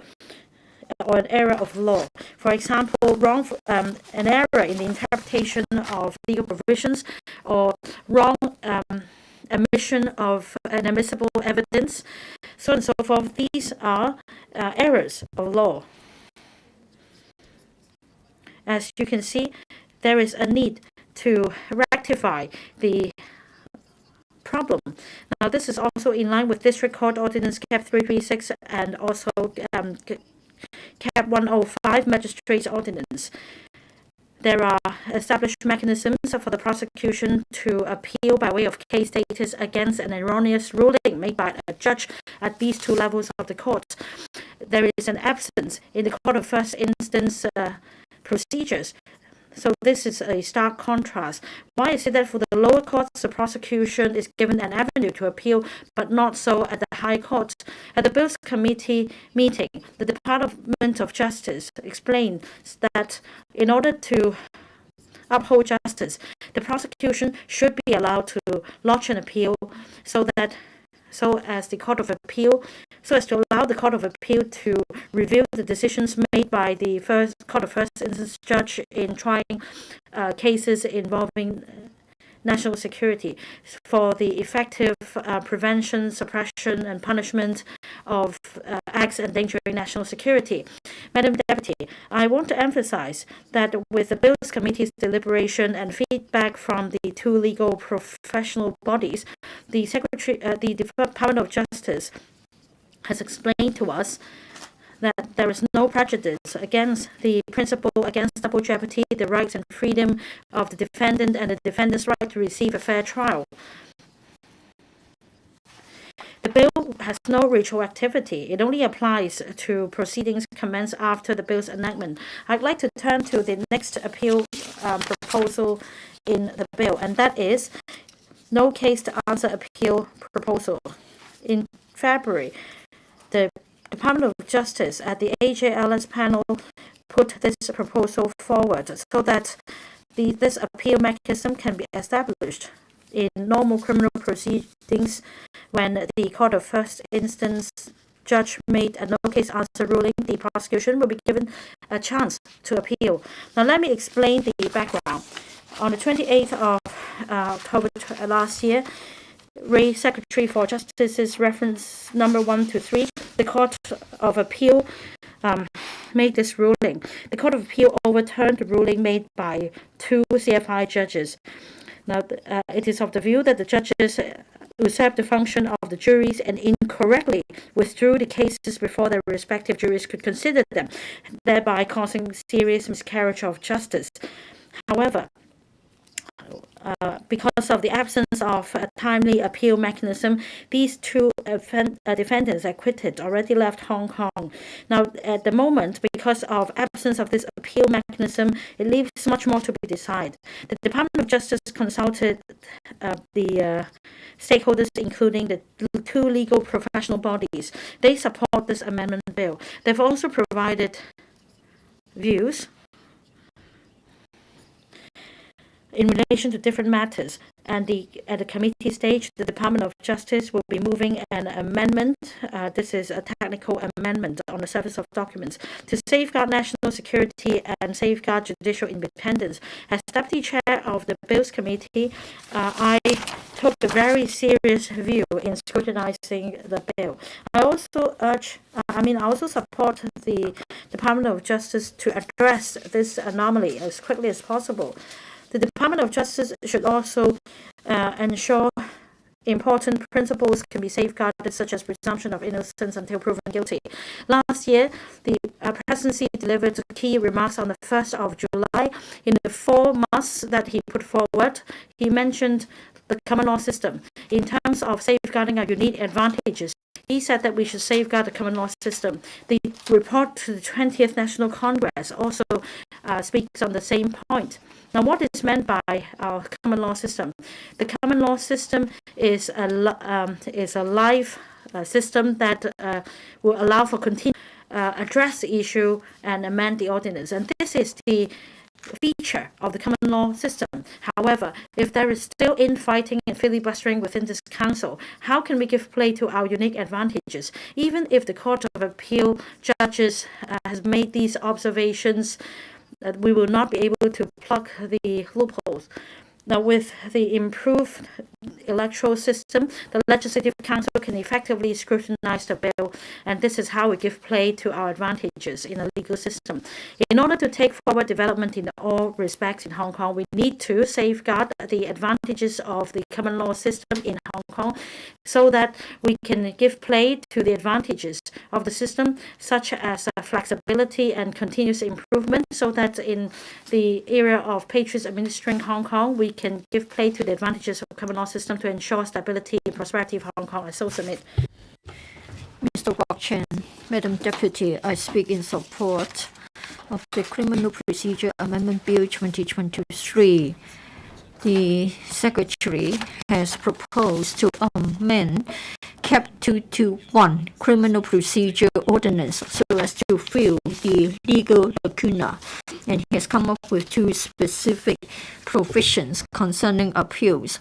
One is in relation to Article 46 of the National Security Law in relation to appeals against offences in relation to acts endangering national security. No one can be safe from mistakes. Now, if the court of first instance commits an error of law, if the prosecution lacks an avenue of appeal, then it means that defendants who endanger national security will be escaping the long arm of justice, and it means that we are not able to safeguard national security. Therefore, the loophole should be addressed. The current proposal means that the Criminal Procedure Ordinance can be enhanced. In fact, the prosecution can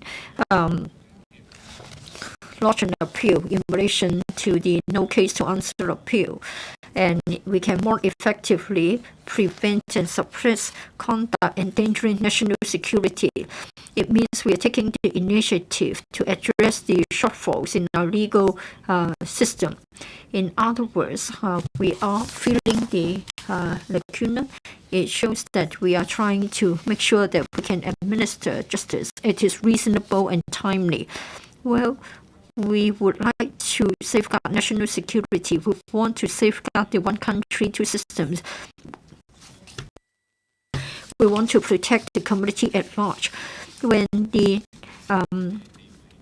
MPC made the NSL, it is prevailing. In other words, when our provisions are out of step with the NSL, we should give priority to the NSL.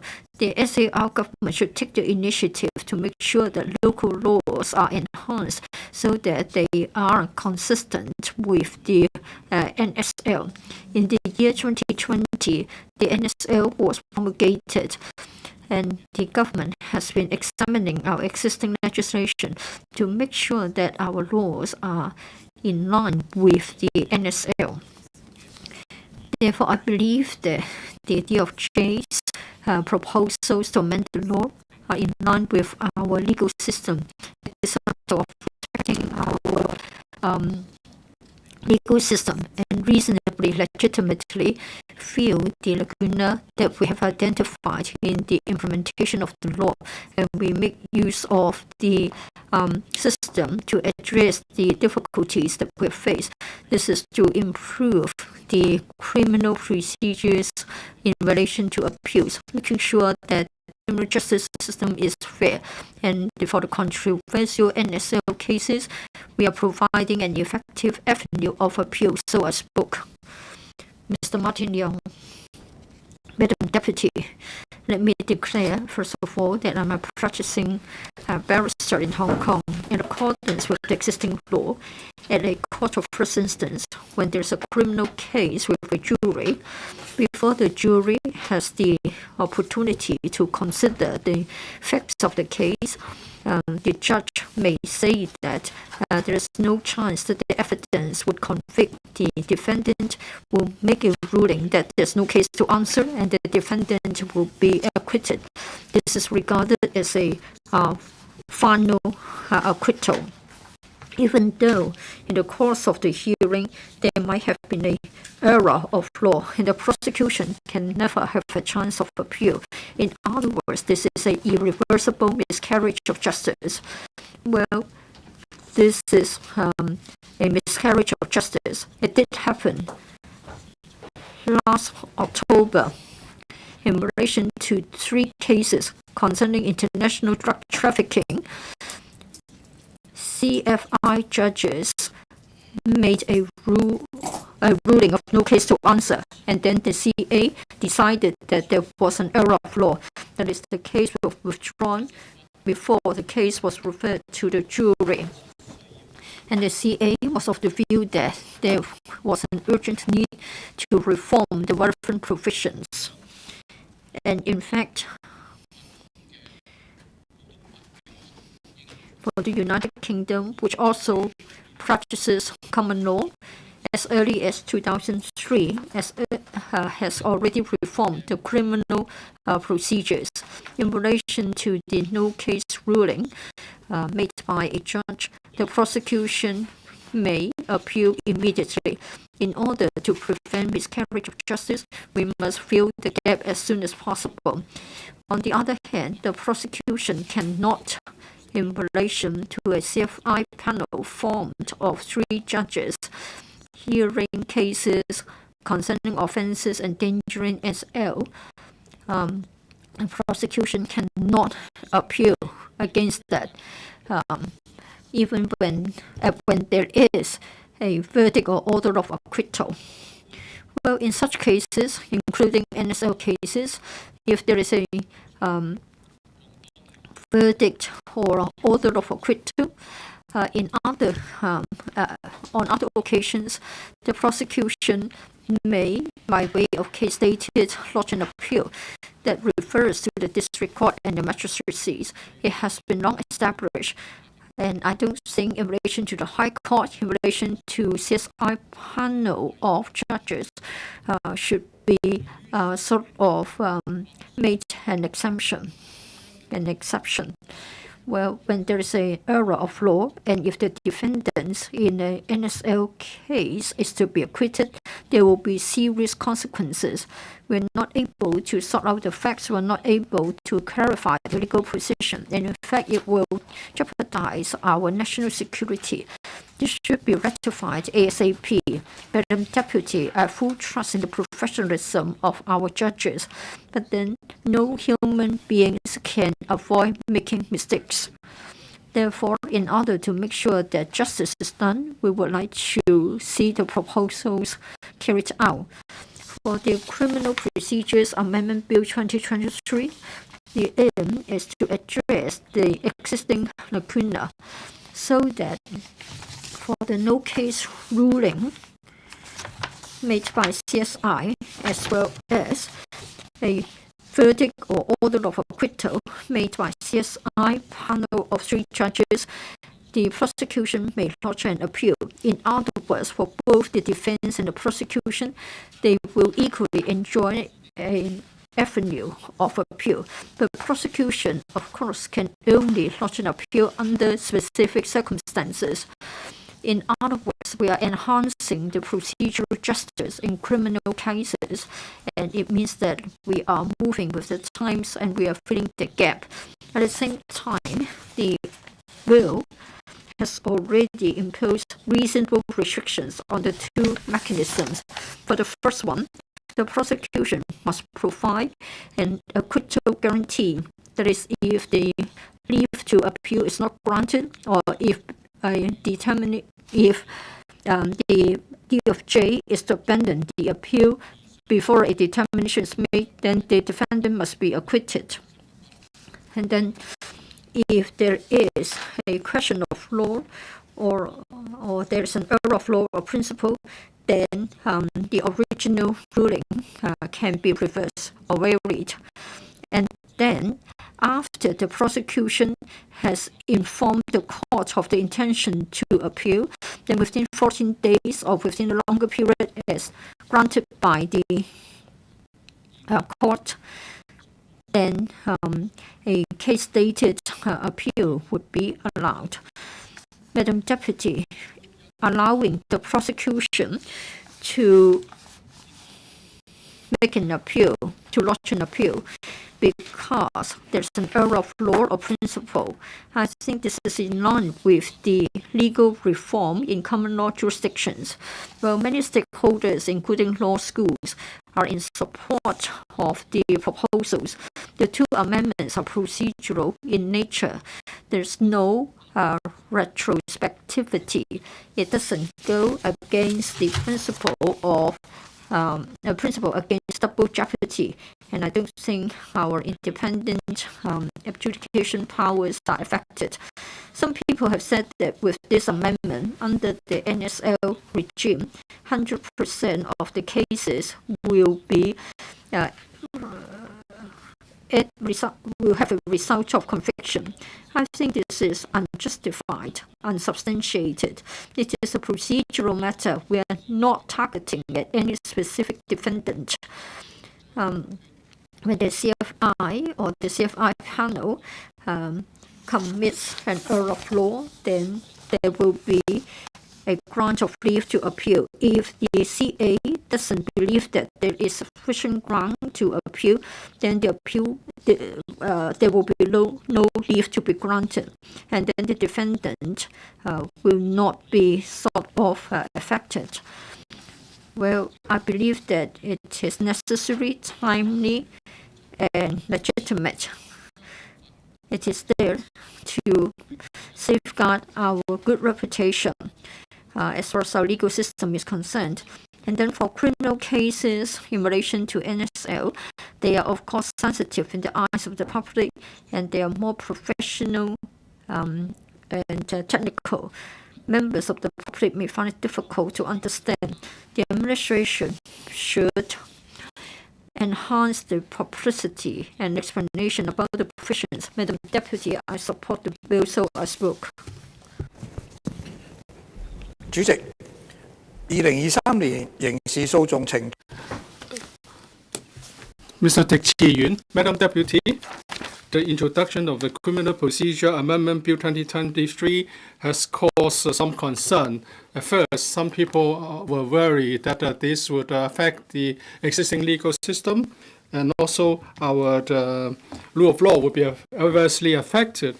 Hong Kong people attach importance to our legal system, our court system.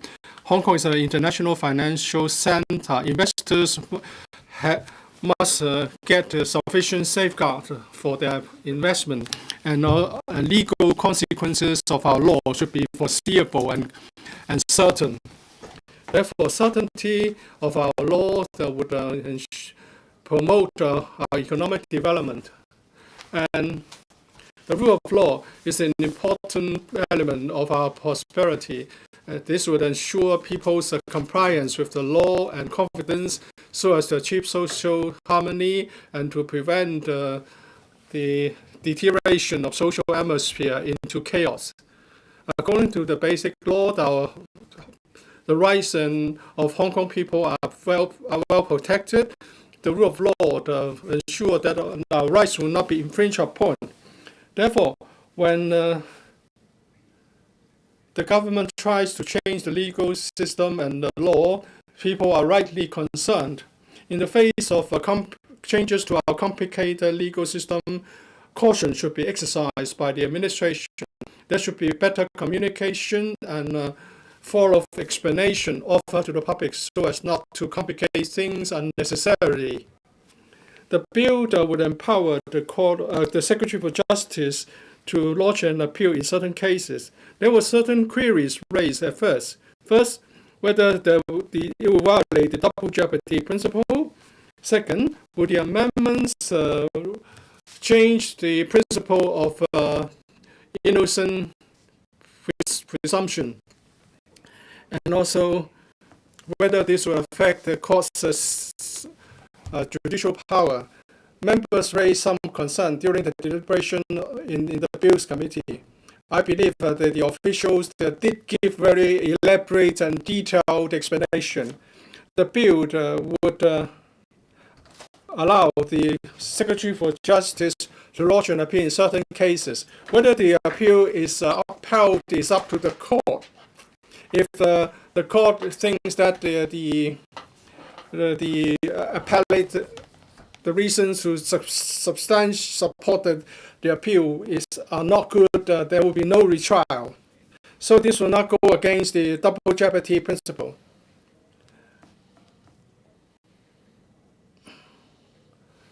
And also with the acquittal guarantee given by the Secretary of Justice, the rights of the defendant whose cases have yet to be finally adjudicated will not be affected.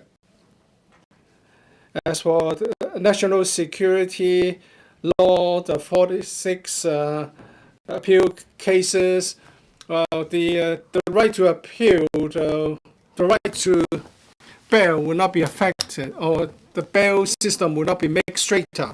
I do not quite accept the explanation of the officials. We still need time to digest the national security law since it's very new. Many people do not understand the legal complications, and therefore there should be more explanation and elaboration of the relevant legal issues. I hope in the future Article 23 legislation exercise there should be more of introduction and elaborations to inform the public. With these remarks, I support the amendments. Mr. Chan Ying, the purpose of the amendment is to address the lacuna in case where the CFI judge has made a no case to answer ruling, and also in respect of the panel of judges making an erroneous ruling in case of national security law cases, and there's no redress for the prosecution.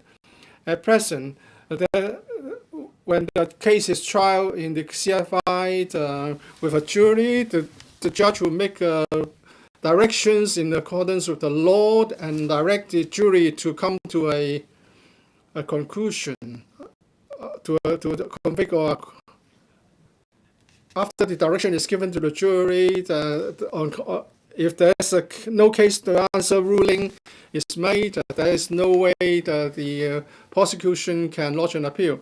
And also according to Article 46 of the law, of the national security law, the Secretary for Justice may issue a certificate directing that the case shall be tried without jury on grounds of such things such as issues such as protection of state secret and protection of personal safety of jurors and the family. And in this case, there will be a free judge panel trying the NSL cases. At present, in criminal cases tried in the magistrate's court or district court, if the relevant judge or magistrate make an error in law, the prosecution can lodge an appeal by way of case status. But for more serious cases of CFI, national security law cases, the prosecution is not allowed to lodge an appeal. That we should address this anomaly. So this bill will address the shortcomings in the current system. The bill will empower the prosecution to, with the lead, to lodge an appeal. Concerning a no case to answer ruling with the leave of the CFI or the Court of Appeal, and the no case to answer ruling can only reverse on the ground of a legal error. And also for appeal cases lodged by the prosecution, the appeal can be made by way of state cases, citing grounds such as the judge has made a legal error. Some members are concerned about whether this would affect the double jeopardy principle if there's a retrial. A retrial is not a second trial, but the appellate court would review the appeal in accordance with evidence and legal principles. The appellate court will look at the evidence, and only when it is satisfied that there's error in law or effect before the ruling can be overturned. If the appellate court does not grant leave or the prosecution gives up the appeal, then the defendant will be acquitted or in the same way. So this will not affect the double jeopardy principle or the judicial independence. According to 2022, the International Justice Index, Hong Kong's ranking is very high. In the East Asia and Pacific region, we rank number 6. And among the global rankings, we are 22. This amendment would ensure that our very sound legal system can be further enhanced, and that would improve the confidence of investors around the world, and they will be more likely to invest in Hong Kong. Therefore, I support the Criminal Procedures Amendment Bill 2023. Mr. Tony Chair, Madam Deputy, I speak in support of the Criminal Procedure Amendment Bill 2023. I'm not a legal expert. I'm not a member of the Both Committee, but I would like to speak from my heart and allay the concerns, the smearing and misunderstanding of the bill so that I can tell a good story of Hong Kong. Some anti-China elements have described this bill as making the Hong Kong national security law even harsher, so that the prosecution can incessantly go after the offenders. They question whether there is a shortcoming in the Hong Kong national security law, and that the administration is hastily making up for its mistake. All these accusations are wrong. This amendment bill entails two proposals. One is to lay down statutory appeal procedures for the prosecution to appeal against rulings of no case to answer made by the court of first instance in criminal trials with a jury. It is called no case to answer ruling. This legal lacuna had existed for some time. It has nothing to do with the Hong Kong national security law. Now, the amendment is not floated until now. As I understand, last year there were 2 drug trafficking cases. The trial judges acquitted the defendant there and then after handing down a no case to answer ruling for some technical reasons. And it was a rare occasion in which the jury in court questioned the judge's ruling. However, under the current criminal procedure ordinance, the prosecution is not given an avenue to lodge an appeal and ask for the defendant to be retried. In cases where the defendants are apparently guilty, they can go scot-free because of the errors made by the trial judge. Now, for the defendants in these 2 drug trafficking cases, immediately after the no case to answer rulings, they left Hong Kong. It is under this backdrop that this amendment bill is proposed to allow the prosecution to appeal. There are 2 outcomes to the appeal. The prosecution may not necessarily secure a conviction.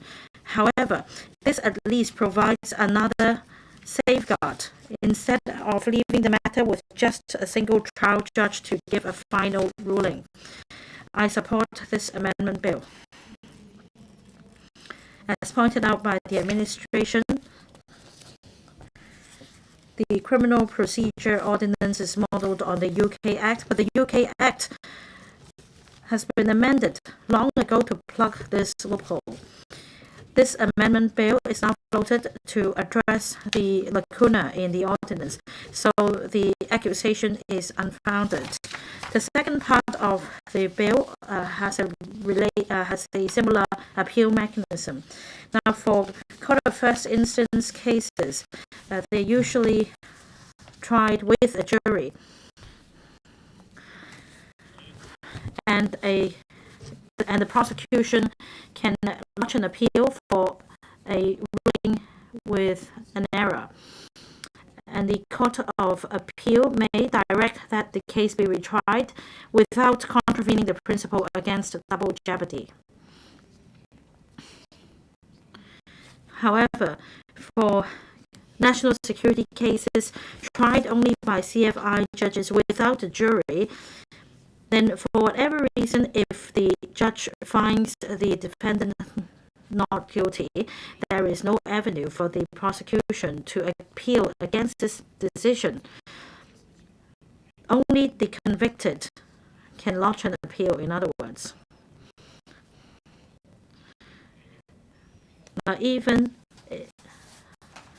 in an ordinary criminal case, there is this perception of unfairness, not to mention that this case involves national security. It is only right that an appeal mechanism be set up for the prosecution to appeal against these national security cases. It doesn't mean that the prosecution will necessarily secure a conviction. It provides an additional way to rectify mistakes. For example, in a recent case involving the substandard construction works, there is common refrain that the court has handed down a very lenient sentence, and the prosecution is allowed to launch an appeal. Now, the Hong Kong's common law system stems from the UK's legal system. This is common knowledge, but it doesn't mean that our legal system is perfect and no improvement is needed. I hope the Department of Justice and the government will be visionary in reviewing the various legislation and regimes in our legal system, especially when it comes to matters concerning national security. In light of the new era and new developments, we should continue to make improvements. I so submit. Mr. Dennis Lau. Thank you, Madam Deputy. I speak in support of the Criminal Procedure Amendment Bill 2023.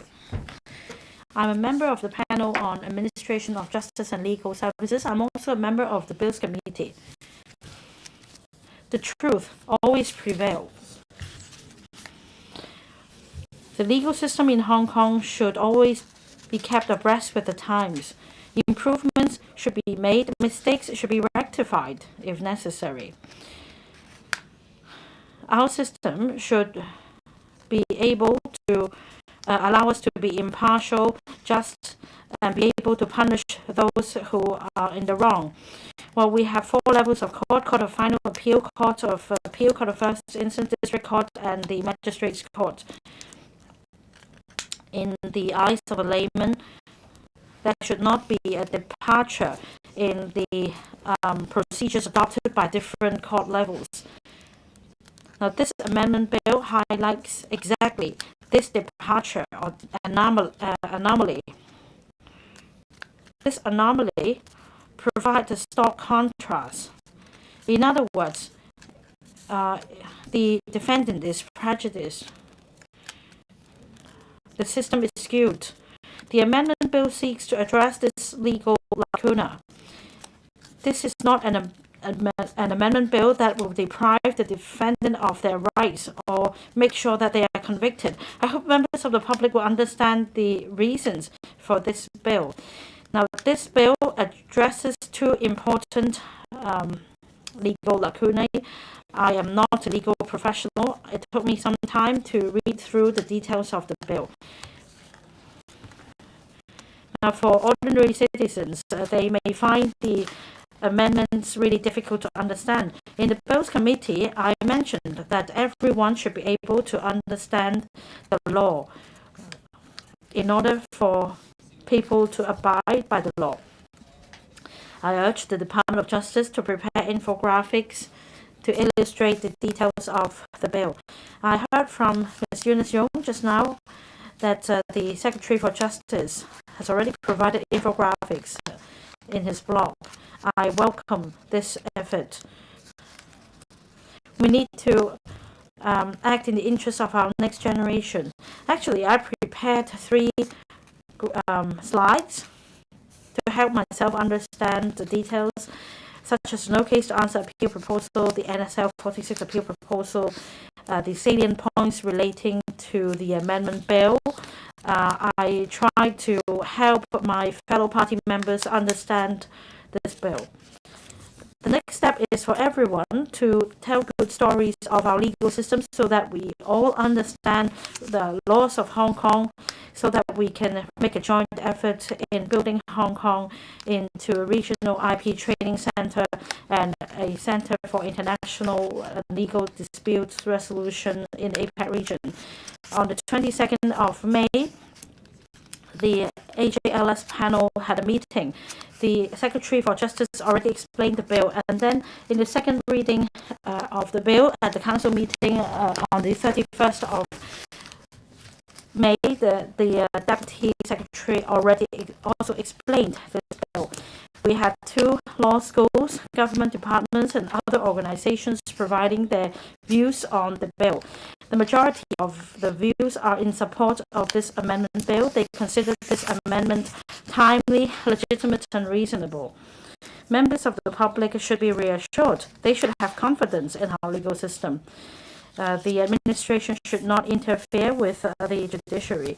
There should be more collaboration to go against criminals. The first element in this amendment bill is to address the legal lacuna of no case to answer appeal. At the moment, there is no avenue for the prosecution to appeal against rulings of no case to answer made by the CFI judging criminal trials with a jury. The lacuna is a result of an erroneous ruling of no case to answer made by the CFI judge, leading to the release of the defendant. Because of the absence of an appeal mechanism, the defendant cannot be tried again. Now, the case can be stated at the Court of Appeal, but even if the error is confirmed, the defendant cannot be retried. According to the Court of Appeal, the judges concerned usurped the function of the juries and incorrectly withdrew the cases before the juries could consider them. So the loophole should be plugged. The second lacuna is an anomaly in relation to Article 46 of the National Security Law. In the event of a verdict or order of acquittal given by the CFI constituted by a panel of 3 judges to try a case concerning national security without a jury under Article 46, the prosecution can now make an appeal. Well, although when the case is tried without the jury, the judge will explain the reasons for verdict, and that the error may be exposed. Still, because the prosecution is unable to lodge an appeal, the defendant can go scot-free. The prosecution, meanwhile, cannot appeal to the appellate court to clarify the fundamental legal principles, and this is the anomaly concerned in relation to the order or verdict of acquittal given by the CFI panel judges.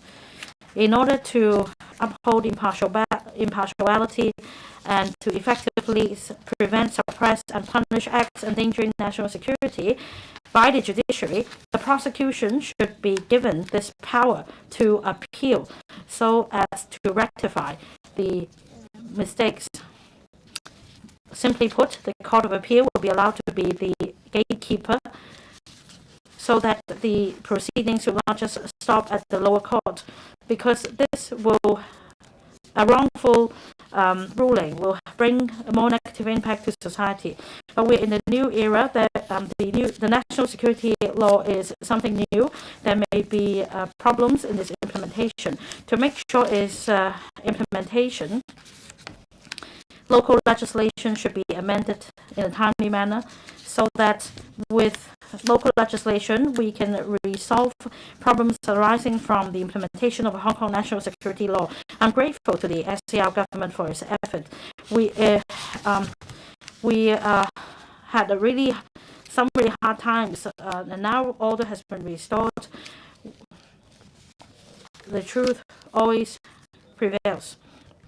There is a need to enhance our legal system to address the anomalies in our legal system, with the aim to safeguarding national security, world peace, safeguarding individuals' rights and freedoms, so that Hong Kong can set sail far and steady under the one country, two systems principle. Our government can then focus on taking forward economic development to improve people's livelihood, to give people a sense of belonging, a sense of gain, and a sense of bliss, so that we can have sustainable development. I so submit. Mr. Lai Tung Kwok. Madam Deputy, I speak in support of the bill. For the existing legislation, there are two loopholes involving the mechanism for the prosecution to appeal. It is but right to address the loophole, and so that we can administer justice. First of all, for the court of first instance, there's one judge hearing the case together with the jury. The defense at the end of the prosecution's case may ask for a ruling for no case to answer. Once the judge makes the ruling that there's no case to answer, then the jury will be directed to come to an acquittal decision. Even if the prosecution thinks that the judge is wrong, currently you may only lodge an appeal. You may only ask for clarification from the Court of Appeal when there is an error of law. You cannot appeal, and because of the principle against double jeopardy, you cannot ask for a retrial. In the years 2018-2019, there were 3 cases. In the year 2022 October, in relation to the 3 cases, the CA has come up with a ruling saying that there has been an error of law and it is urgently requiring redress. And then another point is that when the CFI is to deal with a case concerning national security, then a panel of 3 judges will be formed. If the court comes to the decision that the case against the defendant has not been established, even though there may be an error of law, the prosecution cannot appeal. There may be miscarriage of justice. Article 7 of the NSL has already said that the Hong Kong SAR shall complete as early as possible legislation for safeguarding national security as stipulated in the Basic Law of Hong Kong SAR and shall refine relevant laws. The second loophole has yet to be sort of exploited, but we should take this opportunity to deal with the lacuna, which is similar in nature, but in fact it will be much more serious than the other one. This is right for us to do so because we need to refine our local laws so as to address the problems encountered during the implementation of the NSL. It means that we are honoring our duties to safeguard national security. Madam Deputy, I wasn't on the Bills Committee. Like other members, I'm concerned about the explanation and publicity of the bill. People with ulterior motive have been criticizing the government without any substantial evidence. Like in this case, it is said that the amendment of the law will mean that there will be endless appeals in relation to NSL cases. This is misleading. Well, it takes one person to create a rumor, but then it takes millions people to address it, to rectify it. I think it is much more time consuming to clarify the rumor, but it doesn't mean that we should go all out to deal with it. The SJ in his social media account uploaded a total of 10 diagrams trying to use plain language to explain the content of the bill. Of course, we would have liked it to be carried out in a much better way, but still it is a good beginning. Other than the social media of the SJ himself, can we not make use of other channels and resort to infographics to explain the matter? A lot of time has been spent on producing the infographics. I think the administration should build on it. I look forward to better publicity and public education in promoting the bill.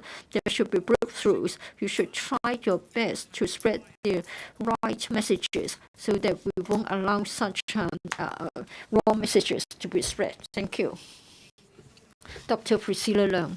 Madam Deputy, I speak in support of the Criminal Procedures Amendment Bill 2023. This is more than filling the existing legal lacuna. We are also here to safeguard justice, to avoid miscarriage of justice. We are not breaching Article 5 of the Hong Kong NSL. There is anybody who has been finally convicted or acquitted will not be tried or punished again for the act. In other words, in our jargon, it means double jeopardy. Well, we are not sort of eroding this principle. There's no one shall be liable to be tried or punished again for an offence for which he has already been finally convicted or acquitted in judicial proceedings. The key word is finally convicted or acquitted. It means same reasonable avenue of appeal. The current system is such that under certain circumstances, the prosecution is denied the chance to appeal. As many colleagues have already said, when there is a no case to answer ruling, it means that the prosecution will not have the right to appeal. Under another scenario, there is this verdict or order of acquittal. In both cases, the prosecution cannot appeal. Is it in line with the principles of justice? Many people are not clear about this. They thought that, according to the spirit of the rule of law, if an innocent person is innocent, then he should be acquitted. Common law cherishes the principle of presumption of innocence. We are not eroding this principle. But then sometimes we may think that a person who is guilty is not punished in the right way. In common law, I think there is a principle of procedural justice. In fact, around the world, in some common law jurisdictions, you may think that a certain defendant is the murderer. All the procedures have been gone through, even with a jury in place in the hearing. The defendant has been acquitted, infuriating the public. But then we aren't talking about such cases. We're talking about hearings in which the prosecution believes that there is a high opportunity of getting an appeal, and yet the prosecution hasn't got the right. It is archaic and this should be addressed. I think it is right for us to enhance the system. This is the right step in cherishing the common law heritage. Well, in fact, appeal is already allowed after the UK has reformed it. And for Singapore, again, in the Criminal Procedure Code, it has already given the prosecutor the right to appeal, to lodge an appeal concerning a sort of ruling in the preliminary hearing. Well, for the Singaporean Criminal Procedure Code, it is said that a factual issue, a legal issue, or a combination of both may give the prosecution present a case concerning legal issues. National security is, of course, something of huge public interest. People may wonder whether this means that the new provisions would apply to hearings that have already started before the bill has been introduced to the legislature. Would it be against the common law principles? I think the government should use plain language to explain the matter to the public. Once again, we are not violating the principle of non-retrospectivity. But then for procedures that have started before the bill and yet come to the stage of making a ruling on no case to answer, etc., then for such ongoing cases and upon passage of the bill, then of course such cases will be subject to the amended criminal procedures. And then for cases that have already been started and yet the ruling, verdict and orders only come up after the passage of the bill. That's the requirement. So once again, we are honoring the principle of non-retrospectivity. Others are saying that the prosecution can have an infinite number of times to prosecute a defendant until the defendant is convicted. This is an unfair accusation. Article 5 of the NSL talks about finally convicted or acquitted. Even with the amendment, it will be the Court of Appeal that would make a determination. So in the light of the rationale put forward by the DOJ, DC will come to a decision, or if the DOJ thinks that there's no chance of securing a conviction, the appeal may be abandoned. Moreover, the DOJ has to come up with an acquittal guarantee. I think this is important to notice that, and we can rebut the wrongful accusations. People may think that this is the same as presumption of innocence. Presumption of innocence means that under our common law, before any conviction, the defendant is assumed to be or presumed to be innocent. But then when it comes to acquittal guarantee, it means that if the CA refuses to grant leave to appeal, then the original status will be restored. In other words, the defendant will be acquitted. So there will be such a guarantee. In fact, in Hong Kong, we always like to give double guarantees. In other words, we are not trying to secure a conviction by whatever means, and we need to have trust in the judiciary. We have been throwing a number of legal jargons. It will be difficult for the layman to understand. And for colleagues here, I think if you read the English version, then it's much easier to understand the matter than reading the Chinese version. I had the experience of taking part in bilingual drafting for 7 long years before the return of Hong Kong to our motherland. Well, I found it difficult to understand the text of the bill. It's better for the administration to use plain language to explain the matter to the public. Otherwise, the public would find it difficult to understand. Foreign lawyers, foreign governments may deliberately or unintentionally mislead others, having read the text. So I think for the Chinese version, it is difficult not to have misunderstanding. I have to read both versions before I can have a full understanding. So for the legal profession, everybody says that we need to go to the English version. So this is something we need to address.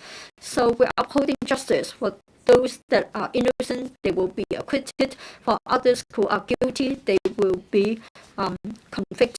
And that means that everybody is equal before the law. Thank you. Mr. Tommy Zhang, Madam Deputy. The Criminal Procedure Amendment Bill 2023 aims at introducing a new mechanism for appeal. At present, prosecution can lodge an appeal in case a judge erroneously make a no case to answer ruling or a wrong acquittal. This will lead to injustice, and therefore this council is duty bound to address such loopholes. In a criminal case handled by the CFI, there is a jury. All the cases ruled by the jury to be and lead to acquittal will mean that the prosecution cannot lodge an appeal against it. And this is a common law principle. This is not controversial. And this bill would not affect this principle in any way. Before the judge give a direction to the jury for a verdict, there are different stages, including after the introduction of the evidence of the prosecution or the defense, the judge may, due to some erroneous reasons, come to a ruling that there is insufficient evidence and the defendant has no case to answer, and the judge would direct the jury to acquit the defendant. According to the existing system, there's no appeal channel for the prosecution, and the defendant cannot be tried again, leading to injustice. In 2021, there were 3 cases involving syndicated drug trafficking cases. The defendants were acquitted as the judge made the no case answer ruling, and the Secretary for Justice appealed to the Court of Appeal on through case of this stated, and the trial judge erroneously assumed the role of jury, but there was no appeal channel, and this loophole must be plugged now. According to the UK Criminal Justice Act 2003, reform has been carried out to address this problem. The bill will also address another type of case, and that is when there's a Hong Kong national security law cases, and where the Secretary issue a certificate that the trial should be without a jury, and before the introduction of the NSL, there's no such a procedure for cases tried in the CFA. Therefore, we need to address this new situation, and that is without a jury. An NSL case tried in the Court of Appeal, and the judges erroneously make an order of acquittal, then the prosecution may not lodge an appeal on the grounds of errors in law. There will be national security risks arising from such a wrongful judgment. In the magistrate's court and in the district court where there is no jury, the prosecution can lodge an appeal against an order of acquittal. According to our judicial system, the appeal against acquittals in the magistrate's court and district court is well established. And there's no reason why we should have an exception for NSL cases in the CFI. The loopholes must be plugged. Under the magistrate's ordinance and the district court ordinances, there's a mechanism for the prosecution to appeal. And this bill, we are looking at it, will have a similar mechanism. And the appellate court would have to be satisfied that the no case to answer ruling made by the CFA judge involves an important legal error. And only when this is confirmed that the ruling will be reversed. If the CFA make an error in interpreting the law or makes an unreasonable order, or if the ruling on the facts is someone that a judge will not make, a reasonable judge will not make, even after properly directed himself. So we need to consider the reasonable safeguard for human rights. The amendments in this bill are appropriate and timely. With this remark, I support the Criminal Procedure Amendment Bill 2023. Mr. Standing, Madam Deputy, I speak in support of the Criminal Procedure Amendment Bill 2023. Madam Deputy, after the bill is tabled, in the past, there was some comments in the community that the police would apprehend the wrongdoer, but the court will acquit the same wrongdoer later. So people have doubts about judicial justice. In the past, some legal practitioners collude with the criminals, and even the bar associations have members who are sympathizing with the offenders. We, of course, do not know the details. We are concerned that some judges may, due to his or her own ideology, acquit the defendant in these cases, and the prosecution has no address. There's no redress to lodge an appeal. This is not what we want to see. The amendments to the bill are for plugging the loophole in some CFI cases. Many members have spoken on the so-called lacuna or loopholes. I won't repeat the points made by so many members. To some extent, in terms of the criminal justice system and as well as national security law cases, we need to improve the system further to address people's worries and concerns, and there should be a further gatekeeping mechanism. We need more safeguards for national security law cases. We are not saying that the judges deliberately acquit the defendants in such cases. It may be due to the lack of understanding of judges, or they may have a weak awareness of the importance of certain cases. For example, in a case involving the hiring of an overseas lawyer in an NSL case, and the judge approved the application by usurping another authority, another party's authority, and therefore we need to have an amendment to the procedural law.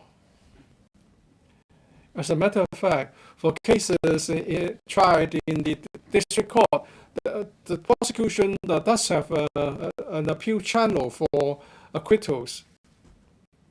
Therefore, we are now aligning the CFI cases with these district court cases in terms of their prosecution's right to appeal. We should have very strict and stringent rules on such cases in the CFI. If there's an error made by the court,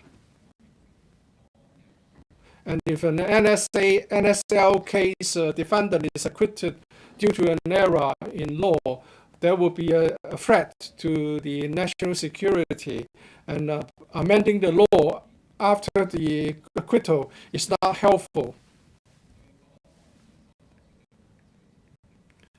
Therefore, the bill allows the prosecution to lodge an appeal on acquittal made in relation to national security law cases in the CFI. This is appropriate and necessary. I have to stress that the amendment will not affect the fairness in the judicial system.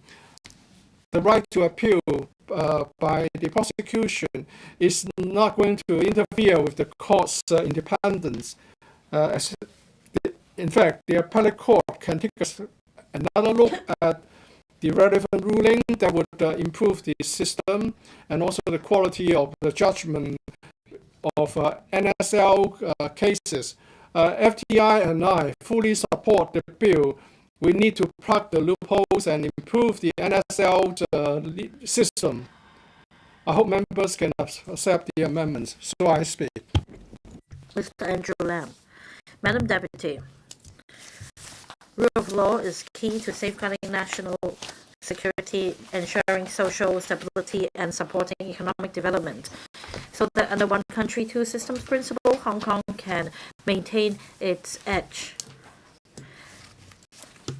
In the end of last year, the Court of Appeal handed down a judgment in relation to an appeal case because of an error of the trial judge at the Court of First Instance. There was no case to answer ruling, leading to the defendant being released before the jury could consider the case. Under the current ordinance, the prosecution is not given an avenue to appeal. The administration is of the view that the law should be urgently amended. This is not an amendment based on a potential risk, but rather the problem in the reality. Be it no case to answer appeal or NSL 46 appeal proposals, we find the same legal lacunae. There is no avenue for the prosecution to appeal against a possible error made by the judicial system. It is hard for the public to understand the existence of this glaring loophole. In the beginning of this year, the administration acted quickly. Having consulted the public, the proposal was floated to the panel on administration of justice and legal services in order to plug the loophole as quickly as possible. As a member of this both committee, I find this amendment necessary. It should be proceeded with as quickly as possible. And yet, we need to be very careful as well.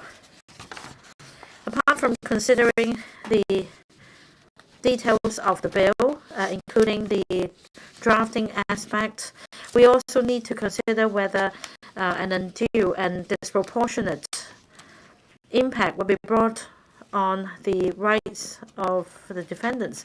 We urge the administration to clarify a number of matters. For example, Section AAC under Cap 221. In relation to the time limit for the prosecution to lodge an appeal, there is uncertainty, and we question whether there is unfairness. And also for restriction on reports of appeal proceedings under 81AC, does it affect the public's right to know, and whether it covers reports or information published outside of Hong Kong and over the internet. For 923A, the court may award costs to the Secretary for Justice. Does it mean that the defendant will have to shoulder the burden of or pay for the injustice of the system?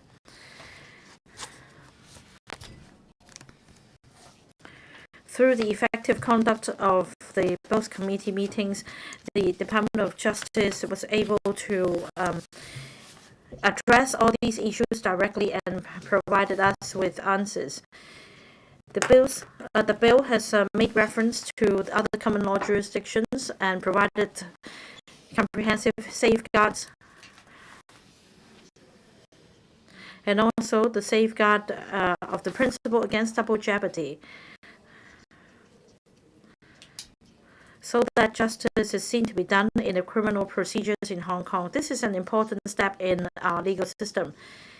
Be it the Department of Justice or the Legislative Council, we are all tasked to improve the legal system in Hong Kong so as to bolster our status as an international financial center for the long-term development, prosperity, stability of Hong Kong, and the national security.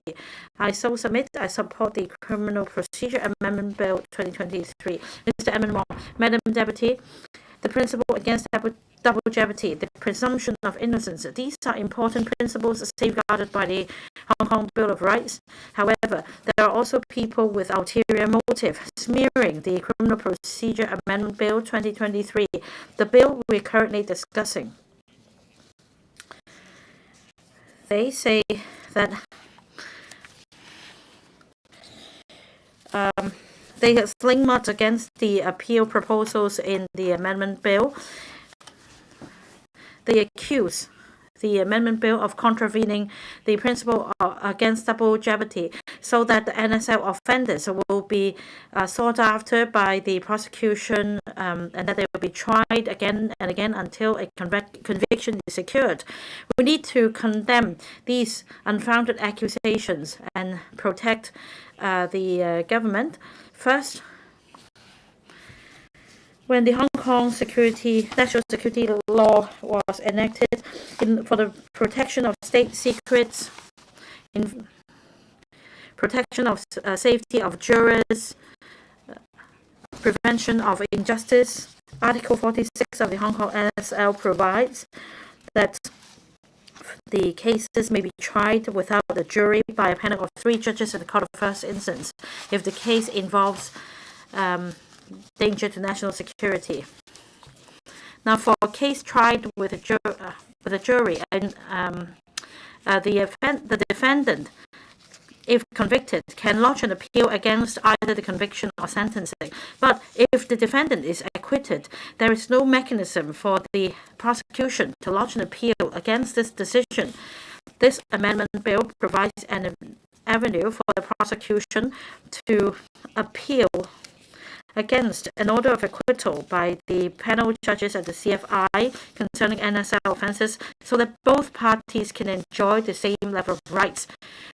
There is no justification in accusing the bill of undermining the principle against double jeopardy or destroying our legal system. At the Bills Committee, I raised some queries. In the community, there are many unfounded accusations against this amendment bill, such as the going against the principle against double jeopardy or allowing the prosecution to go incessantly after the defendant. According to the administration, the bill provides that the rights that the defendant and enjoys. The prosecution has the right to appeal, but at the end of the day, the court will consider a basket of factors before deciding whether to grant leave for the prosecution to appeal. The Court of Appeal is therefore the gatekeeper that provides checks and balances. The Hong Kong Bills of Rights Ordinance does not expressly provide for an avenue for the prosecution to appeal against an order or verdict of acquittal against the defendant. This new mechanism only applies to the circumstances mentioned in the bill, and if the bill is passed, cases or orders made in relation to offences endangering national security tried after the bill's enactment will be covered, but not proceedings already commenced. There is no intention for the administration to go against the principle of double jeopardy or going incessantly after the defendants until a conviction is secured. Finally, after the bill has been passed, I hope the administration can step up publicity and education so as to address the public's misunderstanding and concerns. I so submit I support the bill. Dr. Kennedy Wong. Madam Deputy, I speak in support of the Criminal Procedure Amendment Bill 2023.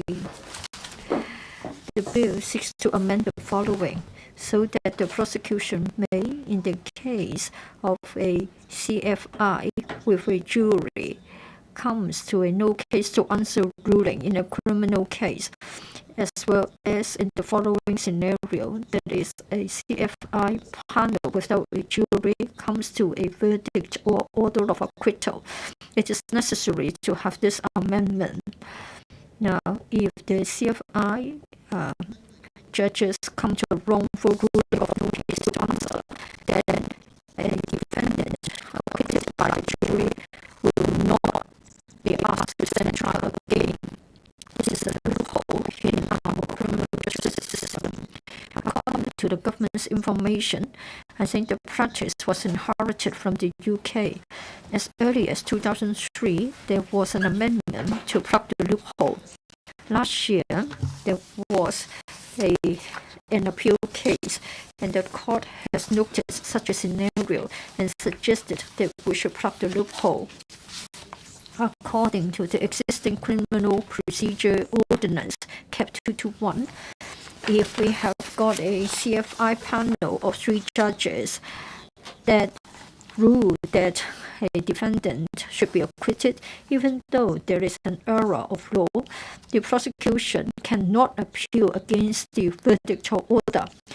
And when compared with Section 84 of the District Court Ordinance or Section 105 of the Magistrates Ordinance, there is a difference, because in those 2 cases, you can appeal by way of case stated. So there is an inadequacy here, there's a deficiency. In other words, we cannot uphold procedural justice in the common law system. Moreover, for offences against national security, when there is a wrongful ruling, and if the prosecution cannot appeal, there may be dire consequences.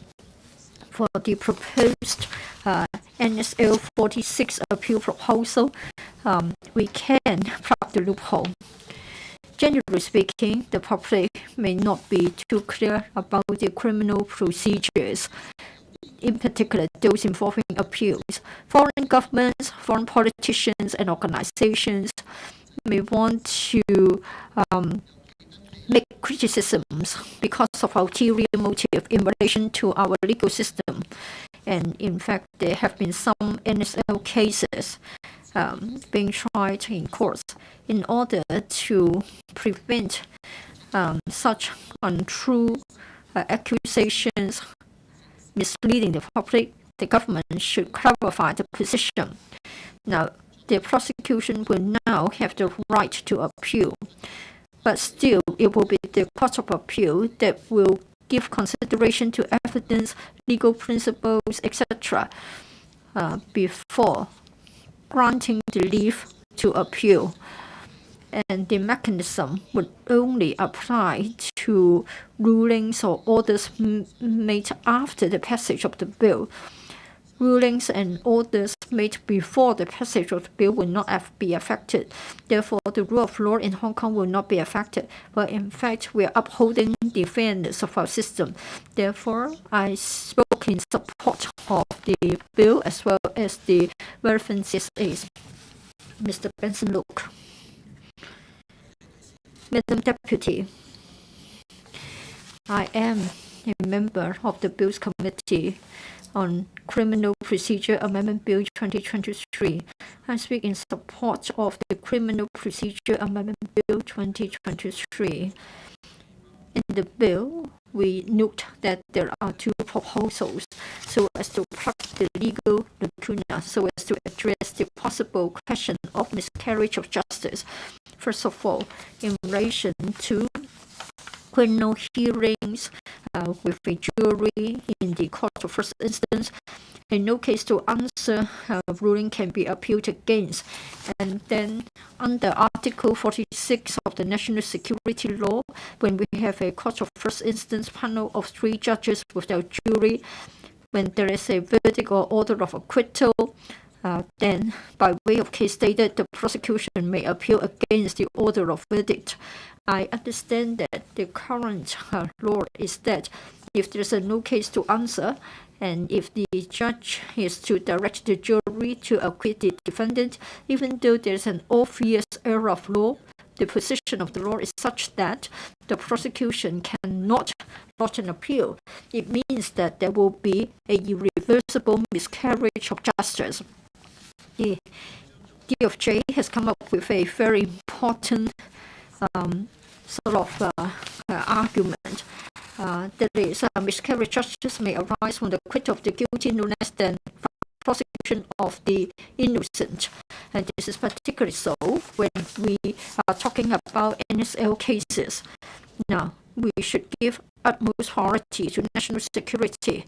I agree entirely with such an approach. Anybody who breaches national security should be given a fair trial, and they should be convicted if they are guilty.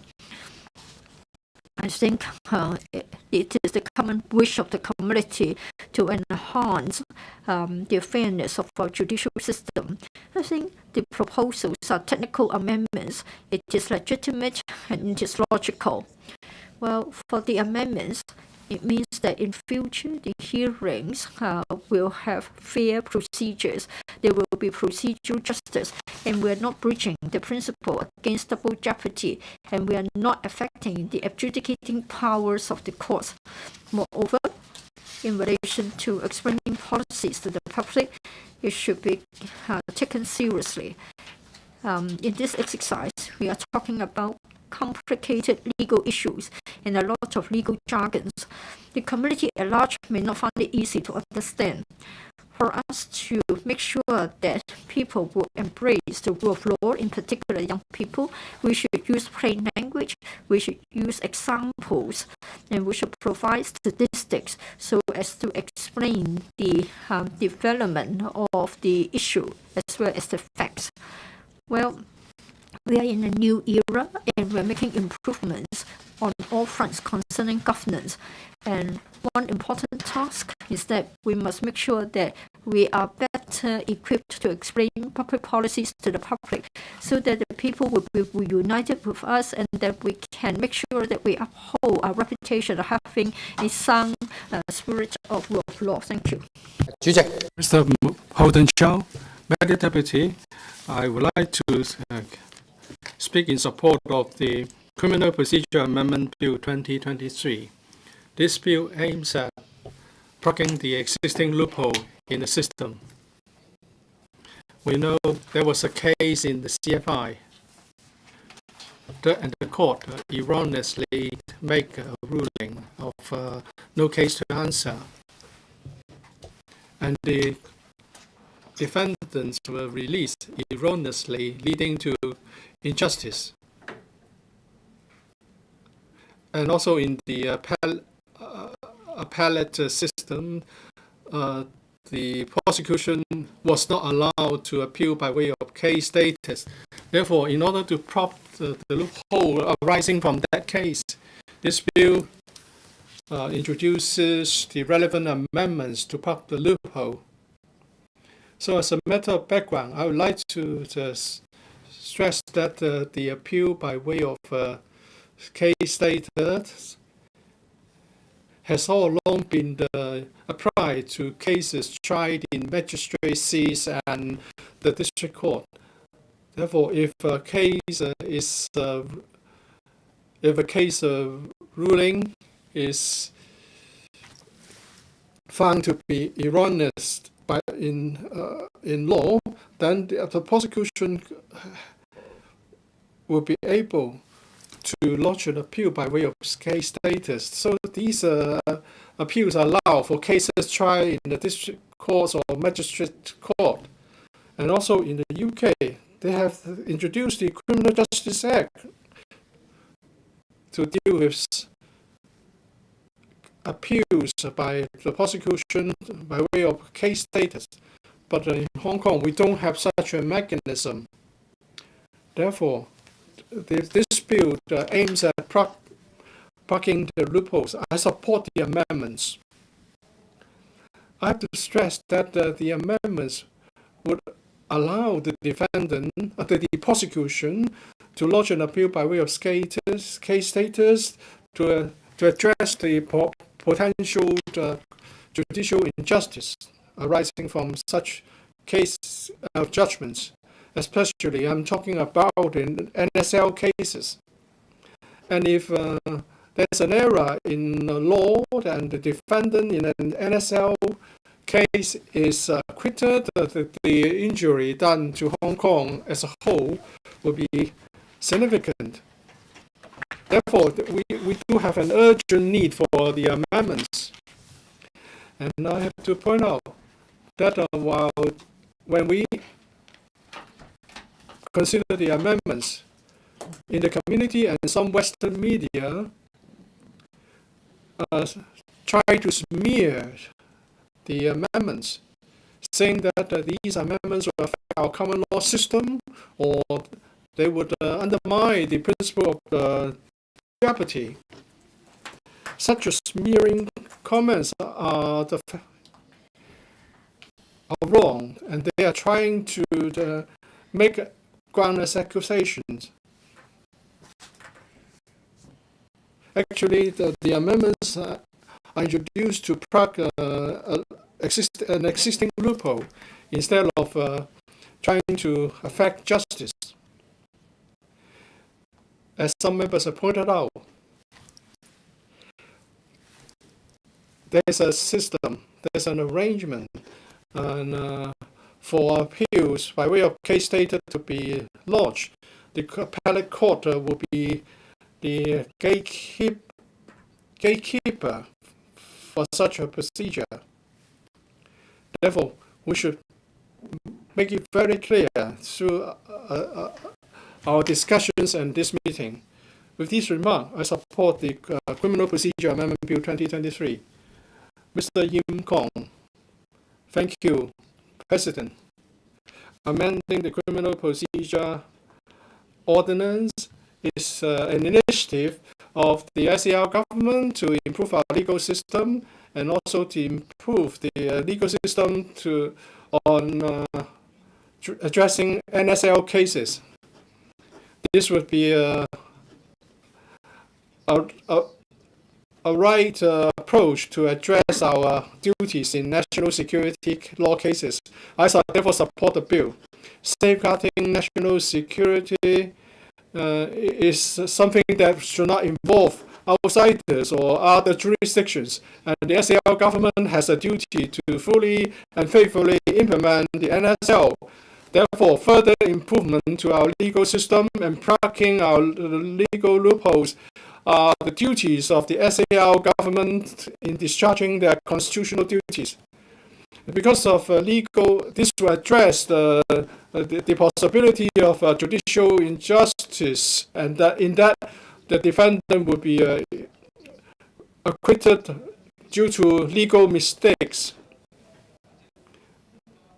The prosecution can, in respect of acquittal ruling, lodge an appeal in case of certain CFI cases. This would safeguard this justice in our legal procedures. The amendments will further improve the judicial system. It would clarify the prosecution, the Secretary for Justice right to lodge an appeal in certain cases of acquittal, and also to enable the NSL judges in hearing appeals. This would avoid the possibility whereby the defendant would be wrongly acquitted and the loopholes can be plugged. And also the defendant and the prosecution will enjoy equal rights. This will ensure that NSL cases would be tried in a very fair legal system, and the bill would showcase the spirit of the rule of law. It would improve our rule of law in Hong Kong. It would ensure better safeguard for both the defendant and the prosecution, and the overall social interest. This will ensure the overall justice. NSL 46 cases may dispense with a jury because of the existing of state secret. But if acquittal is made by the court, there's no prosecution.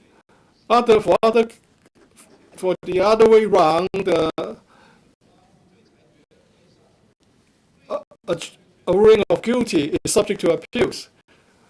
The appeal case will be heard by the appellate court. The appeal court will look at the new evidence in considering whether the case should be overruled or not. This would safeguard the core spirit of our legal system. As Confucius put it, criminal justice will not be faithfully complied with if there is injustice. This amendment would improve the appeal system, plug the loopholes, and also making sure that the NSL would be faithfully implemented. This will also do away with uncertainties, and when we enact the Article 23 legislation, this will clarify the law, and our rule of law will enjoy a better foundation, and the rule of law would be even fairer. This would instill confidence in our legal system, and this would provide a very reliable legal protection to turn Hong Kong into a prosperous city again. So I support the bill. Mr. Bill Tang. Thank you, Mr. President. When it comes to Hong Kong national security law, we need to give regard to the actual circumstances and changes in Hong Kong. We need to tell our own stories in our terms so that the public and the media would understand. Before the 30th of June 2020, there were commotions in the streets of Hong Kong. People were anxious. There were doxing acts, other unlawful acts, causing a panic among the public. The public had no confidence in the future of Hong Kong. Hong Kong was once regarded the safest city in the world. No longer was it the case back then. After the Hong Kong National Security Law came into operation in full on the 30th of June 2020, we see social order being restored. We see people reassured.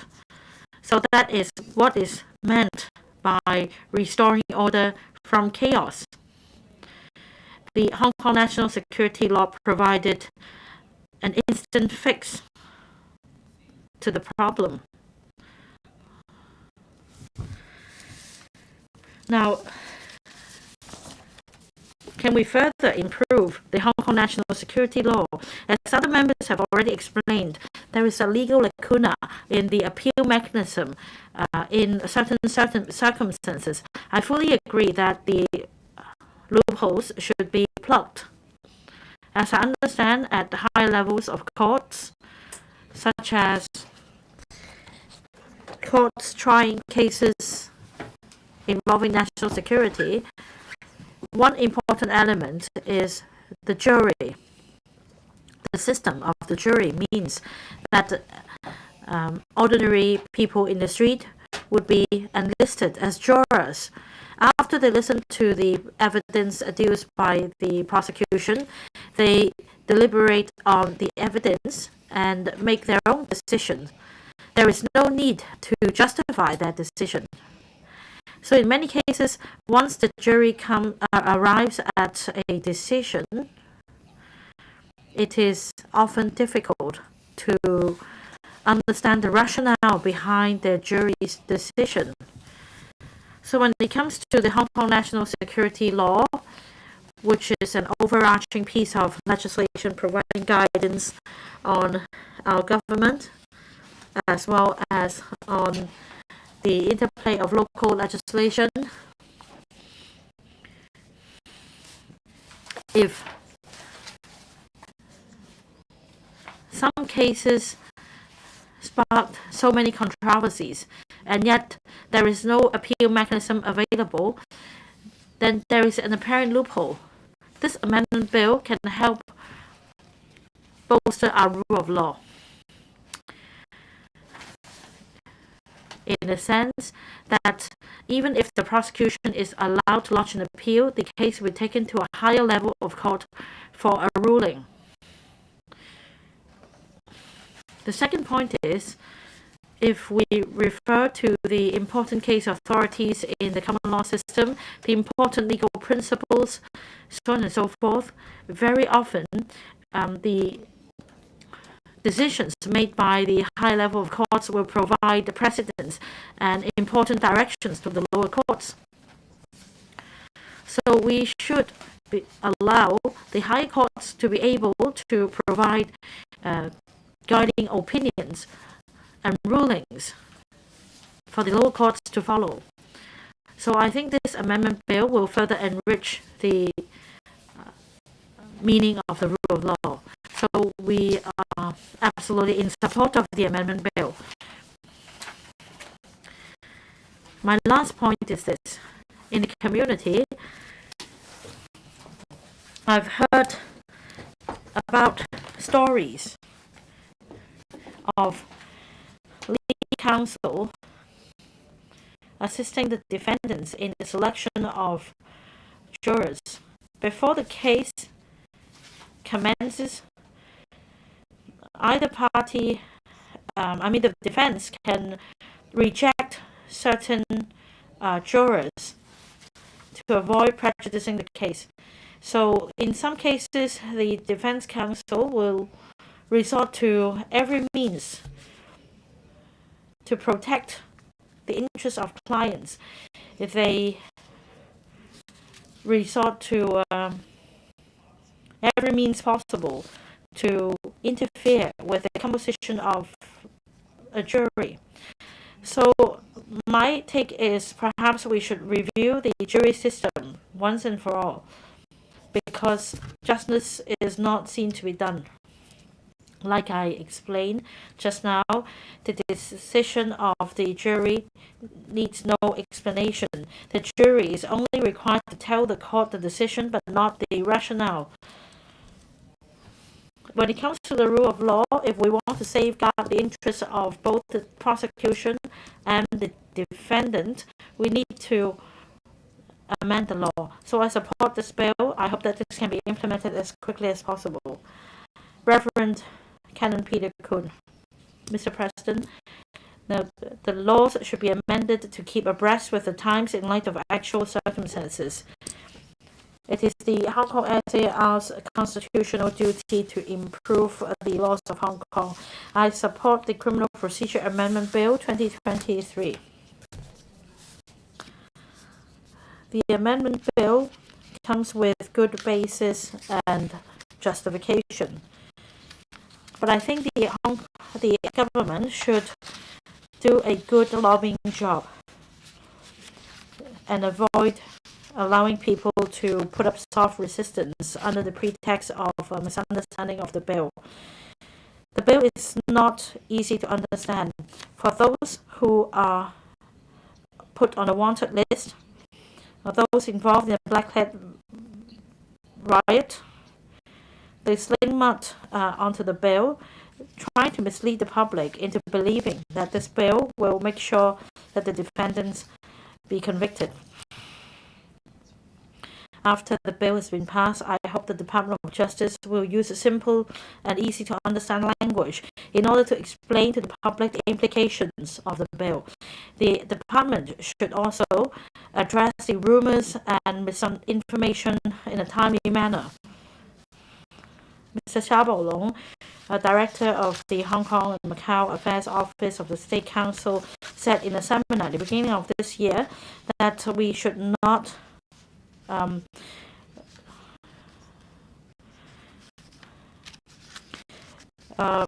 should not just apply the Hong Kong national security law as it is. We should continue to make improvements to keep up with the times. This is a response to the public's aspiration for the effective implementation of the Hong Kong national security law to safeguard stability and prosperity of Hong Kong in the long term, so that we can move towards a new milestone. Dr. Johnny Mr. President, as a member of the Bills Committee, I agree that it is necessary to amend the ordinance and there will be benefits. First of all, in relation to the no case to answer appeal proposal, the proposal fills the legal lacuna, avoiding miscarriage of justice, so that the defendant will not be set free when the judge makes a mistake and the prosecutor cannot appeal. It means that there will be better justice to be administered and it will be more credible. It can also provide for judicial efficiency, because the Court of Appeal can decide on whether the case of appeal should be expedited. There will be assurance that there will be upholding of the justice. In relation to the National Security Law 46 appeal proposal, well, it is also addressing a loophole.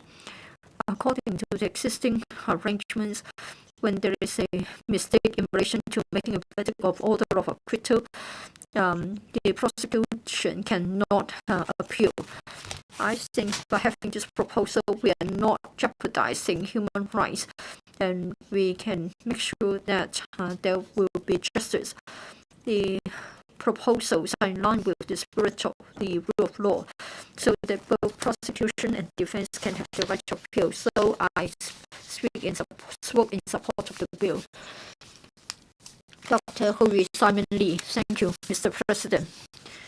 Well, it is mainly procedural in nature. We are not being unfair or unjust to the defendants. Therefore, I support the relevant proposals. The main highlights of the bill are as follows.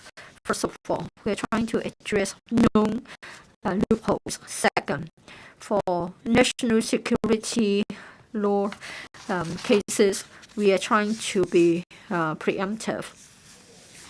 Well, I think we want to guard against loopholes being abused. In the past, for serious criminal cases, there were anomalies affecting the outcome of the case, and those who were guilty were set free, and it's a matter of miscarriage of justice.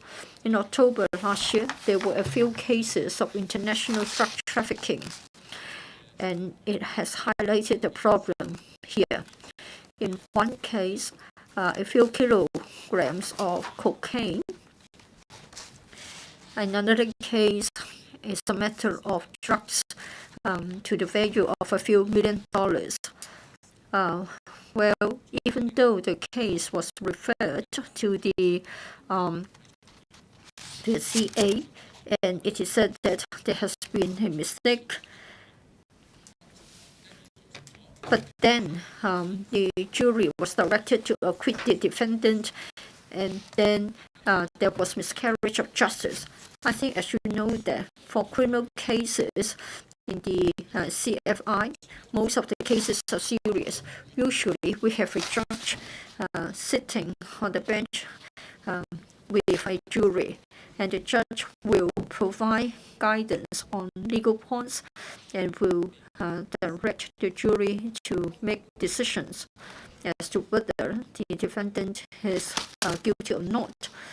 If the judge rules that there's no case to answer and directs the jury to acquit the defendant, then the prosecution cannot appeal against the ruling, and defendants, as a result of such a decision of the court, will be set free and released from court immediately, and of course they can leave Hong Kong immediately. It has brought about queries against our system. We have to make sure that our system is fair, and that's why we need to amend the ordinance. First of all, as I have said, this is to address the known loophole. It is necessary. By filling the gap, it means that instead of denying the prosecutor the right to appeal against a wrongful ruling of no case to answer, the problem can be addressed. And it will be good to provide for such a system to redress the errors of law committed. And then under the national security law, we have got a similar situation. That is, the verdict or order of acquittal at the present moment is not appealable. Therefore, I would say that the proposals are merely there to plug the loophole in the first case, and in the second case, take a preventive approach. In this way, we are improving criminal justice, and we can avoid the problems we have already encountered. So you can see that by amending our legislation, we are enhancing our criminal justice system, and we are enhancing our safeguards for national security. So I spoke in support of the bill. Thank you. Mr. Jeffrey Lam. President, the bill aims at plugging certain legal loopholes and uphold legal justice and enhance the foundation of the rule of law. If a CFI judge makes a erroneous ruling of no case to answer, the prosecution can only refer the matter to the Court of Appeal, but the defendant would not be tried again. And also, according to NSL Article 46, if there are special reasons or if an external element is involved, the Secretary for Justice can issue a certificate so that the case will be tried without jury by a panel of 3 judges.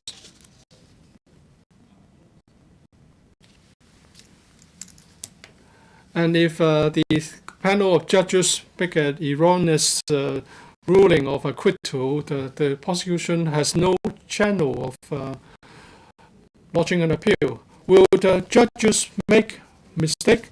Different judges may consider different legal issues in different ways.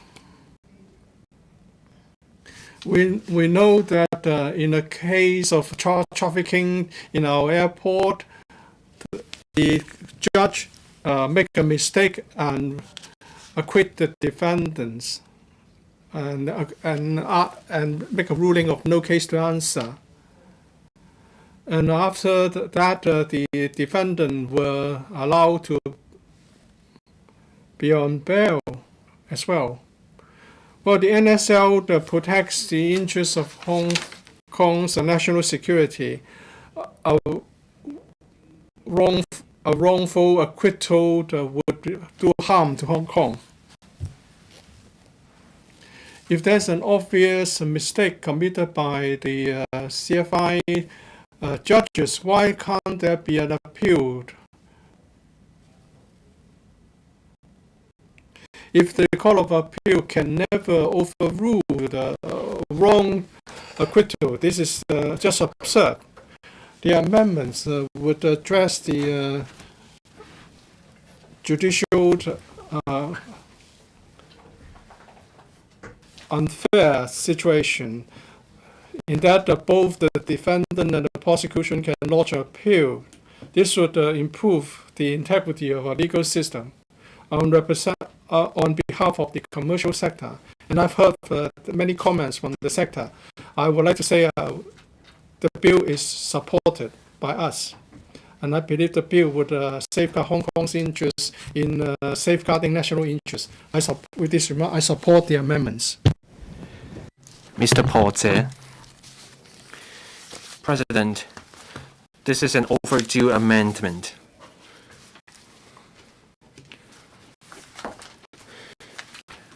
On December 28, 2022, there was a ruling, so the Secretary for Justice took swift action. As Professor Priscilla Leung was saying, back in 2003, the UK amended their laws in this regard. This loophole has been around in our criminal justice system for many years. Broadly speaking, there was also injustice for the defendant.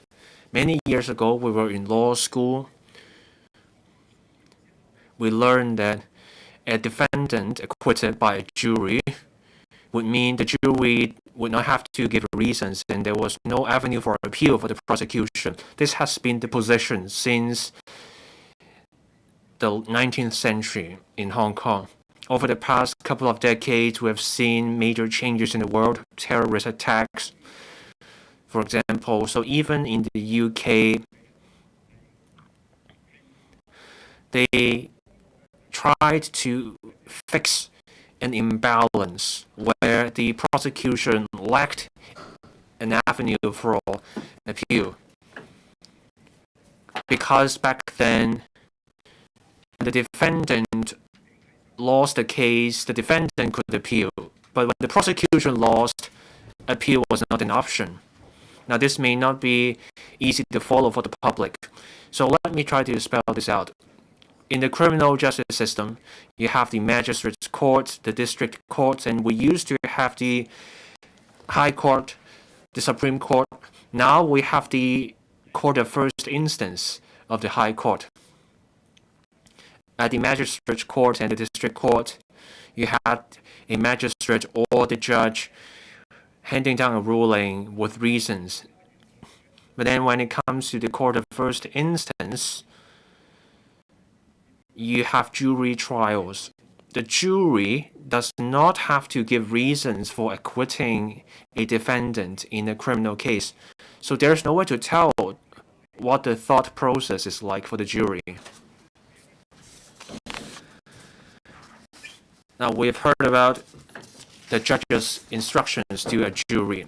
The judge tells the jury about the fact of the case and the legal principles, what to look out for, the way to be attached to different kinds of evidence. All these constitute instructions from a judge to the jury.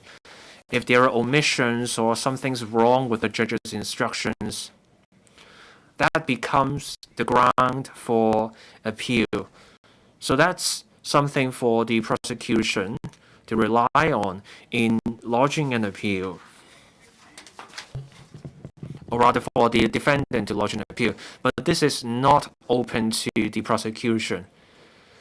So something's wrong with the evidence, or let's look at the cases we looked at, cases of international dimensions, when there is evidence that a reasonable person would see that one from Honduras, two from India, and one from the US, these are the defendants involved in the cases.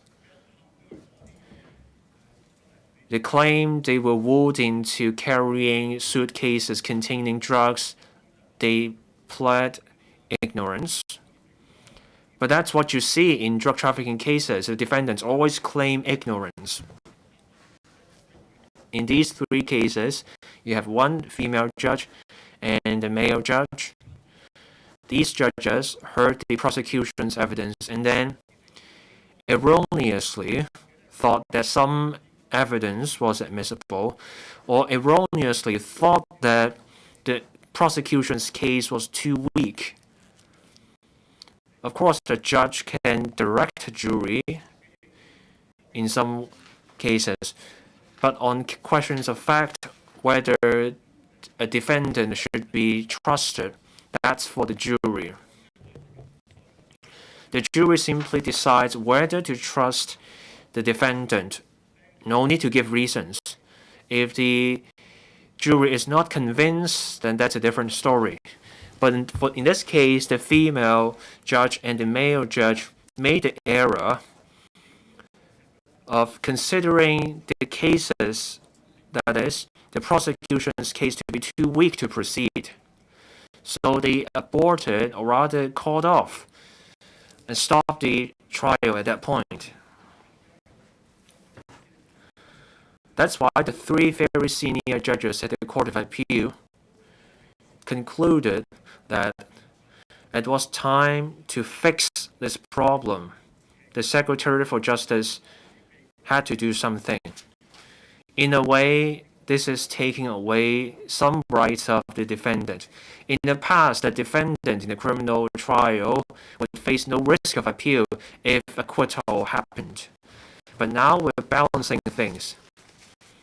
In no case to answer rulings, appeal is not open to the prosecution. But now we're trying to fix this imbalance. The approach we take now is a common sense approach.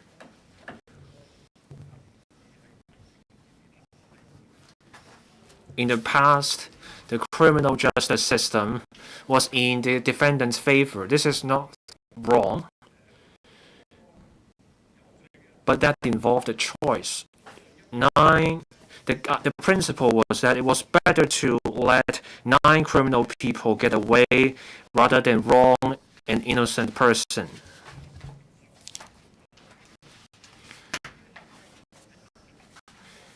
So the principle back then was to put things in the defendant's favor. Now we are balancing things out. So we're taking the right approach. So in principle, I support this bill. And I commend the Department of Justice for its swift action. We have seen more than just these 3 cases of miscarriage of justice. It's just that the other cases were not as glaring as these 3 cases. One case, 1,420 grams of drugs, $2.14 million in worth. And then we had another case of ketamine worth $3 million. And then another case involving cocaine worth millions of dollars. The defendants were acquitted and they flew off on the same day. So there was pressure on the DOJ to take swift action, and that the DOJ did. But there is something off with the timing, because we now have a national security case going on. It involves a media tycoon. And there will also be some other national security cases coming along. In national security cases, we will see a 3-judge panel without a jury. So we don't have to worry about no case to answer in that regard.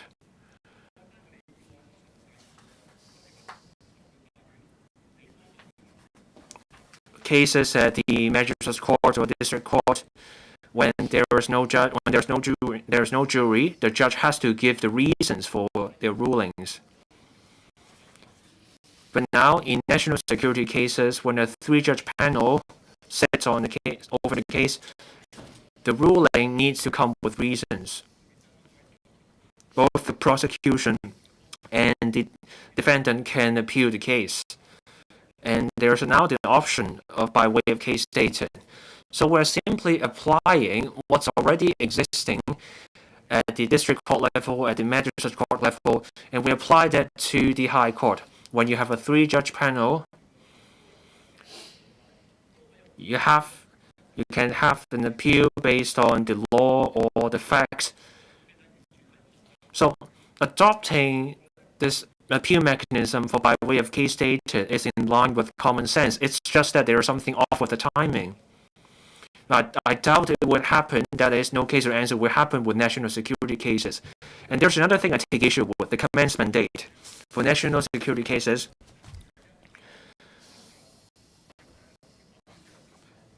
the gazetto happens and then the mechanism will take effect. But then for the other mechanism, more procedures are involving more subsidiary legislation. So that gives people the false impression that when it comes to national security cases, we take swift action, but for the other cases, we drag our feet.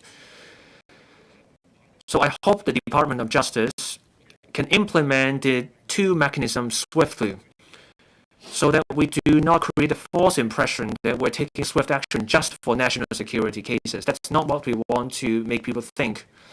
This kind of impression will be unfair to Hong Kong's legal system. Mr. Junius Ho. President, a number of members have covered different areas, including background reasons for the amendment as because of the mistake of one judge. The price was paid by the entire society. This is far from ideal. That's why we have this legislative amendment. We want to make immediate remedy out of human error. We've been talking about jargons like no case to answer. Those watching TV or the general public may not know what is going on. In short, under common law in a criminal trial, when it is a serious case, say murder, assault causing grievous bodily harm,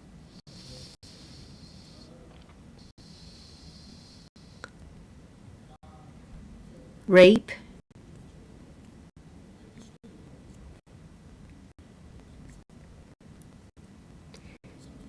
is a trial by jury. The function of a jury is to judge on facts That is, whether to accept their version of the event.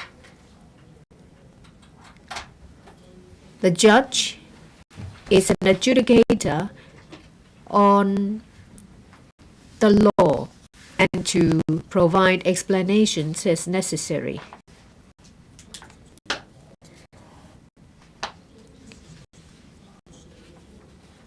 A lot of information will flow around in the trial.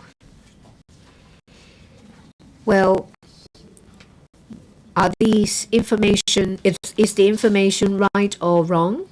Is for someone to decide. Say, for example, the prosecution's case does not stand.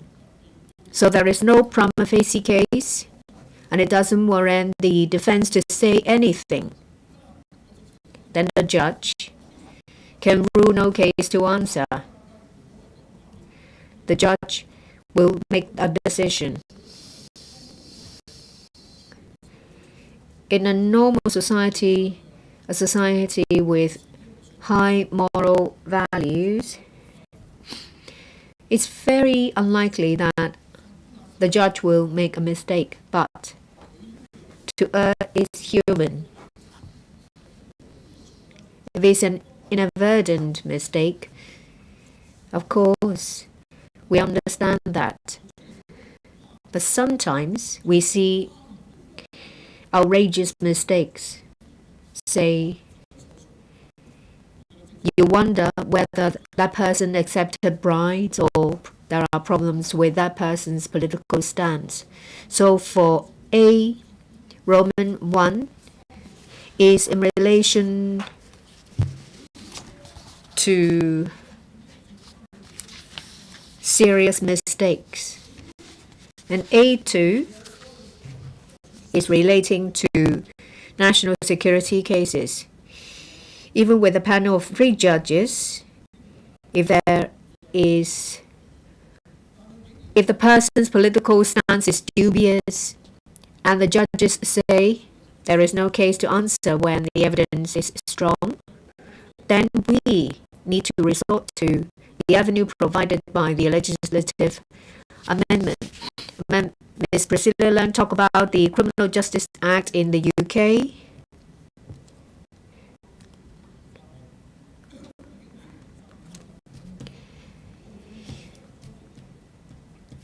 It was an amendment of a similar nature in 2003.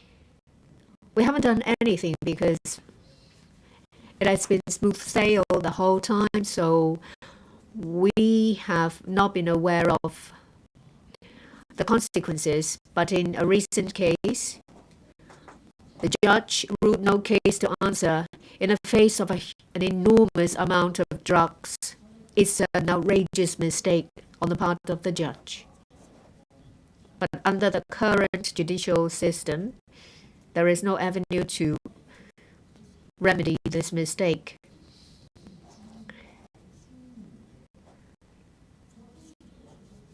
In national security cases, it's also the judge to make a ruling without a jury. We see that the judge in question has left. In the face of such serious mistakes, it will be our own fault if we do not do anything.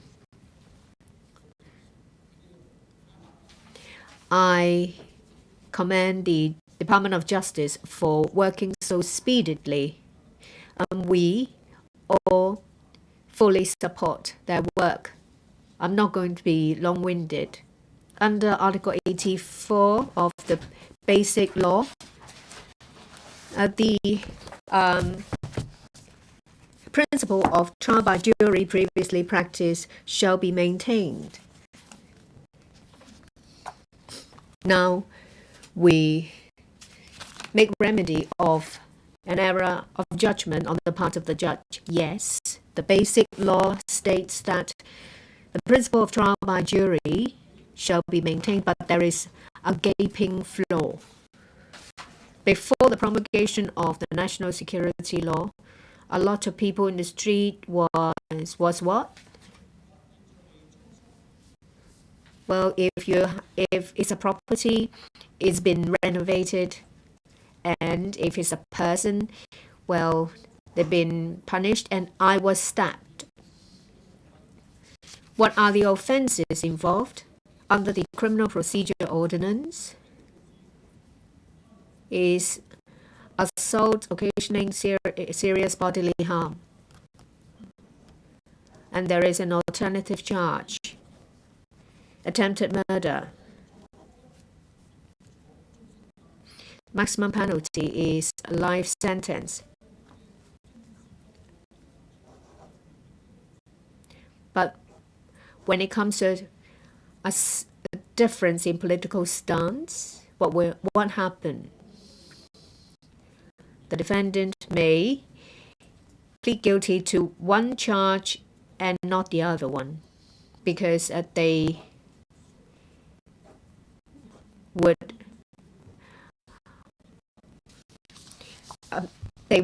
only plead guilty to assault occasioning actual bodily harm, because it only attracts a limited period of imprisonment, but for attempted murder is life imprisonment. Why do I mention this? In a time of political turmoil, that you only look at the person's color, not the facts. You look at whether the person is yellow or blue. If it's trial by jury, the jury if the jury rules that it's an acquittal, there is nothing you can do. But for a judge, ruling no case to answer is a human error. Yes, there is something we can do, but if it's down to empaneling a jury, it's for people to choose the juror, we will have similar mistakes. That's why last week I took the chance to say that when it comes to the Crown, Her Majesty, we still find these references in our law. It's treated as relics, treasure in our Criminal Procedure Ordinance. Why? We're here to plug this loophole.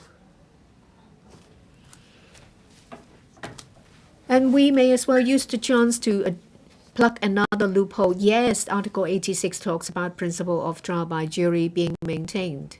How do we make remedy? I asked the Department of Justice to plug the loophole. I speak to support the Criminal Procedure Amendment Bill 2023. Ms. Lillian Kwok. Thank you, President. I speak in support of the Criminal Procedure Amendment Bill 2023. The bill seeks to address the lacuna in the existing system and to introduce an appeal mechanism under which when the judge makes a ruling of no case to answer, the Secretary for Justice may make an appeal, and in national security cases, an appeal may be made by way of a case stated. Under the existing system, when there is a no case ruling in the district court, the prosecution may lodge an appeal. However, when it comes to high court cases, there is no such power on the part of the Secretary for Justice, that is the prosecution. Is it reasonable? In a high court, judges are human too, so we can't guarantee that they will not make mistakes. If a mistake is made and there is no avenue for an appeal, how can we uphold justice? So we have two glaring loopholes. If they cannot be plugged in time, it will affect Hong Kong's judicial independence and system. When it comes to national security, which is a very important issue, we need to uphold justice. And I have some observations to make. First, the introduction of an appeal mechanism, I think, is in line with the spirit of the rule of law, because the prosecution and the defense will both have the avenue to an appeal. And in a case in 2019 and in one in 2020, the judge in the Court of First Instance ruled that there is no prima facie case and directed the jury to acquit the defendant. And under the current system, the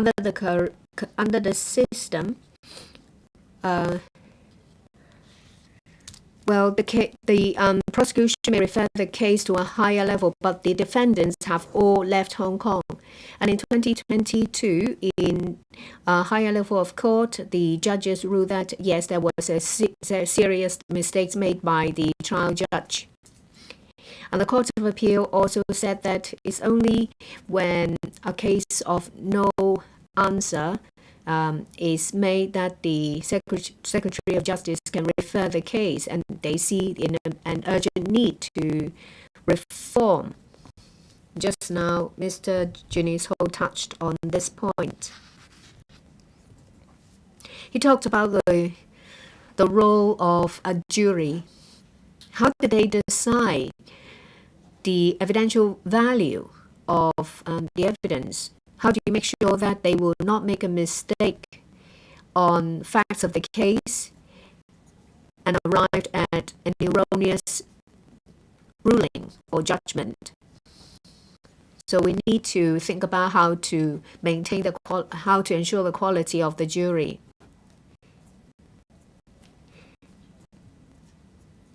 The defendant should receive a fair trial. There is the introduction of case dated to address the issue. This is about serious criminal cases endangering national security. It's of great public interest. We need to garner public support. The Department of Justice should up their publicity to explain to the public about the judicial reform. Say they can appear on radio shows, or they can ask well-known personalities to talk on these shows about the basic law, about general legal issues, so that the general public will understand that a robust judicial system is good for society. I think the administration we need to do more in this respect. Mr. Xia Baolong said in an opening ceremony that he has high expectations of the basic law education and rule of law education in Hong Kong. And I think this will lend support to the sound foundation of basic law. And in the 2020 Rule of Law Index by the World Justice Project, Hong Kong ranks quite high in East Asia and Pacific region. We rank 6th. It shows that under the one country, two systems, our judicial system is still highly recognized. We take this chance now to improve local legislation. This is the duty of the Hong Kong government, and it also updates our law.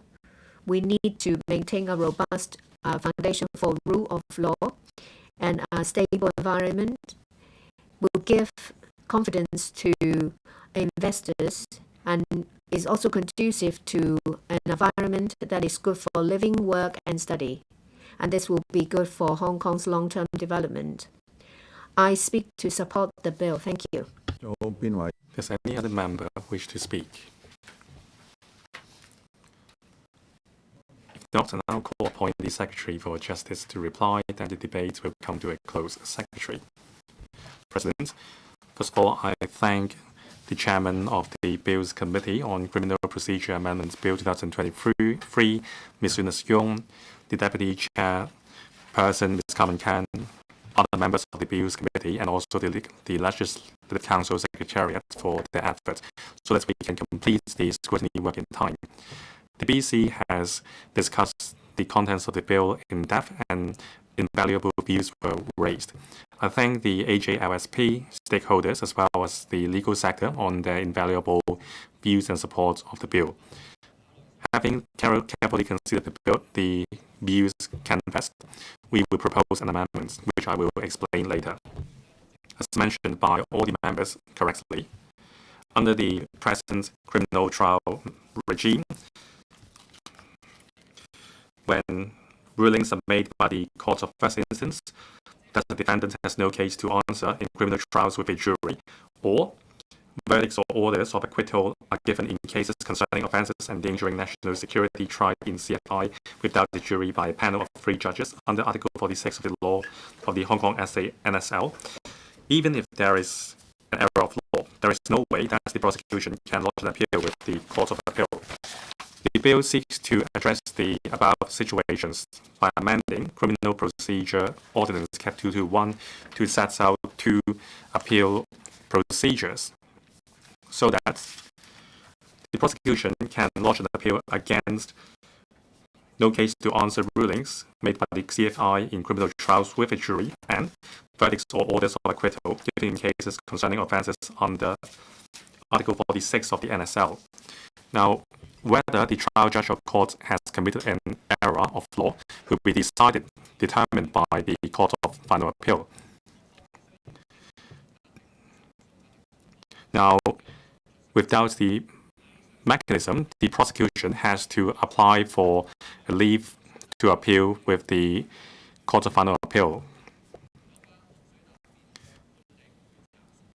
Now, when the trial is adjourned pending a decision by the court, the no case ruling would have no effect. Now, when the prosecution is not granted with leave to appeal, or if we abandon an appeal, the defendants must be acquitted. Now, the Court of Appeal can only reverse or modify the verdict or ruling when it is satisfied that there is an error in law. Otherwise, the defendant has to be acquitted. Now, to prevent prejudice against the jury and the defendants by negative or improper reports, and to ensure justice of the trial, the bill seeks to impose restrictions on reporting concerning the legal proceedings of the appeal. When the legal proceedings is completed, the restriction would be lifted. And also the court can relax the restriction depending on the situation. Now, under the appeal mechanism of NSL Article 46, as well as the District Council, the District Court Ordinance and Magistrates Ordinance, appeal may be made by way of case stated, and it is only restricted to legal matters. According to case laws, an error of law includes a perverse conclusion or finding of facts that no reasonable judge, applying his mind to the proper considerations and giving himself the proper directions, could have come to. Now, while pending appeal, we must maintain status quo of the defendants, otherwise we will render the appeal mechanism meaningless. The bill seeks to empower the trial courts and the Court of Appeal to order detention for the defendants or allow bail. If the court is satisfied that there is sufficient ground to interfere with the not guilty verdicts or order, it must reverse the order and order the trial to be resumed or the defendants retrial. Otherwise, the appeal must be denied. Now, on the 12th and 13th of June, the Bills committees have met with the DOJ twice and scrutinized the bill in detail. I'm pleased that members give the support to the bill, which effectively fill the legal lacunae caused by a lack of appeal mechanism for the prosecution. And also in the spirit of law, there should be an appeal mechanism for both the prosecution and the defense. As a result, the bill will enhance the criminal procedures in Hong Kong and enhance procedural justice. Now, I will highlight the more controversial issues under the bill. Now, there are views that the bill has not set a time limit concerning the prosecution's decision to lodge an appeal against no case ruling. Now, under the mechanism proposed under the bill, after the trial court has issued a no case order, or after the adjournment period has ended, the prosecution must take the action specified under the new clause 80, new section 81AAC brackets 4 in the ordinance as soon as practicable. That is, to inform the court of the prosecution's intention to lodge an appeal. Now, after the adjournment period ends, the no case ruling's effect would be resumed immediately. Now, the CFI judge, after rendering a no case to answer verdict, normally the jury would be directed to announce a not guilty verdict immediately. If the jury has retired, then they would be summoned back and directed to announce a not guilty verdict. If the prosecution intends to lodge an appeal, it has to act quickly before that. Otherwise, the defendant, which has been released, cannot be retried. It is a very urgent situation for the prosecution, and also for the prosecution, it doesn't do the prosecution any good by delaying to make a decision on appeal. If the prosecution informs the court that it intends to lodge an appeal against no case ruling, then the trial would be adjourned. The longer the adjournment, it would be less likely for the same jury to try the case, because the longer the adjournment period, the higher risk that the jury cannot remember all the evidence tendered. Now, in operation, when considering whether an appeal will be lodged, it depends on the complexity of the case. For example, if a case is prosecuted by a counsel on fiat, the counsel on fiat will need time to report the facts of the case to the DOJ and seek instruction on whether to lodge an appeal. Very likely, an adjournment application will be made. We haven't set a time limit for prosecution to lodge an appeal, but rather specifies that it must be made as soon as possible or practicable. This is to provide flexibility to meet the requirements of every case. Now, there are views that during the period pending appeal for cases under Article 46 of the Hong Kong NSL, how we will deal with the personal freedom of acquitted defendants. We have to maintain status quo for the defendants. Otherwise, if the defendants abscond or commits further acts to endanger national security, it will render the appeal mechanism meaningless. Now, since the case involves endangering national security, whether bail is granted must be considered in the context of the Hong Kong NSL Article 42. As mentioned by the CF Court of Final Appeal in the case of Jimmy Lai, it is of utmost importance to safeguard national safety and prevent and curb acts which will endanger national security. It explains why there is a more stringent bail standard under the Hong Kong NSL. Still, I emphasize that under the proposed appeal mechanism, courts can decide whether bail will be granted to defendants during the adjournment in accordance with the local law, rather than a mandatory detention. There are concerns that whether under the appeal mechanism, the DOJ can lodge endless appeals until the defendant is convicted. I must emphasize that the bill only empowers the prosecution to lodge an appeal so that the Court of Appeal has a chance to review and rectify, when necessary, error of law committed by trial courts. The determination and also whether an order to resume trial is issued by the court would be up to the Court of Appeal after listening to the rationales put forward by both sides. Now, if the Court of Appeal decides to reject the appeal application, unless in accordance with CFA Ordinance Cap 484, the prosecution can prove that there are major and broad points of law pertaining to the decision of the case, or if it is shown that there is substantial or serious misjustice. Otherwise, the prosecution proceedings would end.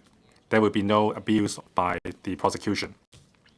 Now, there are views concerning that the two new appeal mechanisms will apply on cases which have started before the bill is passed, whether it is in contravention of the no retroactivity principle. I emphasize that the legislative proposal only seeks to amend the legal proceedings concerning criminal procedure rather than offences or penalties. It only applies to verdict, judgment orders made after the passage of the bill rather than those before. It will not be in contravention of Bill of Rights, Article 12, that is no retrospective criminal offences or penalties pending trial. Now, the new mechanism will apply to cases pending trial, in trial, and pending verdict. It is in line with the common law principle, and it is not an injustice to defendants. The amendments will not affect the existing rights of the defendants, nor undermine the opportunities to fair trial and the presumption of innocence. I will move an amendment at the CSA stage, and I will explain the amendments later.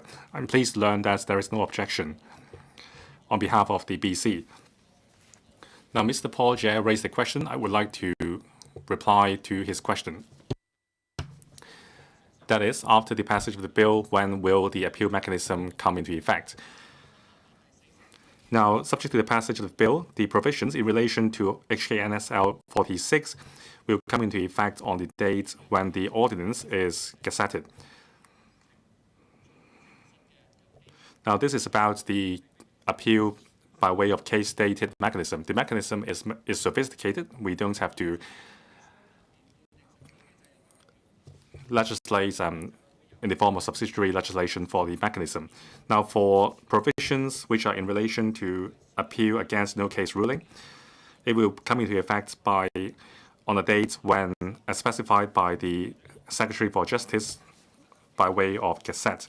Now, the government will work with the judiciary to work on the subsidiary legislation and also the operational details. After the subsidiary legislation is drafted and passed, the mechanism will come into effect together with the subsidiary legislation. Now, this is because we have to work with the judiciary to work on that. As a result, they will not come into effect immediately. President, I so submit. I implore members to support the second reading of the bill and also the amendments to be moved by me. Thank you, President. I now put the question to you that the Criminal Procedure Amendment Bill 2023 be read the second time. Will those in favor please raise their hands? Those against, please raise their hands. I think the question is agreed by a majority of the members present. I declare the motion passed. Criminal Procedure Amendment Bill 2023. This council now becomes Committee of the Whole Council to consider the Criminal Procedure Amendment Bill 2023. Members may refer to the appendix to the script for the debate and voting arrangements for the bill. Members have been informed that the committee will conduct a joint debate on the clauses, schedule, and amendment. I now propose the question to you that the following clauses and schedule stand part of the bill. Clauses 1 to 10 and schedule.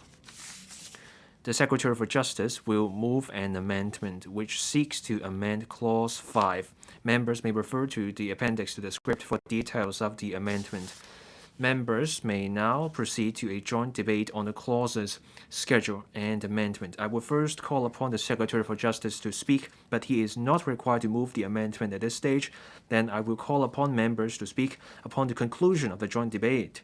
The committee will first vote on the clauses and schedule with no amendment standing part of the bill, and then vote on the amendment. Secretary for Justice. Chairman. Later, I will move an amendment to the Criminal Procedure Amendment Bill 2023. The amendment has been circulated to members. Now I will outline the amendment. The amendment is this: removing and 109 and substituting 109 and 115 under the proposed Section 81DA bracket 8. Now, on the proposed mechanism of appeal by way of case stated, for acquittal in the form of an order or verdict handed down by a panel of 3 judges without a jury under Article 46 of the National Security Law at the Court of First Instance, the Hong Kong Bar Association proposed spelling out the mode of service on the defendant or respondent. The legal advisor of the Bills Committee raised the same concern.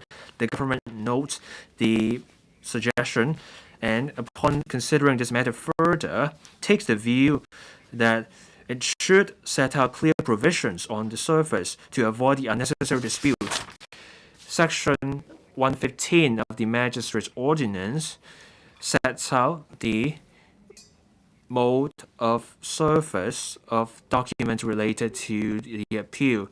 The possible options include serving it on the solicitor of the respondent or defendant, or sending it by registered post to the person's last or usual place of abode or business, or if a judge so orders, delivering the notice to an agent of the defendant or defendant in Hong Kong, or placing an ad of the notice of document in newspapers, or putting up a notice of it at the courthouse or some other place of public resort.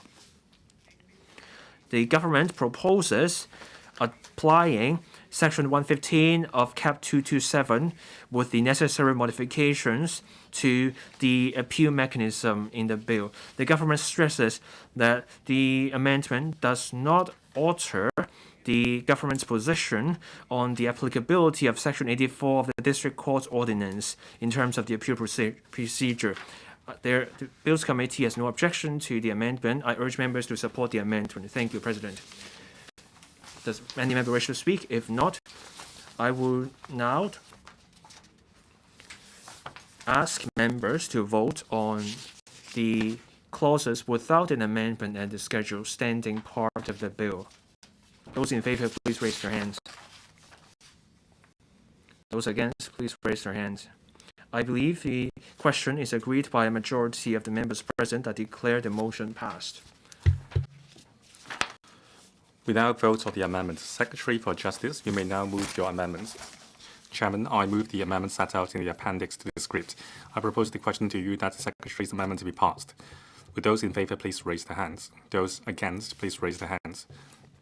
I think the question is agreed by a majority of the members present. I declare the amendment passed. Clause 5 as amended. I now put the question to you that the clause as amended, just read out by the clerk, stand part of the bill. Would those in favor please raise their hands? Those against, please raise their hands. I think the question is agreed by a majority of the members present. I declare the motion passed.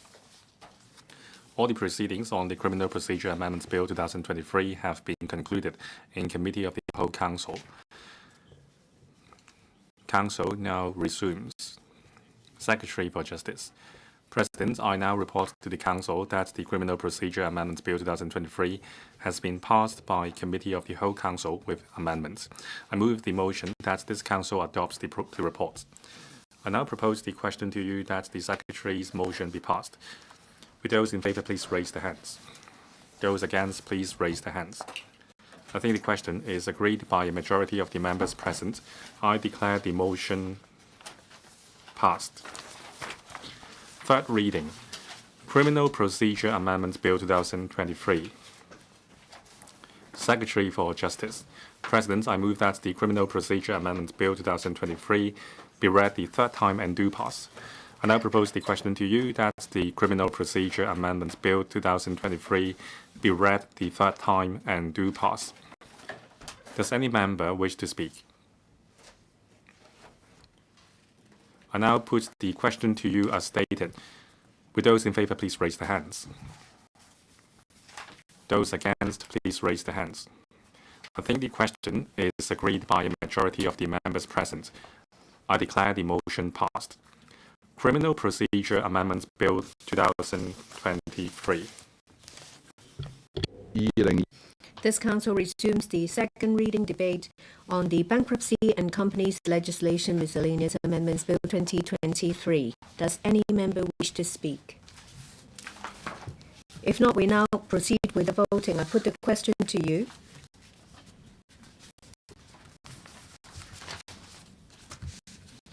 Mr. Lam Sen-Kang.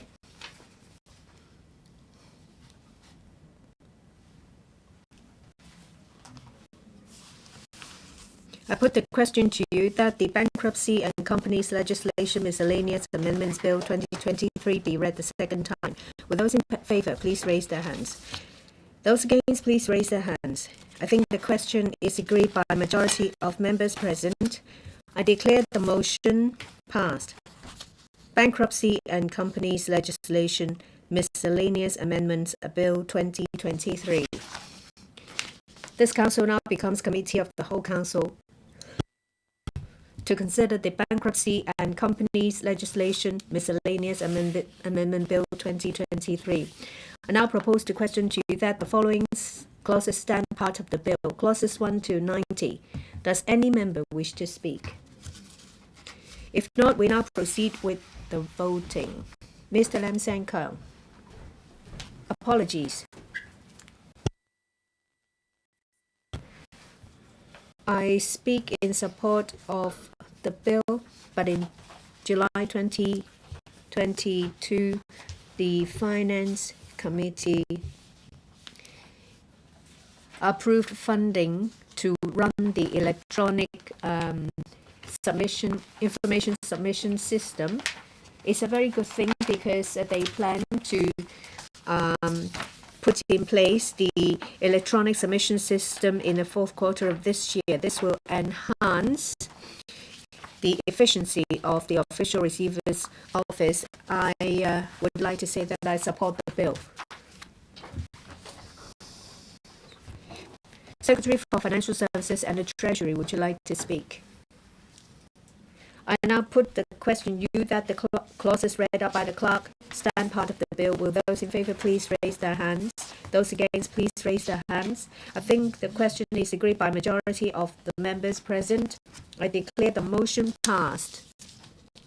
All the proceedings on the Bankruptcy and Companies Legislation Miscellaneous Amendment Bill 2023 have been concluded in the Committee of the Whole Council. Council now resumes. Secretary for Financial Services and the Treasury. President, I now report to the Council that the Bankruptcy and Companies Legislation Miscellaneous Amendment Bill 2023 has been passed by Committee of the Whole Council without amendment. I move the motion that this Council adopts the report. I now propose the question to you that the Secretary's motion be passed. Will those in favour please raise their hands? Those against please raise their hands. I think the question is agreed by a majority of the members present. I declare the motion passed. Third reading, Bankruptcy and Companies Legislation Miscellaneous Amendments Bill 2023. Secretary for Financial Services and the Treasury. President, I move that the Bankruptcy and Companies Legislation Miscellaneous Amendments Bill 2023 be read the third time and do pass. And I propose the question to you that the Bankruptcy and Companies Legislation Miscellaneous Amendments Bill 2023 be read the third time and do pass. Does any member wish to speak? I now put the question to you as stated. Will those in favour please raise their hands? Those against please raise their hands. I think the question is by majority of members present. I declare the motion passed. Bankruptcy and Companies Legislation Miscellaneous Amendments Bill 2023. This Council resumes the second reading debate on the Fines and Fixed Penalties, Public Cleanliness and Obstruction Miscellaneous Amendments Bill 2023. Ms. Rebecca Chan, Chairman of the Bills Committee on the Bill, will first address the Council on the committee's reports. Ms. Rebecca Chan. Thank you, President. On behalf of the Bills Committee on Fines and Fixed Penalties, Public Cleanliness and Obstruction Miscellaneous Amendments Bill 2023, I now report to the Council the deliberation work of the Bills Committee. The bill seeks to amend the Fixed Penalty, Public Cleanliness and Obstruction Ordinance, Cap 570, to increase the fixed penalties in relation to offence. Amend other relevant ordinances to increase the maximum fines that may be imposed by the court for certain offences relating to public cleansing or obstruction, and make related minor or technical amendments to the relevant ordinances. Members generally support the administration's proposal to increase the current fixed penalties level in relation to the scheduled offences under Cap 570. However, some members were concerned that setting the fixed penalty for the offence of obstructing a public place at $6,000 may impose financial burden on small traders. Members inquired about the considerations that the administration has taken into account in arriving at the proposal. According to the administration, the number of complaints against shopfront extension has increased significantly in recent years. Some non-compliant shop operators treat the fixed penalty as rental and operating costs for using the space outside legally. While the administration has already stepped up enforcement actions against shopfront extension and has achieved some positive results, it is considered necessary to substantially raise the fixed penalty level to achieve to sustain results. The current level of fixed penalty at $1,500 under Cap 570 was last adjusted in 2003. Since then, the cumulative inflation rate in Hong Kong has increased by around 60%, undermining the deterrence effects of the fixed penalty. The appropriate level of fixed penalty with sufficient deterrence is thus critical for maintaining and improving the environmental hygiene of Hong Kong. Members consider that, in tandem with increasing the fixed penalty levels for the non-scheduled offences, the relevant enforcement departments should continue to take stringent and rigorous enforcement actions against contraventions, or else problems like shopfront extension and lawful depositing of waste will persist.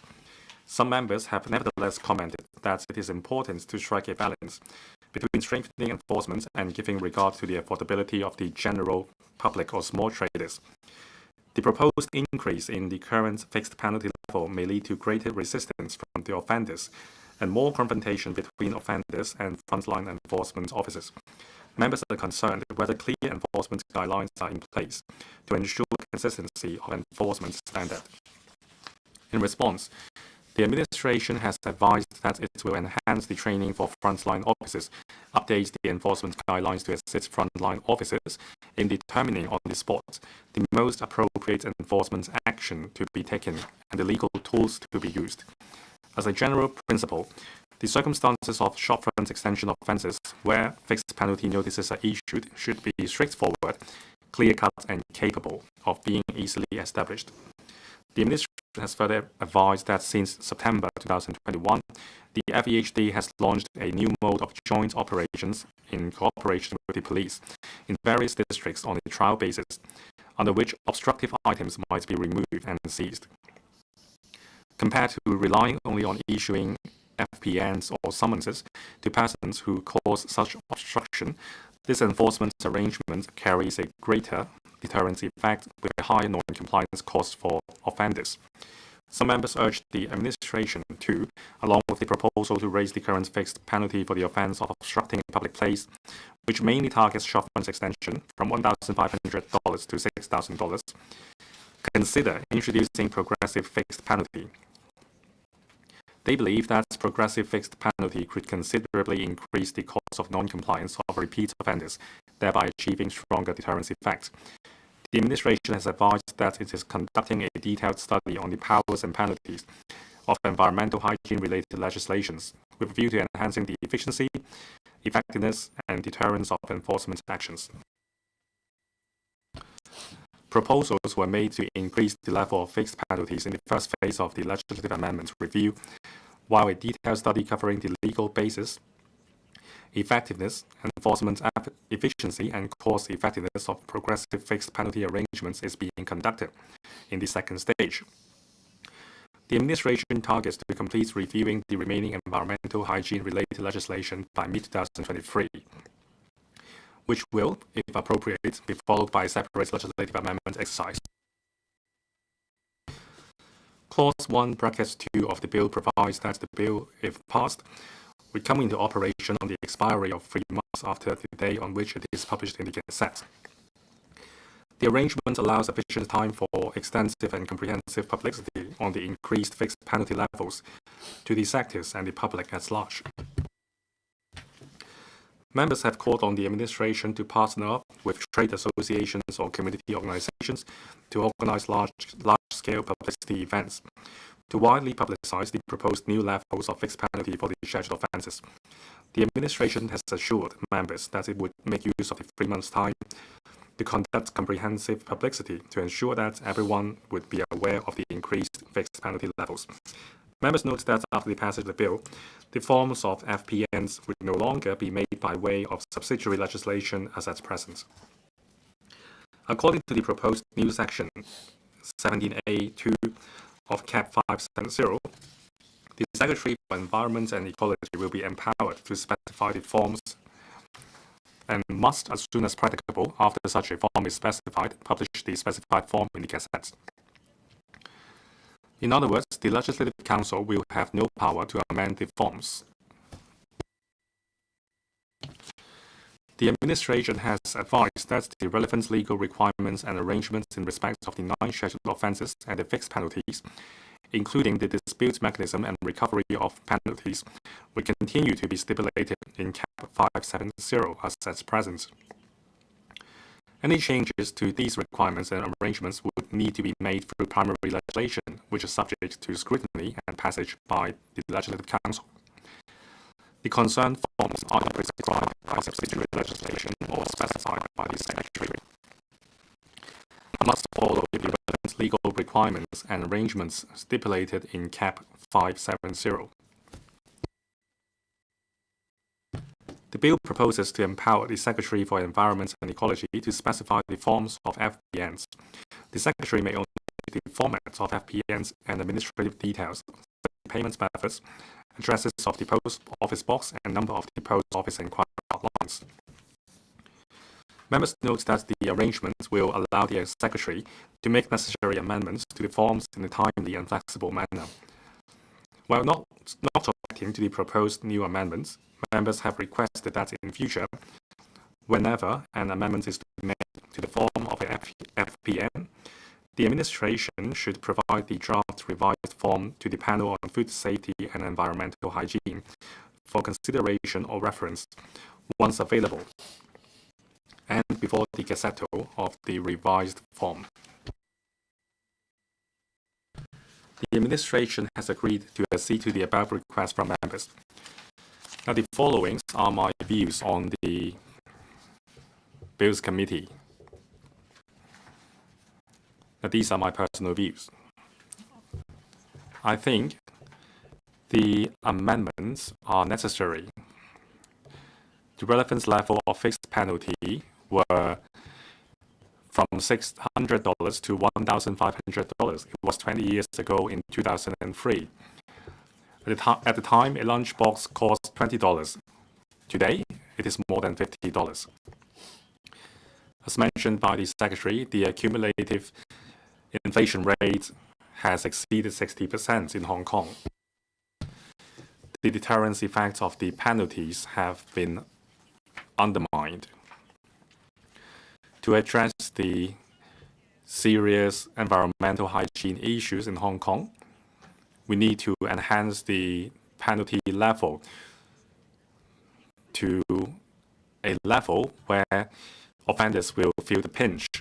This is inevitable. Now, we don't have an accurate answer on how high the level should be. There are views in the public that by increasing the penalty for short-fence extension offenders, we might be discriminating against those offenders who do not have the means to pay the fine. Well, I beg to differ. The spirit of the amendment is not to discriminate against those who can or cannot pay the fine, but rather a legal framework to fine offenders, be it individual or traders. Now, this is a serious offense which does not affect personal safety but affects environmental hygiene. The key is to strike a balance between the penalty and fairness. Whenever there are an offense, the law enforcement agency must enforce the law and hold the offender responsible. Now, different people may have different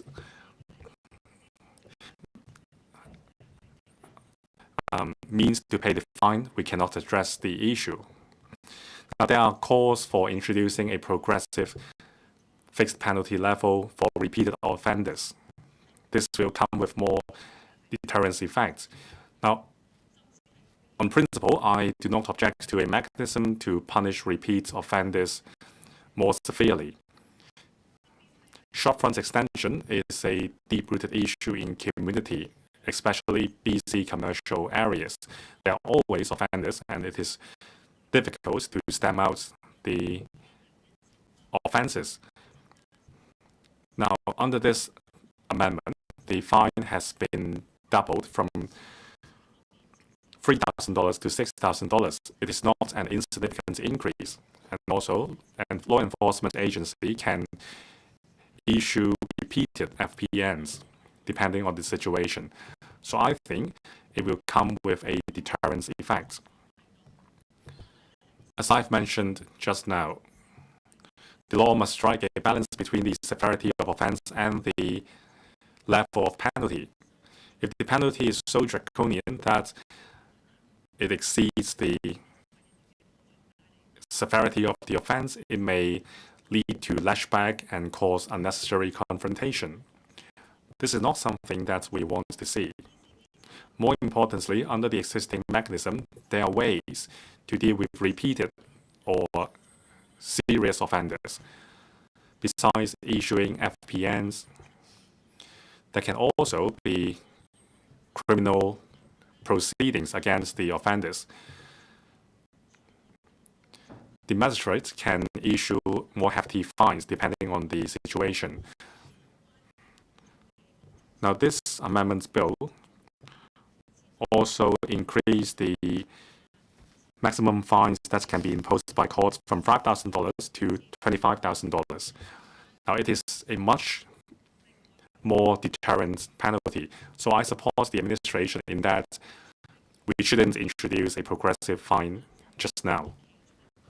Now, I think fine is only one option. There are also education and enforcement. I think many would agree with me that even if we enhance the fine to $20,000, it would not help if we don't have sufficient law enforcement, sufficient officers or frontline officers. Now, in the daily enforcement exercise, frontline officers would be facing a large number of offenders. It may affect the effectiveness of the enforcement actions if there are too few frontline officers under the law enforcement agencies. We have to ensure that there are sufficient manpower allocated to areas where the problem is more serious. And also we have to ensure that there is sufficient power accorded to frontline officers. Now, in the past, officers under the FEHD could not remove obstructions without the help of police. And also, it required police officers to gather evidence to initiate prosecution. But there are only so many frontline officers under the law enforcement agencies. Now, if the offenders hide the obstructions before the officers arrive, then there's nothing the officers can do. Now, it shows why the number of prosecution is much lower than the number of complaints received. Now, after the officers leave, some offenders may commit short-front extension again. yesterday at the meeting of the panel on environmental hygiene and food safety. In the paper submitted by the government on further revising environmental hygiene related laws, there are proposals including requesting the traders to remove the obstructions within limits of time, otherwise they can be confiscated. And also, FPNs or prosecutions can be issued or initiated against offenders by FEHD officers. Now, I support those proposals. I hope the government would conduct the legislative amendments exercise as soon as possible. Now, lastly, on education. Now, the increase of the level of fixed penalties is a good opportunity for us to reconsider or review our work on civic education in relation to environmental hygiene. Now, you may still remember the litter bugs and also cleaning ambassador are duck. Well, we can't just put all the burden on our mascots. We have to educate why people should not litter. Now, this is an opportune time for us to educate the public and conduct publicity. Now, with the more hefty fine, we can be sure that the public will be more attentive to the issue. Now, this term of the government attaches importance to environmental hygiene. Riding on this opportunity, we can make use of different means like announcement in public interest and also advertisements as well as the mascots to educate our younger generation. We can't just rely on fine and enforcement to keep the environment clean. Everyone must be civic-minded for this to happen. A clean Hong Kong is everyone's responsibility. Now, I hope the government will make use of this opportunity to conduct publicity, education, and enforcement so that people in Hong Kong as well as business can see a clean Hong Kong. Thank you. I will submit. Mr. Martin Liao. Mr. Deputy, environmental hygiene is a factor of a livable city. There was a survey conducted. Out of 170 cities, Hong Kong only ranked 61. In terms of culture and environment is one of the aspects covered by the survey. Littering and illegal shopfront extension are common occurrence in Hong Kong. We see shops putting merchandise outside their shops. This causes a serious obstruction, is unsightly, and it's a problem for environmental hygiene. The government needs to put in place a multi-pronged approach to persistently clean Hong Kong so that Hong Kong can become a more livable city.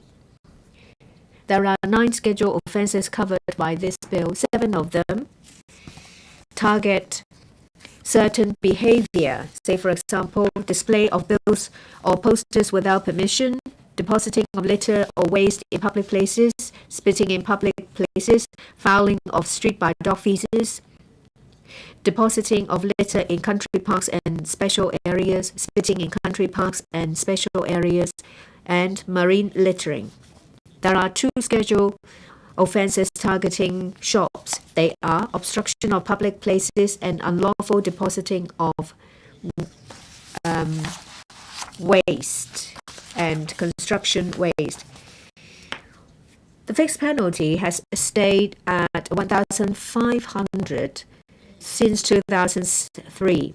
According to the information submitted by the administration to the LegCo, that there might have been enhancement in law enforcement action, but the number of tickets issued increased only from 2019 7,600 and 2021 14,800. It's a significant increase. In relation to littering of construction waste, there were 46,000 penalty tickets, an increase by 4,000 compared to 2019. We see that there is no sufficient deterrent effect in the current level of penalty. And we have a significant level of accumulated inflation. Now we see that for a number of scheduled offences, the penalty will be increased to 3,000. For those targeting shop extension, it will be increased to 6,000. But that is not the end of it. You might have increased the fine to 6,000, but still, the deterrent effect is weak, because it only means an increase by about $3,000 in operating costs for the shops. 80% of the respondents in a survey think that there is a need to increase the amount. About 60% of the respondents think the current proposed level is appropriate. There are also surveys done by political parties sharing the same findings. It shows that the public strongly ask for actions to be taken to address environmental hygiene problems. The administration said that in the review of the second stage, they will in detail study about progressive fixed penalty tickets to increase deterrence. I do welcome that. According to a report in February by the Ombudsman, it points out that in the number of law enforcement action taken in 2021 by the FEHD, most of these cases are repeat offenders. The number of offences increased by about 7.5%. So for repeated offenders, there is a need to impose a stronger hand. In addition, the government should also enhance the inspection and law enforcement. Otherwise, the increased penalty will not take effect. The Ombudsman said in the report that the FEHD fails to target the problem. For some obstruction black spots, there might have been frequent inspections, but the number of prosecution is low. And the number of inspections and law enforcement actions of the different black spots are starkly different.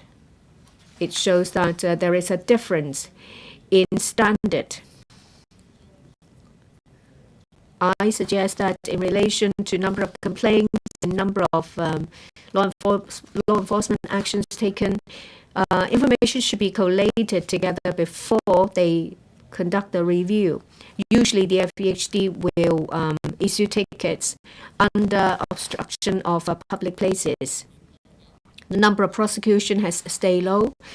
The FEHD should enhance training of their frontline officers to better understand the offences involved. I understand that the police and the FEHD mounted over 500 joint operations to target illegal shopfront extension.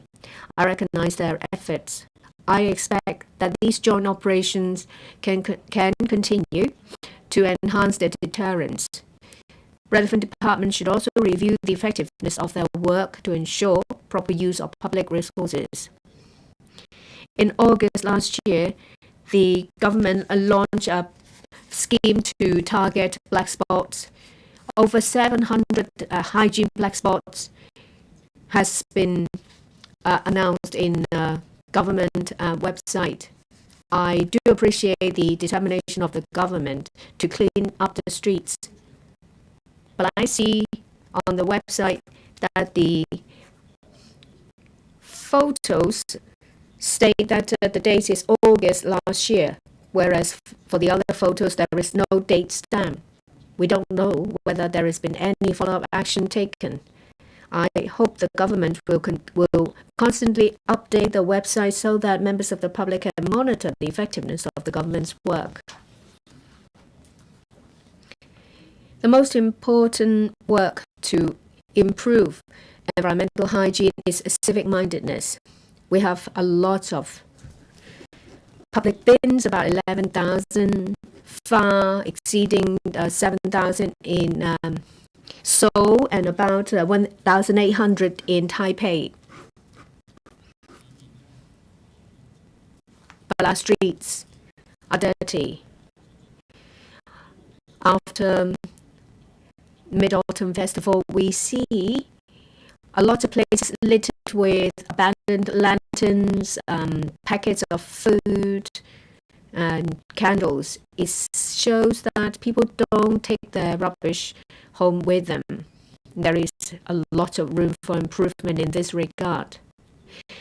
When the government's cleaning up the streets, they should also work on ways to improve people's civic mindedness to keep the city clean. They need to fill out the box to make sure that the publicity and public education will reach every home. We have the free color waste separation bins, but still a lot of people treat them as just general waste baskets. A lot of these waste separated end up in landfill. This initiative is not effective. The government needs to review their initiatives and to work to enhance awareness. A change of behavior and to clean the street are massive tasks. We need to encourage a change of behavior to not obstruct the streets and not to litter. I support the bill. Thank you. Mr. Dennis Low. Mr. Deputy, I speak in support of the Fines and Fixed Penalties, Public Cleanliness and Obstruction Miscellaneous Amendments Bill 2023. In the Policy Address 2022, the Chief Executive announced that the government will take a comprehensive review of the penalty level and the power of the government in relation to environmental hygiene. Well, we are called Paradise of Gourmet, Shopping Paradise, and the Pearl of the Orient. Members of the public expect the city to be clean, beautiful, more green, more color, more space. But reality is different. The government needs to be more aggressive in their work to tackle the problem so that they can deliver results. Back in 1948, there was the Clean Hong Kong campaign, and in 1956, there was a Miss Peace. I never see that. In 1972, there was a litter box. In 1992, we have our cleaning ambassador, Artak. These are seen. But there is another problem, shopfront obstruction. Hong Kong is crowded, streets are narrow. When the streets are packed, some pedestrians will have to walk on the roads. Shop operators place merchandise outside their shops or even onto roads, which causes hazard to road users. If we are to keep our streets clean and unobstructed, the most important thing is publicity and public education. In these areas, the government should do more. They need to trigger a change in people's mentality and behavior, as well as their habit, so that everyone will keep Hong Kong clean and make that part of their habit and mentality. The last resort is penalty. I believe that enhancing the penalty is the most effective way to get the public to abide by the law to keep the streets clean. And this bill covers increase in fixed penalty from 1,500 to 3,000, covering 6 areas. First, display of bills or posters without permission, depositing of litter or waste in public places, spitting in public places, fouling of street by dog feces, depositing of litter in country parks and special areas, spitting in country parks and special areas. And there is also another adjustment of fixed penalty from 1,500 to 6,000. One is obstruction of marine places, marine littering, and unlawful depositing of waste. And for court cases, the maximum fine and is also adjusted on top of the length of imprisonment. For first conviction, a fine can be level 1 is 10,000. For subsequent conviction, the maximum fine will be level 4, 25,000. For depositing litter in country parks or special areas, or spitting in country parks or special areas, if the case goes to court, then the fine will be increased from level 1, 2,000 to level 3, 10,000. In relation to obstruction in public places, the maximum fine will be increased from 5,000 to 25,000 or 3 months imprisonment. I think this proposal is supported by the general public. There is a minority that asks for a further enhancement. So regarding the proposed increase in penalties, I think the administration has struck a balance between deterrence effect and affordability. Yes, it may be effective to increase the penalty level, but if the law is not enforced, the problem will stay. In the past, we've encountered cases that law enforcement officers will advise shop operators to move the merchandise back into the shop, and there will be photographs taken before and after. But in a way, it's officers condoning such behavior. And this has, in a way, regularized such behavior. I expect law enforcement officers to enforce the law. When the law is broken, fixed penalty tickets or summons should be issued. I do believe that these officers will be impartial. On top of that, we can have joint operations to enhance effectiveness. I understand that the police and the FEHD have worked together to work out new guidelines and action plan, and they have mounted joint operations to tackle grey areas of obstruction. When law enforcement officers dish out fixed penalty tickets, they may be assaulted, and the situation may aggravate. I hope that more training will be provided to ensure their safety and to protect them from injury. So with these initiatives I've just proposed, I'm sure that littering and street obstruction will be properly tackled. And of course, people won't be happy if they have to pay a fixed penalty or to go to the court. But if you abide by the law, there is no need to pay attention to how high the fixed penalty level is or what the maximum length of imprisonment is. I expect everyone to be working together to build a beautiful Hong Kong so that we can show the world that we are a pearl of the Orient and also a paradise. Dr. Teck Chi Yuen. Mr. Deputy, the Deputy Chief Secretary led the effort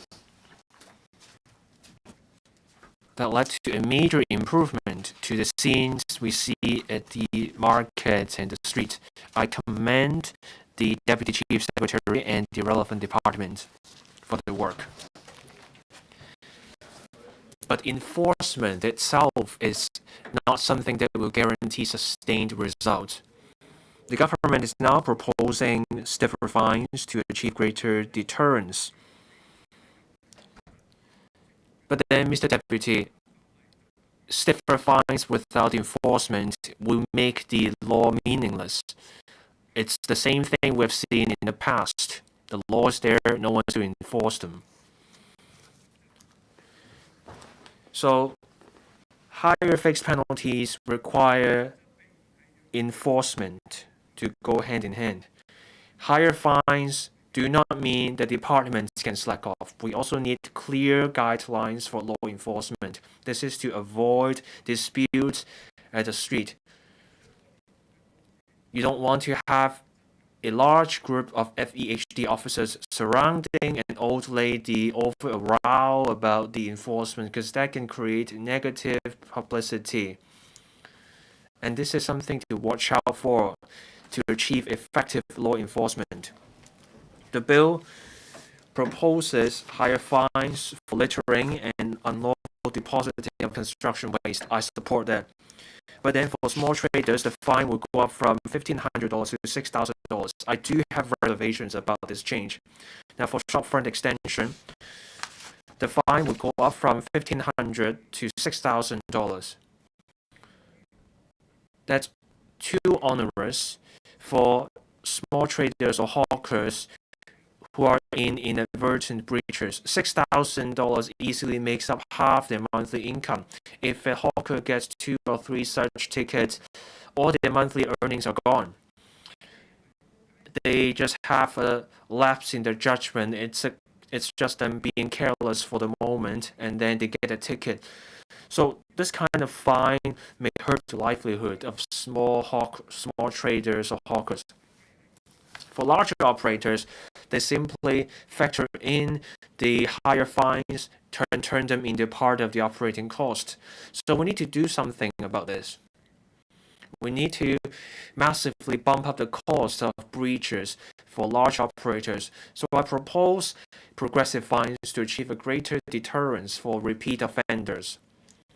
Mr. Deputy, obstruction and littering in the public place may not be something done on purpose. This has to do with insufficient support from the market or problematic settings. No place to put the waste, or the cleaners didn't have the time to clean up all the waste in time. We need better market settings. That's how we can address the environmental hygiene in a public place.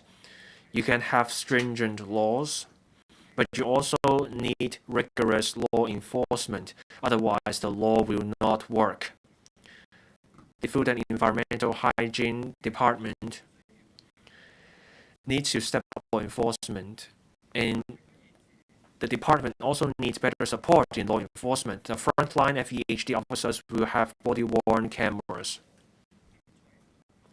But what about seizing, removing items obstructing the street? You need enough law enforcement and the support. All these need to go hand in hand, and it's only then you can ensure safeguards for the public's right to access the street and remove. There's a proposal to raise fines to $6,000 will affect the livelihood of small traders. I will abstain from the vote. Thank you, Mr. Deputy.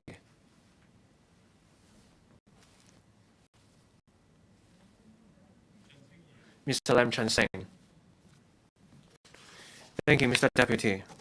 I speak in support of the bill. This proposal covers putting up posters, littering, and spitting off. The fine for 7 offenses will go up from $1,500 to $3,000. Now, for shopfront extension and other offenses, the maximum fine will go up to $6,000. I believe this bill will achieve a stronger deterrent effect. This is also in response to people's aspirations for better environmental hygiene. At the same time, I'm also worried when the new rules kick in, the frontline officers of FEHD will run into problems. Back in 2015, a hawker control officer was undertaking duties in Central. He was shoved to the ground by a hawker. The officer died. We don't want to see this kind of incident happen again. Now, some FEHD officers' unions told me they are worried. With much higher fines, officers will see more rows. The hawkers will fight back. So there will be much more stress on the officers. Littering is wrong. But we have seen disputes between officers and people. Now, some people put the rubbish right next to a bin or outside the refuge collection point. Or people leave the waste in a paper box outside the store, or they spit into the drain. Some people think that's fine, but dedicated frontline officers do issue fixed penalty notices in those cases. We have seen many such cases in the past. doubling the fines will worsen the dispute between officers and the people. So I suggest that the government should step up publicity when the new rules kick in. The government should explain to people what constitutes a breach of the law. Let the public and traders know the new rules are in place. Raise public awareness, and that you will make the work easier for frontline law enforcement officers.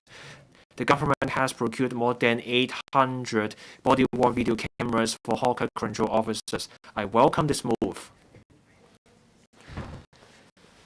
Now, before recording the situation, the officers have to let the people involved know they're being filmed. This will enhance transparency. This will also protect the officers. This arrangement can also achieve greater deterrence. If stage 1 works well,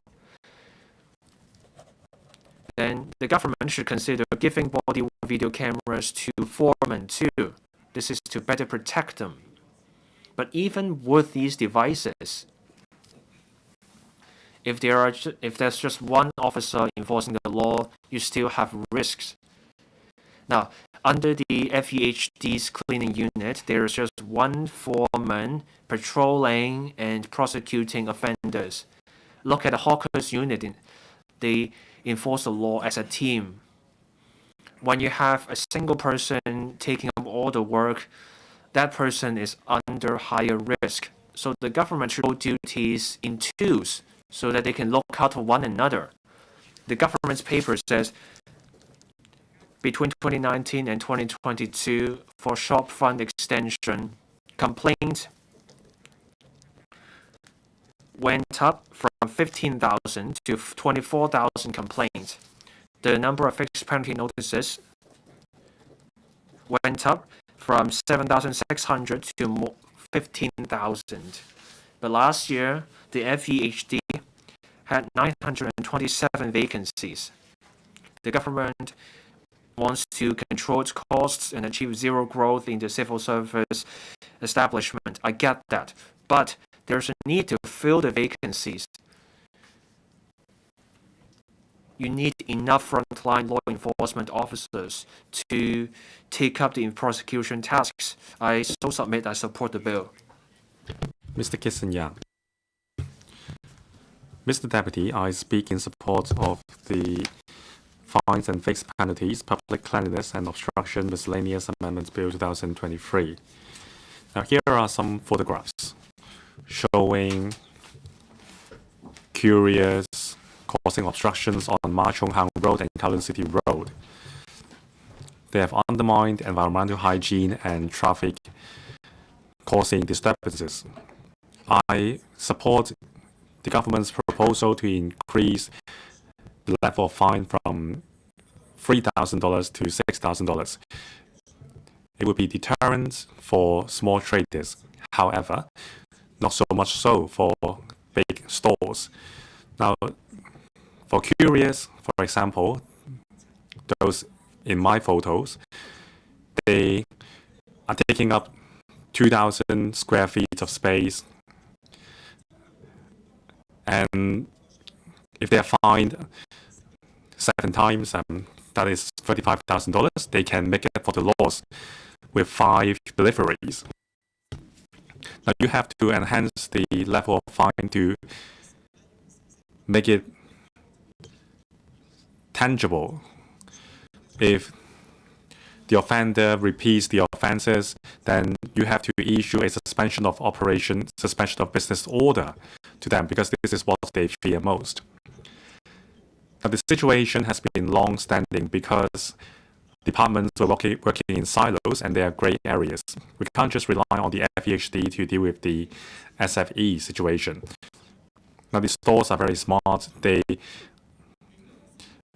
lay their boxes on the streets because the FEHD officers cannot enforce the law themselves unless it is a joint operation with the police. And also you have to make it regular enough. Twice or thrice a month is not sufficient. Now there are clear division of labor. The hawkers units only deal with hawkers. they would turn a blind eye to shopfront extension of stores. It makes the stores think that the department is allowing this to happen. Now we have to make sure that there is labor and empower FEHD officers so that they can take forward prosecution and confiscate obstructions. Now I'm pleased to hear from the Deputy Chief Secretary for Administration that in the next stage there will be legislative amendments to further deal with SFEs so that FEHD officers will not have to rely on police and can ask the store operators to remove the obstructions in 30 minutes. And also, FPNs can be issued and prosecutions can be taken forward with the footages filmed by the body-worn camera. Now, the first time fine would be $15,000 and 3 months imprisonment. Subsequent offences would come with $50,000 in fine and term of imprisonment. The deterrence effect will be even stronger. Now, you have to make sure that the law is enforced. Otherwise, it will be a toothless tiger. Frontline officers of the FEHD should be allowed to take forward prosecution, and they should learn from how the police issued parking tickets.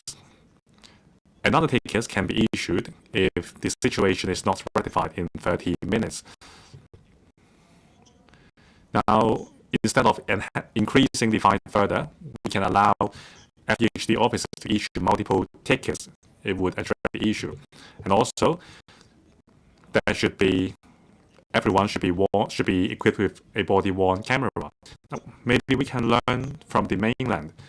When stores are operating beyond their permitted area, the system would notify the law enforcement agency automatically 24 hours a day.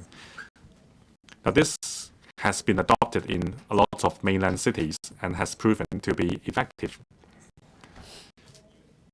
Now, we have limited man, but we have unlimited technology. Smart enforcement is the trend. We should arm our frontline officers with technology to change the behavior of store operators and make sure that they understand the importance of law compliance. Now, I suggest we should regularize the joint operation between FEHD and the police. There should be a joint operation every day at unannounced hours. This will put fear in the store, and if they still commit the offense, they should be issued with a suspension of business order. Now, this amendment bill proposed to increase level of fine of littering from $3,000 to $6,000.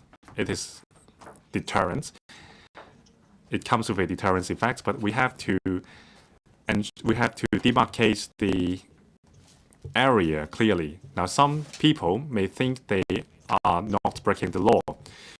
Now, since the rubbish bin is full, if you put the refuse next to the bin, you will still get charged. Now, when the rubbish is blown away by wind, then you will also be charged. Now, some elderly people drop the tissue paper on the floor, and before they could pick it up, they were given a FPN. So we have to define littering clearly to avoid disputes, and there should also be an appeal mechanism so that there is an avenue to appeal for innocent people. Now, this is the first time the government is enhancing the level of fine in 20 years' time. There will be more confrontation between law enforcement agencies and the offenders. Now, since last Wednesday, the hawkers units have been equipped with body-worn camera in their duties. This is good because it will make their work more efficient, and also they should be paired in 2 or 3s. And also, body-worn cameras can enhance the safety of frontline officers. Now, we have to find the litterbugs and also understand what litterbugs think. Now, they do that for convenience. If a moment of convenience would lead to a lot of inconvenience, it would deter them from doing so. Now, in present, those committing traffic offences would need to undergo an improvement course. Or maybe we can put little box in public cleanliness classes. Now, if that's the case, they will think carefully before they litter. Now, fine and law enforcement is only retrospective. We should educate students in schools. The government must also conduct sufficient publicity. In the past, there were catchy slogans like to encourage people to not cause shopfront extension and also beware of the traffic and so on. However, these slogans, we don't see these slogans recently. The government should be creative in terms of emphasizing the enhanced law fine to promote civic mindedness and to harness the support of the public, then we will succeed. Thank you. Dr. John. Mr. Deputy, as an international city, we are an Oriental Pearl. The government is committed to enhance environmental hygiene and make the city more beautiful. I support it. Now, the fines will be increased, including littering and spitting, from $1,500 to $3,000. For shopfront extension and illegal disposal of construction waste because of the significant impact, the fine will be increased to $6,000 for more deterrence. Now, this is the right direction, and it is supported by the public in general. Back in SARS and under the epidemic, Hong Kong people are more aware of hygiene, and also the penalty level has not been increased for many years and is lagging behind the inflation rate. It has lost its deterrence effect. Now, this increase is reasonable. Now, some may think that the increase to $3,000 is too steep, but I think most people are clean. We are just targeting a small group of black sheep. I think by increasing the level of fine, they may be deterred. Now, shopfront extension or illegal unlawful obstruction of streets are very severe, and it seriously affects environmental hygiene. Now, between 2019 and 2022, there were some 15,000 complaints about shopfront extension. Now, last year it has increased to 24,000 complaints. That is a 60% increase. Now, by increasing the fine to $6,000, it may impose a financial burden on small shops. But the fact is, some stores are treating the fine as a rental cost. That's why they are so blatantly ignoring the law. So we have to increase the level of fine. I support the bill, but I'm also concerned whether the enforcement work will be efficient and targeted. Now, with the increase of fine level, the FEHD frontline officers will have a harder time enforcing the law. There have been lots of confrontations already, so we have to enhance publicity to make people more civic-minded, and I support the bill. Mr. Stephen Ho. Thank you, Mr. Deputy. I speak in support of the bill, that is the fines and fixed penalties, Public Cleanliness and Obstruction Miscellaneous Amendment Bill 2023, that is in relation to littering. Previously, it was 1,500. Now, the penalty will be increased to 3,000 in relation to littering at some places or throwing rubbish at sea. And for 2 offences, the penalty would be increased to 6,000. Well, some people complain that it's too much for shops, but we are not accusing shops for doing something doing something extremely terrible. We just want the streets to be clear.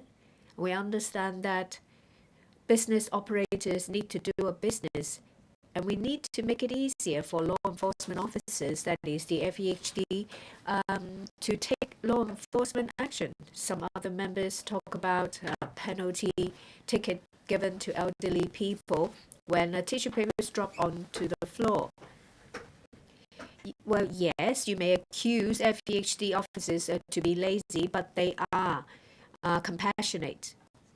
I have seen cases when grannies drop something onto the floor. The FEHD officers will even ask, "Did you drop something?" and remind the old lady to pick up what they have dropped. When we look at the legislation, we have to look at it as a whole, because the increase in penalty or fines level is only the first step to clean up Hong Kong.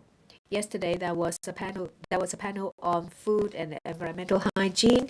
The first option is to increase penalties and fines, and the second step is to do more.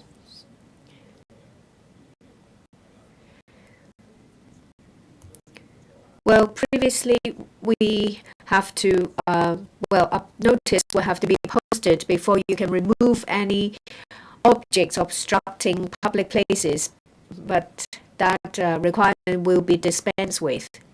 In relation to the suspension, I think that it will be resolved in the second stage. Some people say that the penalty level is not high enough. The DAB proposes a progressive fine, and that is based on when the existing mechanism is not changed. Say, for example, for the 1,500 for illegal shop extension or littering, it's peanuts to them. And when it's a repeated offense, there needs to be a progressive system in place. But now the government proposes an increase from 1,500 to 6,000. Some people think that is too much, especially for small shops. And there is still one unresolved issue.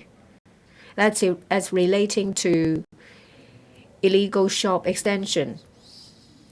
Is say a staff member just looking after the merchandise, tickets meted out.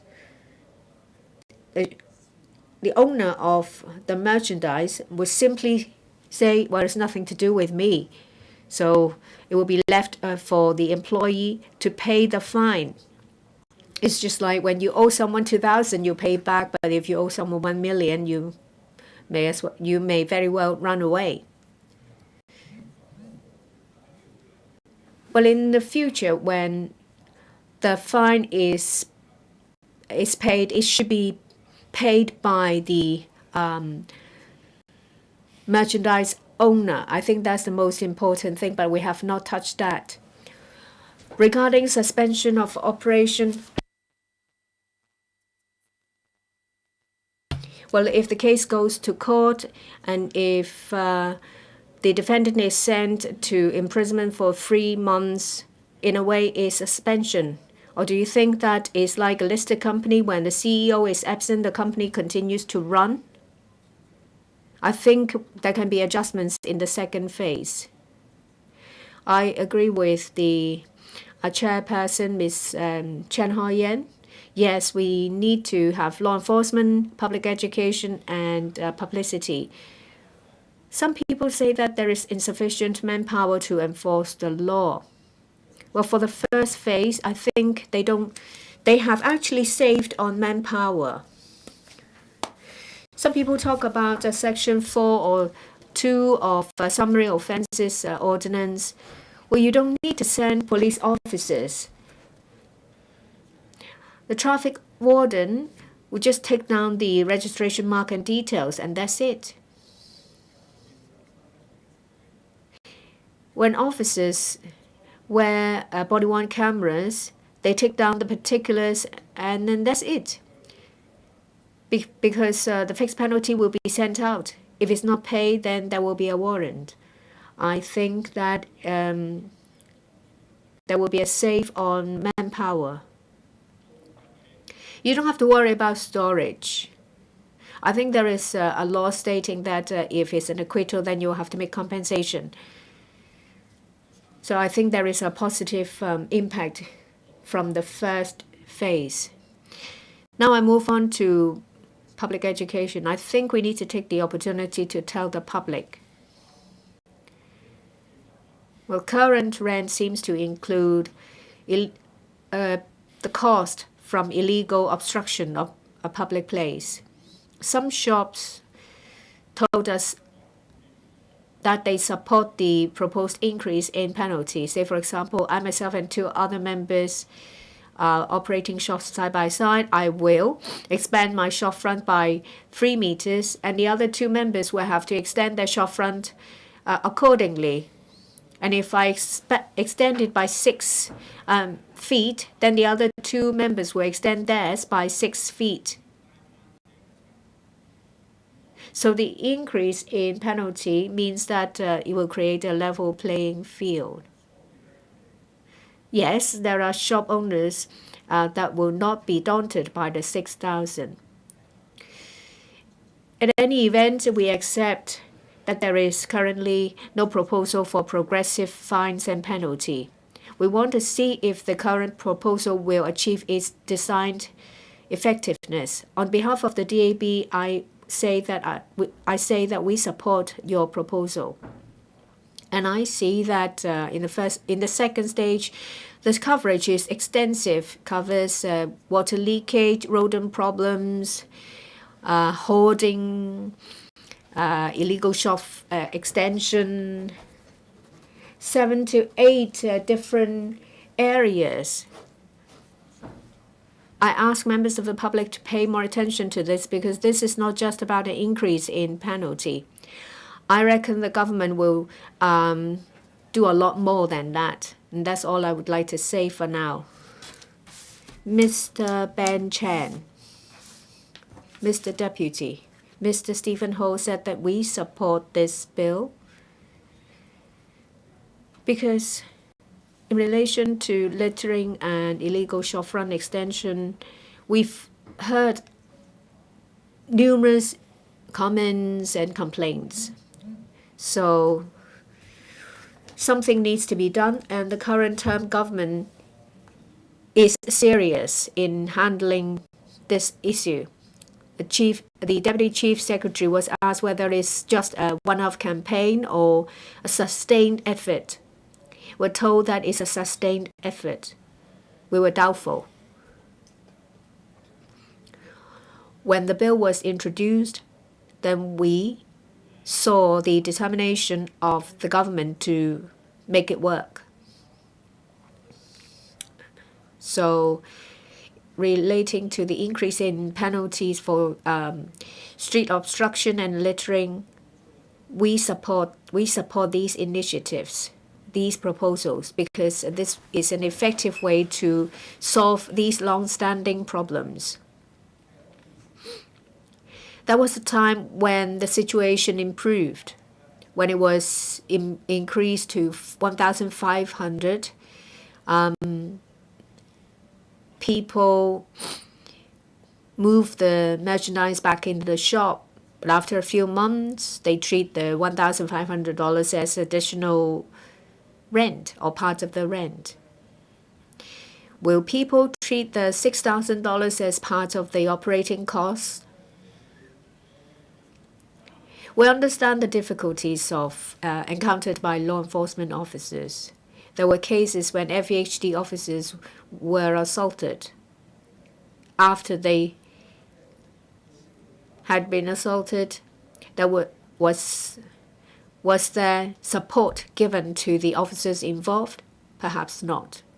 As a result, officers are reluctant to take action, and in turn, it aggravates the street obstruction problems. Now something is proposed to make improvement. Body-worn cameras will be given to law enforcement officers to protect both members of the public and the officers themselves. the officers will no longer feel threatened. They won't feel that there are risk of being stalked, followed, attacked. Mr. Stephen Ho also mentioned about another point. I see that the streets are quite rather tidy and clean now. I asked the stores what's going on, and store operators think that is good because it's a level playing field. The streets are clean and shoppers have a better experience. Previously, goods were scattered everywhere. Shoppers were forced to walk on the road. Now, under the proposal, there is the level of penalties and fines will be increased to ensure deterrence. I think it's effective. Most important thing is for it to persist, to be a sustained effort. Someone asked,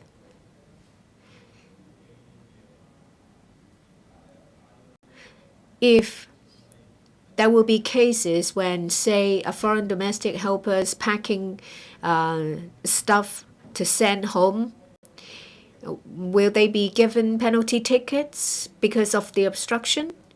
And there are also people very busy packing things before or after Christmas.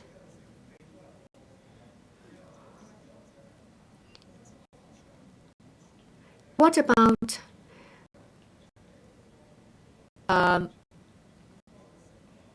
unfair law enforcement action taken against one but not the other? We have asked questions. We don't want the proposed arrangements to cause inconvenience for low-tech circuits and for a shopping mall in Tsuen Wan. We hope that that is in Lakeside Plaza. We hope that the space will be cleared. There won't be obstruction of public places anymore. Some people do need to pack parcels to send home. You need to give them the place to do it.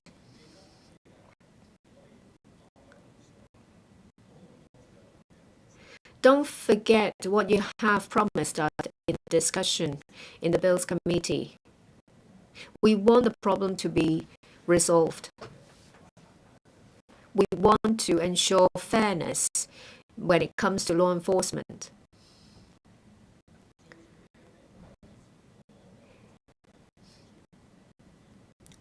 There were problems with the outsource arrangements. The old practice was to have the highest weighting on price, but now it's 50-50 for price and other terms. We see that work has improved. I hope that the government will step up publicity so that we will be able to see clean streets again. We support the legislative amendment and we look forward to the initiatives of the administration. Mr. Holden Chow. Thank you, Mr. Deputy. I speak in support of the Fines and Fixed Penalties Public Cleanliness and Obstruction Miscellaneous Amendments Bill 2023. I want to focus on the stiffer fines for shop front extension.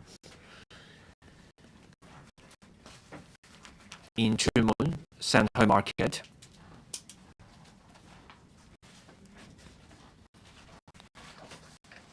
you could see the goods all over the place. Residents couldn't even walk in the area.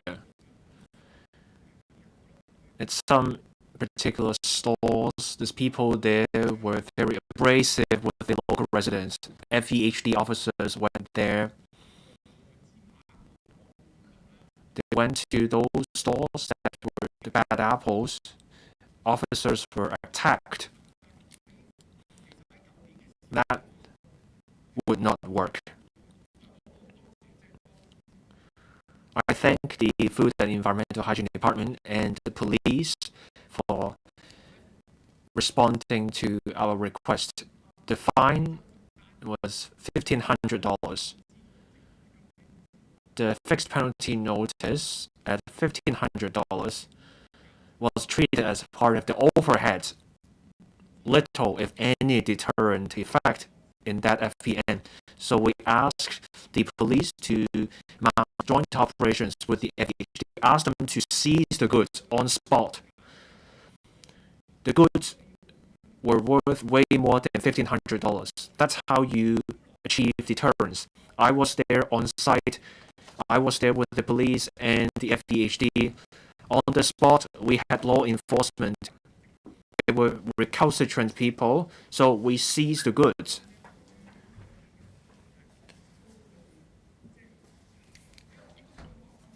That action sent a clear signal to the other stores. They could not keep doing that. That is shopfront extension. So afterwards, in Central Market in Tuen Mun, you could see cleaner streets. Residents could actually walk in the area. So we are deeply grateful for the police and the FEHD for willing to take the step of seizing the goods. The joint operation was about deterrence. That brings us back to the stiffer fines today. $1,500 as the fine level is treated by the bad apples as part of their overhead. Now, the proposal is to bump up the fines to $6,000. I do see there will be much stronger deterrence. These traders will do the math themselves. If they don't want the $6,000 fines, they will play by the rules. That may make it easier for law enforcement. That may even obviate the need to send officers to enforce the law on the spot. So you need enough deterrence in the fine.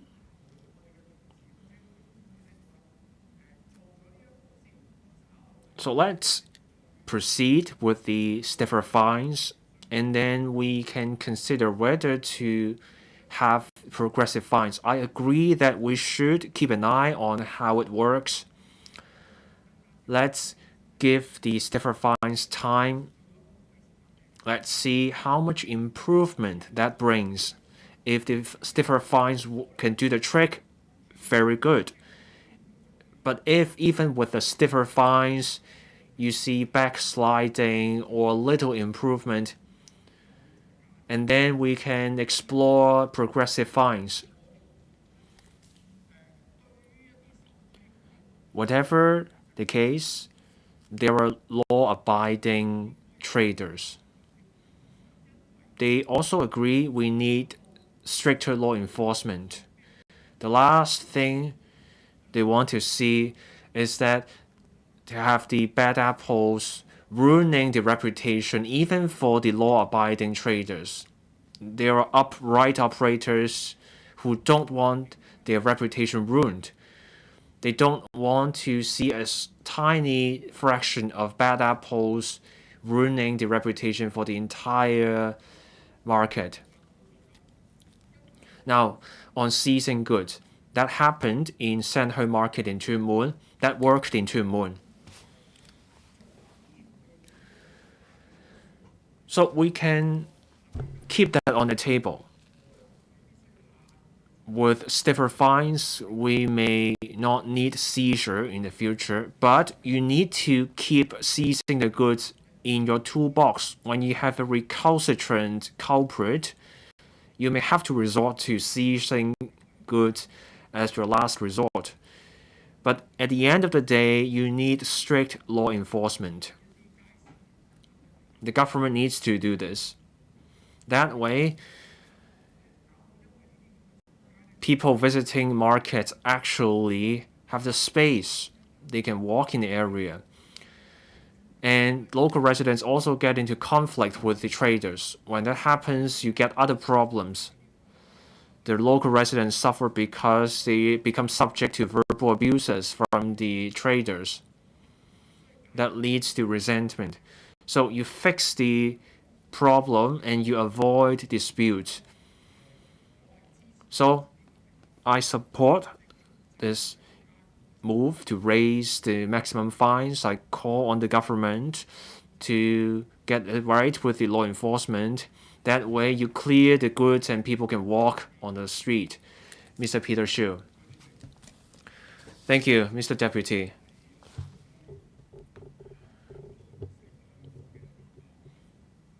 This year, there's a new cityscape. I thank Mr. Warner-Church and the Environment and Ecology Bureau for the work. Back alleys, goods obstructing street, long-standing major thorny issues have been resolved because of your work. People can see and experience the cleaner street. People are happier. That's what the chief executive means by a sense of happiness. Now, the deputy chief secretary led this effort.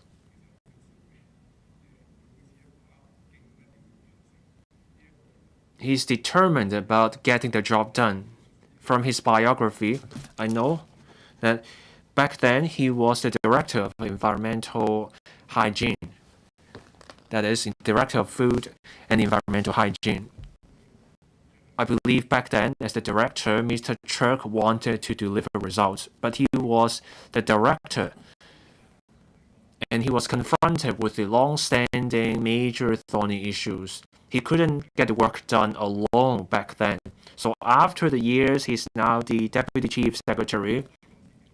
Now he can lead the campaign involving different bureaus.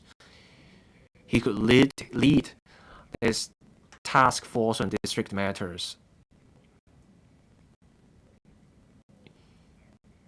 He managed to fix the long-standing and thorny issues, and we now see results. But people wonder, what about the traders? I'm from the retailing and wholesale sector. Traders take a different view. In flower markets, and this is a matter I wrote to the government about, flower markets need special arrangement, and I wrote to the government about this.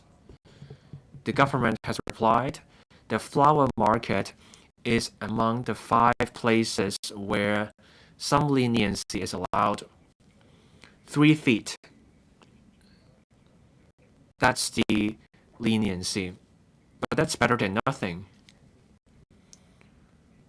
Still, a balance is needed. There's the interests of the local residents, and there are also the interests of the traders. You need a balance. On June 14th, the Federation of Hong Kong, Kowloon and New Territories Traders had a meeting with the Secretary for Environment and Ecology. At the meeting, the discussion covered do's and don'ts.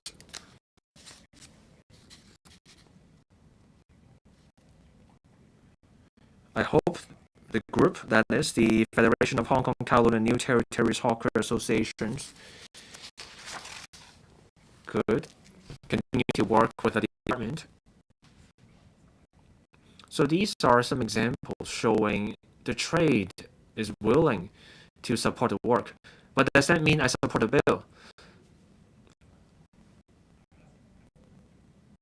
People can see for themselves the cleaner streets, the much improved situation with shopfront extension.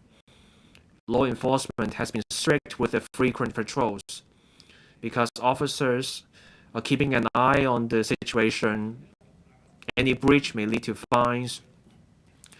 But now that people have scaled back the shopfront extension, the fine is still $1,500. This means even before we have the stiffer fines, you see much improved improved streetscapes. So why should we raise the fines? I believe Mr. Warner Church, as the Director of Food and Environmental Hygiene, was very diligent in his work. Now, there were limitations he faced back then. Now he's a Deputy Chief Secretary. He led this effort and it all worked.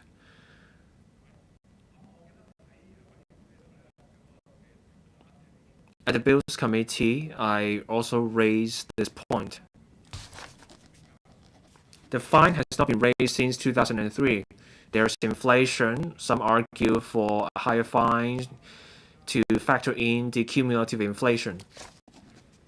The inflation rate, cumulatively speaking, is 60.1%. So out of a base of $1,500, the increase should be $900. Now, if the government asks for a limited increase, I would accept that.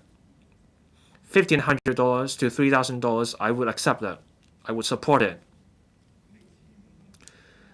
But now the proposal is to bump up the fine from $1,500 to $6,000.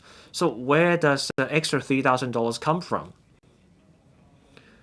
There's an argument that some people treat the extra fines as part of the overhead.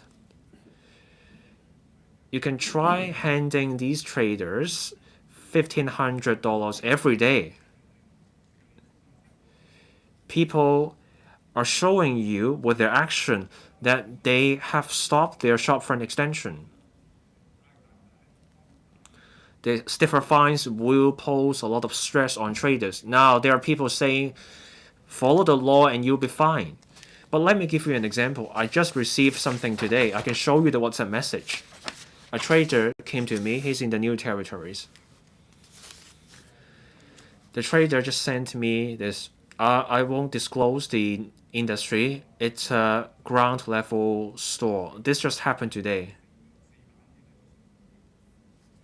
4 items were delivered to the shop front.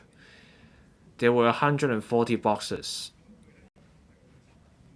The trader spent 7 seconds on each cargo.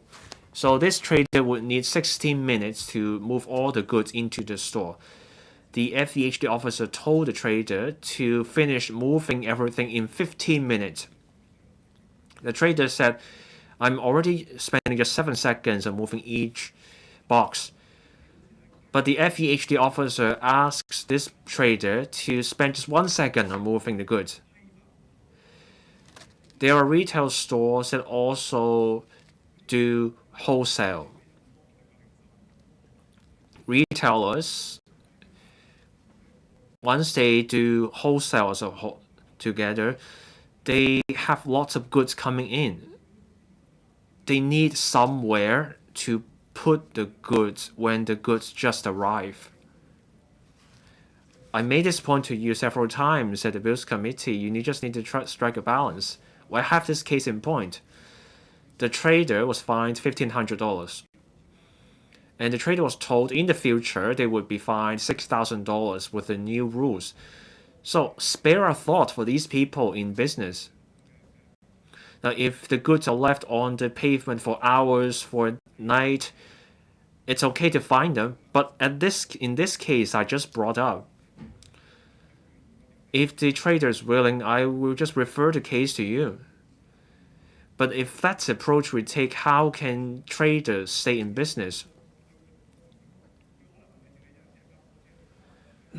Sometimes the same store has several trucks arriving, all the goods arriving at the same time. The trader won't have enough time to move all the goods to the store space. So this is the problem with bumping up the fines from $1,500 to $6,000. So you need to spare a thought for the traders. Secretary, I support your work. In terms of making Hong Kong a cleaner place, we discussed Stage 2 review yesterday. Grand plans, I support that.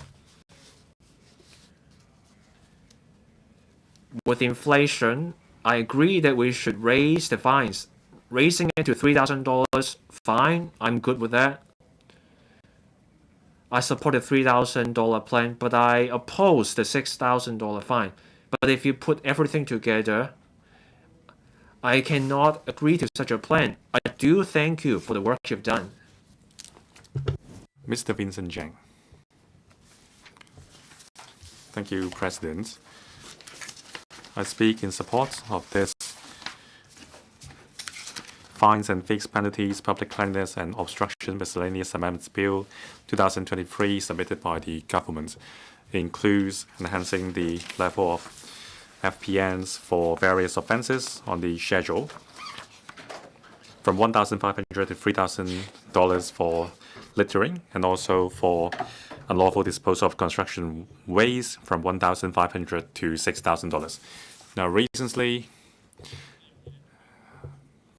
we have seen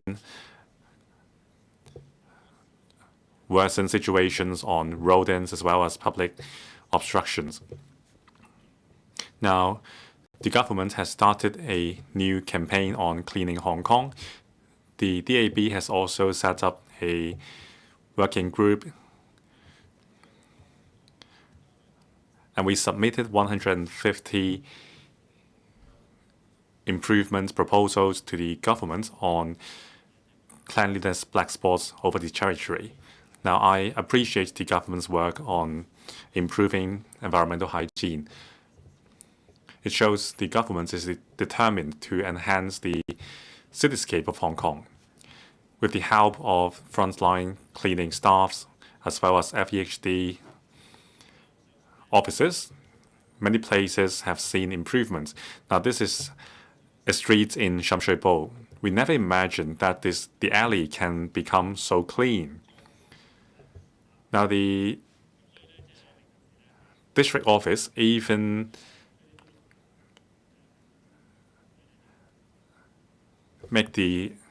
put up a display in the alley. So I really welcome the efforts of the government.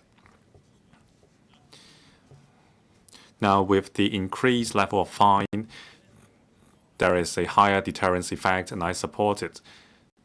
Now, shopfront extension and unlawful disposal of construction waste are more serious issues. Now, in Sham Shui Po,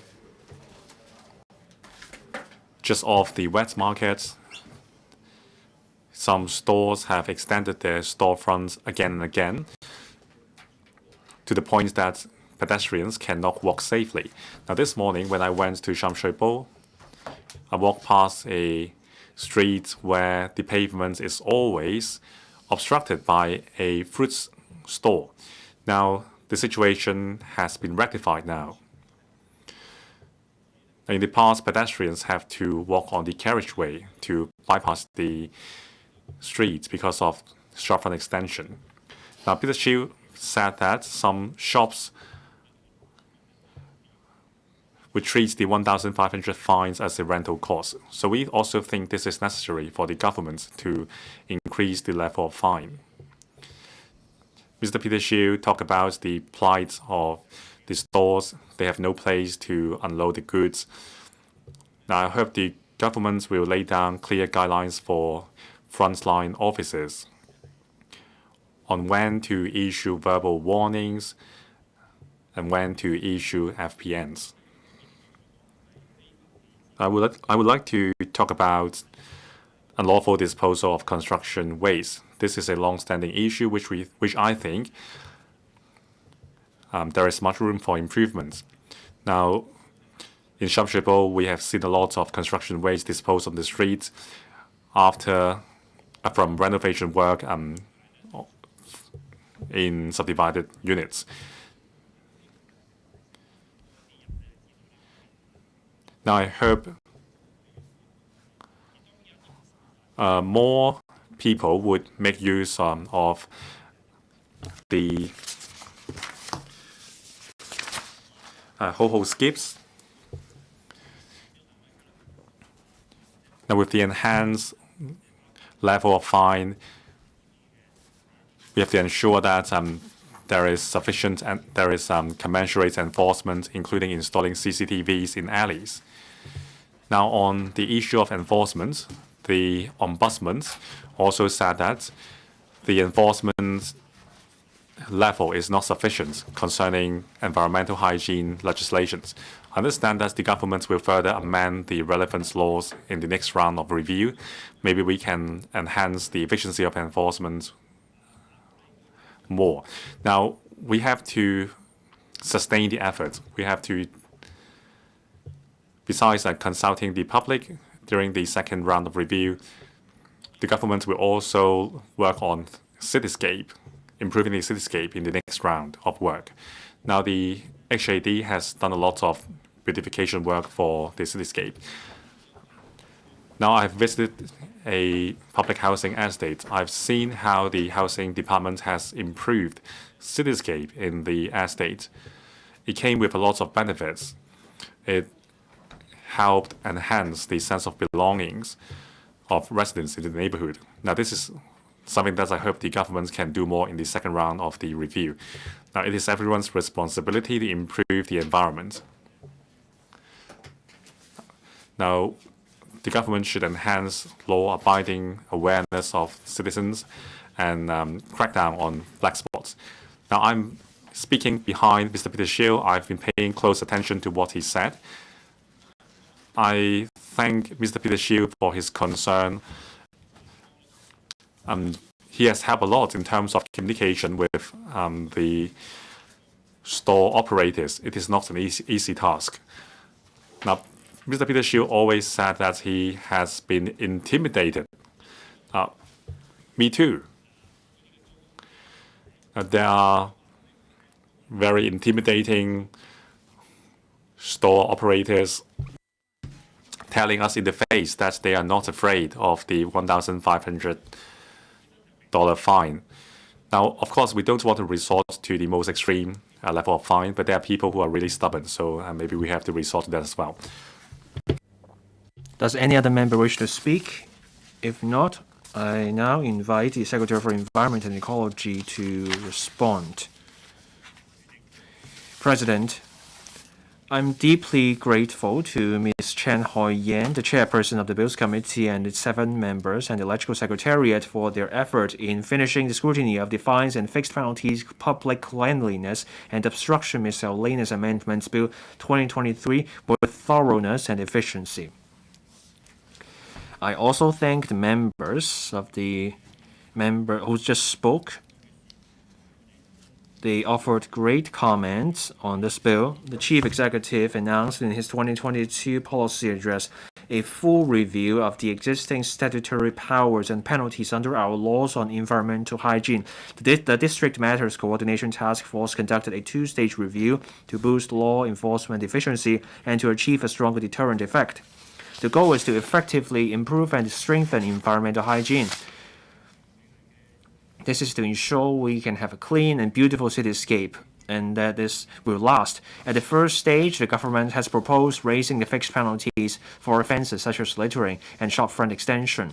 To this end, we submitted the bill to LegCo on May 17th this year. The bill mainly covers the following. First, amending the fixed penalty public cleanliness and obstruction ordinance CAP 570 to raise the fixed penalties for 7 scheduled offences, including littering and spitting, from $1,500 to $3,000, and to bump up the fixed penalties for SFE and shop and unlawful depositing of construction waste or huge amounts of other waste to $6,000. Second, raising the maximum fine that a court can impose for convictions on summonses for 5 scheduled offences under their respective ordinances. And third, empowering the Food and Environmental Hygiene Department, the Housing Department, the Leisure and Agricultural Services Department, and the Agriculture, Fisheries and Conservation Department to issue fixed penalty notices, or FPNs, for unlawful depositing of construction waste or huge amounts of other waste, and empowering the Environmental Protection Department to issue FPNs for littering in the public place.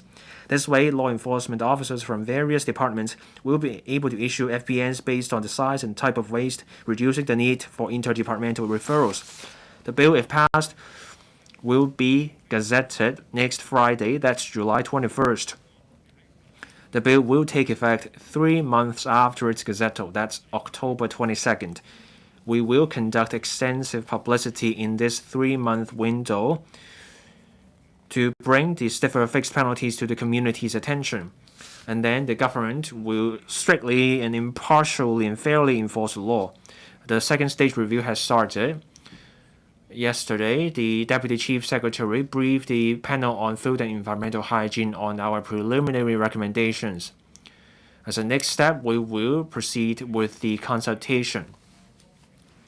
At the Bills Committee and during the debate just then, members were concerned about the impact of the stiffer fines on small traders. Let me point out that shopfront extension is an environmental hygiene issue that's front of mind for the public. More than 24,000 such complaints were received last year. The current term government is committed to tackling SFE and has achieved some success. This is widely recognized by the public. To ensure sustained results, we must raise the fixed penalties, complemented by publicity and education to achieve a stronger deterrent effect and better awareness of the law among traders. In fact, when we conducted public consultations last December, most respondents agreed with bumping up the fixed penalties for SFE to $6,000. Meanwhile, we understand traders' concerns. That's why the Environment and Ecology Bureau and the FEHD met with Mr. Peter Shiu and the Federation of Hong Kong, Kowloon and New Territories Hawker Associations after our meeting with the Bills Committee. We explained to the Hawkers Group our policy and law enforcement approach to allay their concerns. At the Bills Committee and during the debate just then, members suggested a progressive fixed penalty system for shopfront extension. Yesterday, the Deputy Chief Secretary at the panel meeting explained the point. In our Stage 2 review, we explored and studied the feasibility of this idea. We looked at the legislative intent, success of law enforcement, and reasonableness in sentencing. We concluded it would not be a good idea to have progressive fixed penalties for shopfront extension at this stage. In fact, the government has proposed a range of legislative amendments to further combat SFE in the second stage review. There is already the law enforcement strategy of issuing multiple FENs to people who breach the law repeatedly within a short time. These measures will be able to curb SFE with success. Many members reminded the government of the importance of stepping up publicity. We fully agree that publicity and education matter. In fact, we propose a 3-month window between the Bill's Gazetto upon passage and commencement, specifically to ensure ample time for the public and different sectors to learn about the latest legal requirements. There will be both offline and online publicity. The relevant departments will also reach out directly to particular trade and target audience groups such as seniors and students. The departments will also work with district stakeholders, both individuals and groups, on local publicity to ensure everyone is aware of the new fixed penalty levels and the need to follow the law. Some members argued the government needs to step up training and support for frontline officers. The FEHD attaches importance to the problems and difficulties encountered by frontline officers in doing their duties. Legal training, communication skills, response to emergencies, these are the areas covered. The hawker control officers will also be given body-worn video cameras. Now, with the stiffer fines, the FEHD will step up training for frontline officers starting from July 3rd. Hawker control officers will have been given body-worn video cameras. So as they perform their duties, they can record the situations. Frontline officers generally support the new measure. They believe this will help with law enforcement actions. Traders also support this because this will ensure greater transparency. Members also brought up cases of inadvertent breaches or the loading and unloading of goods.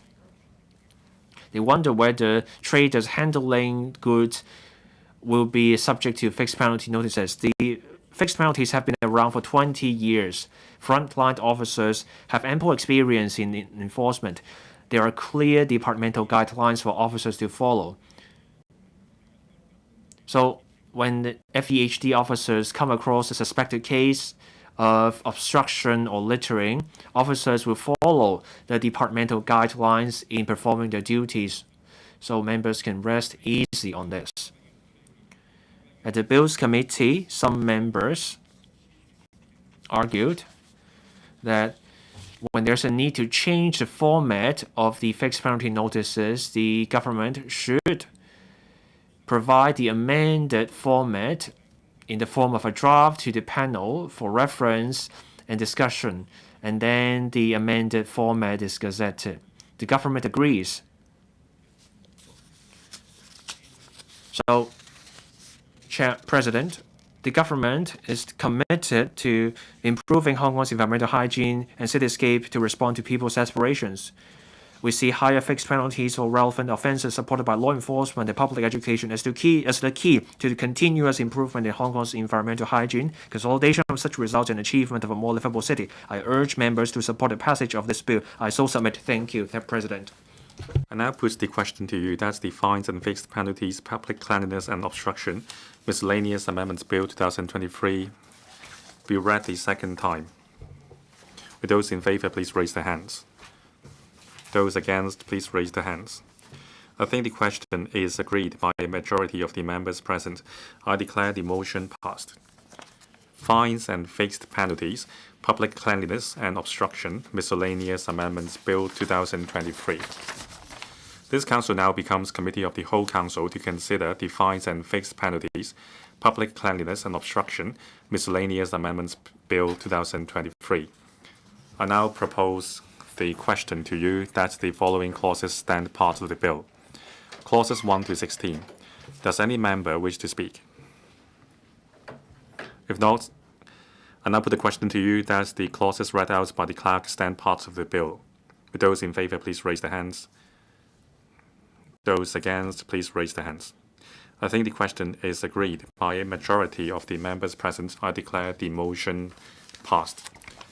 All the proceedings on the fines and fixed penalties, public cleanliness and obstruction miscellaneous amendments bill 2023 have been concluded in committee of the whole council. Council now resumes. Secretary for Environment and Ecology.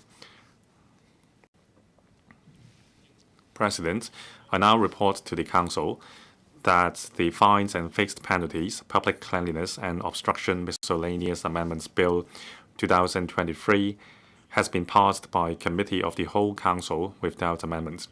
I move the motion that this Council adopts the report. I now propose the question to you that the Secretary's motion be passed. With those in favor, please raise their hands. Those against, please raise their hands. I think the question is agreed by a majority of the members present. I declare the motion passed. Third reading. Fines and fixed penalties, public cleanliness and obstruction, miscellaneous amendments bill 2023. Secretary for Environment and Ecology. President, I move that the fines and fixed penalties, public cleanliness and obstruction, miscellaneous amendments bill 2023 be read the third time and do pass. And I propose the question to you that the fines and fixed penalties of public cleanliness and obstruction miscellaneous amendments bill 2023 be read the third time and do pass. Does any member wish to speak? Dr. Dick Chi Yun. President,